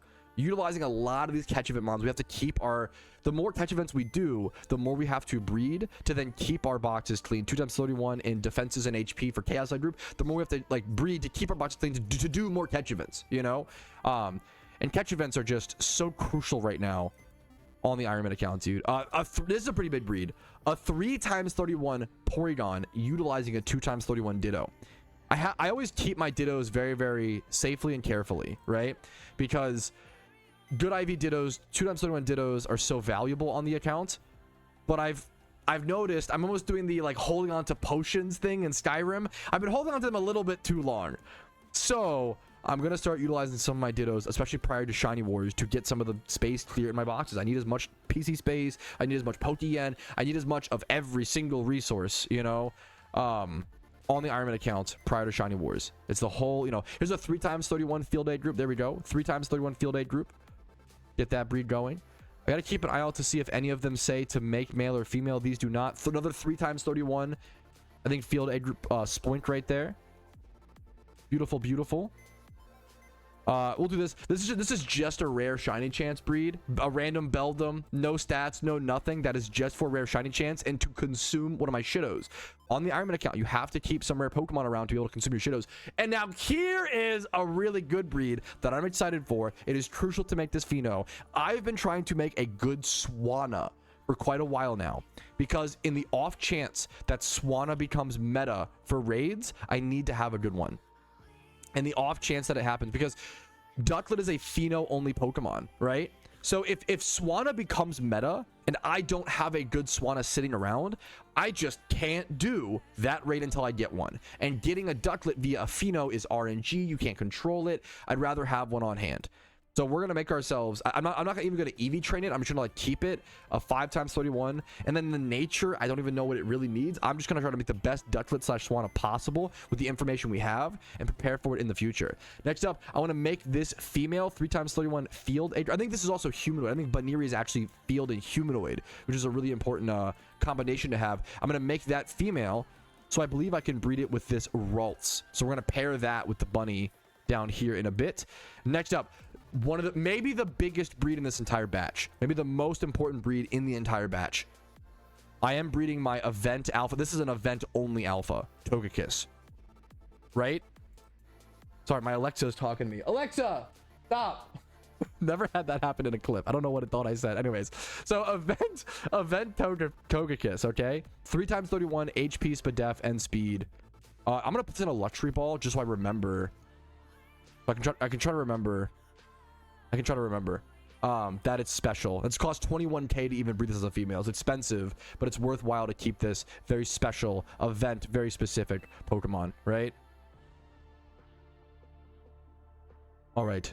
Next up, Apom and Purloin, 2x31, or sorry, 3x31 field A group breeder. There we go. Beautiful, beautiful. Next up, 3x31 Dragon and Water B. I think Magikarp's B. We're gonna breed that. Let the gender roll. I don't think I have a selection for that one. Beautiful, beautiful. Next up, Magikarp 3x30. Once again, 3x31 breeder. We got the big special breeds out of the way, and I'm gonna do my Jimmy run after this, and that will give us. We can hatch eggs while doing our Jimmy run. 3x31 field A group breeder with attack is one of the stats. There we go. Huge, huge, huge. And then finally, our final, this is another big one. 3x31 bug A group. It says to make female. Or wait, hold up. Wait, no, make male. I just misread. Okay, make this male. I bet you I have a bug breeder that can pair up with this in my boxes. I try to think about this when I'm doing these late night breeds. Sometimes I just forget. So let's make this male. And I have to trust past Petrowski. I don't remember anymore, but I'm trusting past Petrowski. I bet you there's a reason for that. Yeah, PokeMMO breeding is fascinating, and I like to think that Iron Man breeding is even more interesting because you have to like use the pieces that you have, right? It's very much like utilizing the things you have sitting around and trying to force puzzle pieces together, right? Now I need to switch these. I did the wrong stats on. I'll do that off camera, and I'll see you guys with our Jimmy run, and it will probably not. I'll probably see you guys if a shiny egg hatches in the next clip, which I doubt it, but there's always a chance. All right, we hatch all of our eggs on the Iron Man account. No shinies, of course. That is okay. We're going to pair up this Buneary with this Ralts in the future. I'm going to move all of these over to my more breeders box to get that sorted a bit. We do have a little bit left over. So as you can see, I am once again, I'm breeding. I'm not breeding as much as I was, to be fair, previously, but like I still breed a lot. And you can see I still am leaking over my boxes. I have 1, 2, 3, 4, 5, 6, 7. It's the constant struggle. It's the constant struggle of the Iron Man account. I have 7 boxes of breeders, and these are all leaking over. These are actually more that I don't have sorted. A lot of these. We just get back to work. Keep trying to make space. Keep trying to do catch events. Keep trying to Jimmy run. I'm just over. There's a lot to do. Just take it day by day, step by step. We did our Jimmy run today. We picked our berries today. That's focusing on like good progress, right? We did a lot of breeds today. We did a lot of progress today. We made a lot of steps in the right directions. We got to just keep taking our steps every day.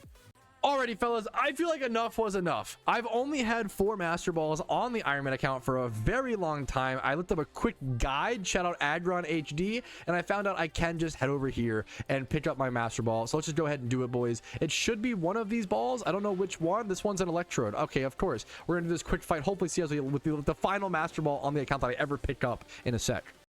All right, after 2 Electrode encounters and a free nugget, there is our 5th and final Master Ball we will ever pick up on the account. It's the most limited resource. Unless one day we see an update, I would be down to see an update where they add you can like buy Master Balls. They're really spent like 1 million Pokeyen a piece, or I think that you could implement more Master Balls, but for now they are like one of the most limited resources in the entire game. So there's my 5 Master Balls on the Iron Man account achieved, guys. I only got it at 1,826 hours played. That's not even bad. Let's get back to our fossil grind. Is up next. As I record this current clip, it is officially my 1-year anniversary on the Iron Man account. It is May 12th, 2026, and this account was created on May 12th, 2025. And it's just insane to imagine that every single thing you see on my account literally did not exist just 1 year ago. These 1,832 hours of game time, everything that they have achieved, from my multitude of boxes of breeders, to the actual Pokemon that need to be EV trained, to the legendary Pokemon in my boxes, to the competitive Pokemon. Look at this giant box, to all the shinies, the catch events that we've won, the prizes from those catch events, like the XP Re-Amplifier, and all the other RP prizes and good items, the choice bands, the choice specs, the leftovers, all 5 master balls on the account, the charms, the grinding that we were able to do during the events and all the limited holiday stuff, all the mysterious balls, all the fossils that I've been working towards, all the random little trinkets, nuggets, and pearls sitting in my inventory, having access to Darkrai on an account that cannot trade or use the GTL, all of the ability patches, extra Pokeyen items, Graciduas, more mysterious balls, all the vanities that have been collected over the years, or over this 1 year. I'm so used to saying over the years, like on my main accounts where I have tons and tons of history and lore, but we only have 1 year of lore and history on this account. But man, has it been an incredible 1 year. And I think what better way to end an episode than to end it on the 1 year anniversary on the account and just immediately go over our goals, because though our goals may not be large in quantity, they were very high in quality in this episode. And this episode has just been centered around entirely on the day-to-day grinding elements of PokeMMO and what that really looks like. This has been the training arc of an anime. This is, you can't go watch the Naruto versus Pain fight without watching him learn how to use certain, I don't want to spoil too many things, but certain, you know, moves or powers while under the waterfall, right? Like, you just can't skip the training arc in anime. This is the power building. This is the leading up to the big moments, the big fight, the big tournament. This is the build up and the eventual leading to that giant epic moment. And that epic moment has no purpose, no value without these build-ups, without this training in mind. This is also the first Iron Man episode to be released post-event season, and it is one of very few episodes that will be released post-event season. I put 181 hours of progress into this one video. That is 10 times the amount of hours that people spend on average on most video games. But that is what it takes to be good and be at the end game of a game like PokeMMO. And I just hope that you guys have enjoyed watching this process. So let's go ahead and cover the few goals that we actually achieved in this episode, but then the vastness of them. First things first, consistent gym runs. I am now up to 123 gym runs done on the account. I don't know what I started with in this episode, but it was much lower than that. As well as I finally created and adapted my trainer rerun Articuno. I started using the rerun strategy that used Articuno, as well as getting a loaded die item to make that possible. And then I kept track of my trainer reruns on my Cloyster. I think I started this episode with like 1 trainer rerun under my belt on this account. I have now done 12 trainer reruns on this account, and that is the backup moneymaker, right? I did a lot of Amulet coin farming that isn't really even mentioned here, but I did make that imprison Gothitelle. I changed strategies. The way that we farm Amulet coins in PokeMMO, not even just an Iron Man account, has entirely changed. Speaking of, I have to go get some more Amulet coins in the next episode. That'll definitely be a high priority. But we made our imprisoned Gothitelle mon that will help us farm Amulet coins for the rest of the account. We also did over 120 plus breeds. So many breeds in this episode, if I recall correctly. I think I am counting these ones, to be fair, that I have not quite logged yet. So you know what? Let's just be really safe. I'm going to lower this to... let's lower this to 90 or 100. I've done a lot, though. Honestly, this might be right still. I've definitely lost, more than any episode, I've lost track of what I've entirely done in this episode. But you guys can honestly help me out with that in the comments. And I think I mostly have what we're working towards, which, once again, working towards that Shiny Wars grind, which requires things like fossils. We now have 280 fossils. One thing that I actually did forget to add was berries. Berry farming. I'm going to put 1,500 Leppas, because that's around where we're at. We're at now 1,500 Leppas on the account that we did not have previously. But I also farmed 285, specifically 285 fossils, which we did not have before. Tons of alpha Pokemon were caught as per usual. I still go to my alpha spawns, even though those like lightly help. They don't really help us that much towards Shiny Wars, but they help us with other parts of the account. I did a ton of catch events in this episode. We did not win anything, of course. I've had really good luck on the account prior to this, so I don't expect that. I need to honestly earn it back and do a lot of catch events to really catch up to that RNG. And then once again, the final thing is the berry farm, which I'm actually going to go ahead and actually go plant some more berries here in a quick sec after I finish this outro. That'll be our intro into the next episode. So at the end of the day, I hope you guys enjoyed. I hope this series represents consistency. I hope it represents a true look at what it takes to be at the end game of a PokeMMO account, especially an Iron Man account. And I hope it was good background content while you do your own grinds in PokeMMO. And I hope you got a shiny or two while watching this video. I'm scared at the length of this one. I have no idea how long it will be. I just record clips and focus on the account and then clip it all together, mash it all together at the end. I hope you guys enjoyed. Have a great day. Good luck in your PokeMMO grinds. But for now, I will see you guys later. Peace, Reno. Yo, what's up? Outro Petrowski here, and I wanted to say thank you so much to everybody's name who is on this list. You really allow me to make the content that I do every single day, and I hope I can make it worth your guys' while and add to your PokeMMO journey. Thanks again so much for watching the entire video, and have a great day.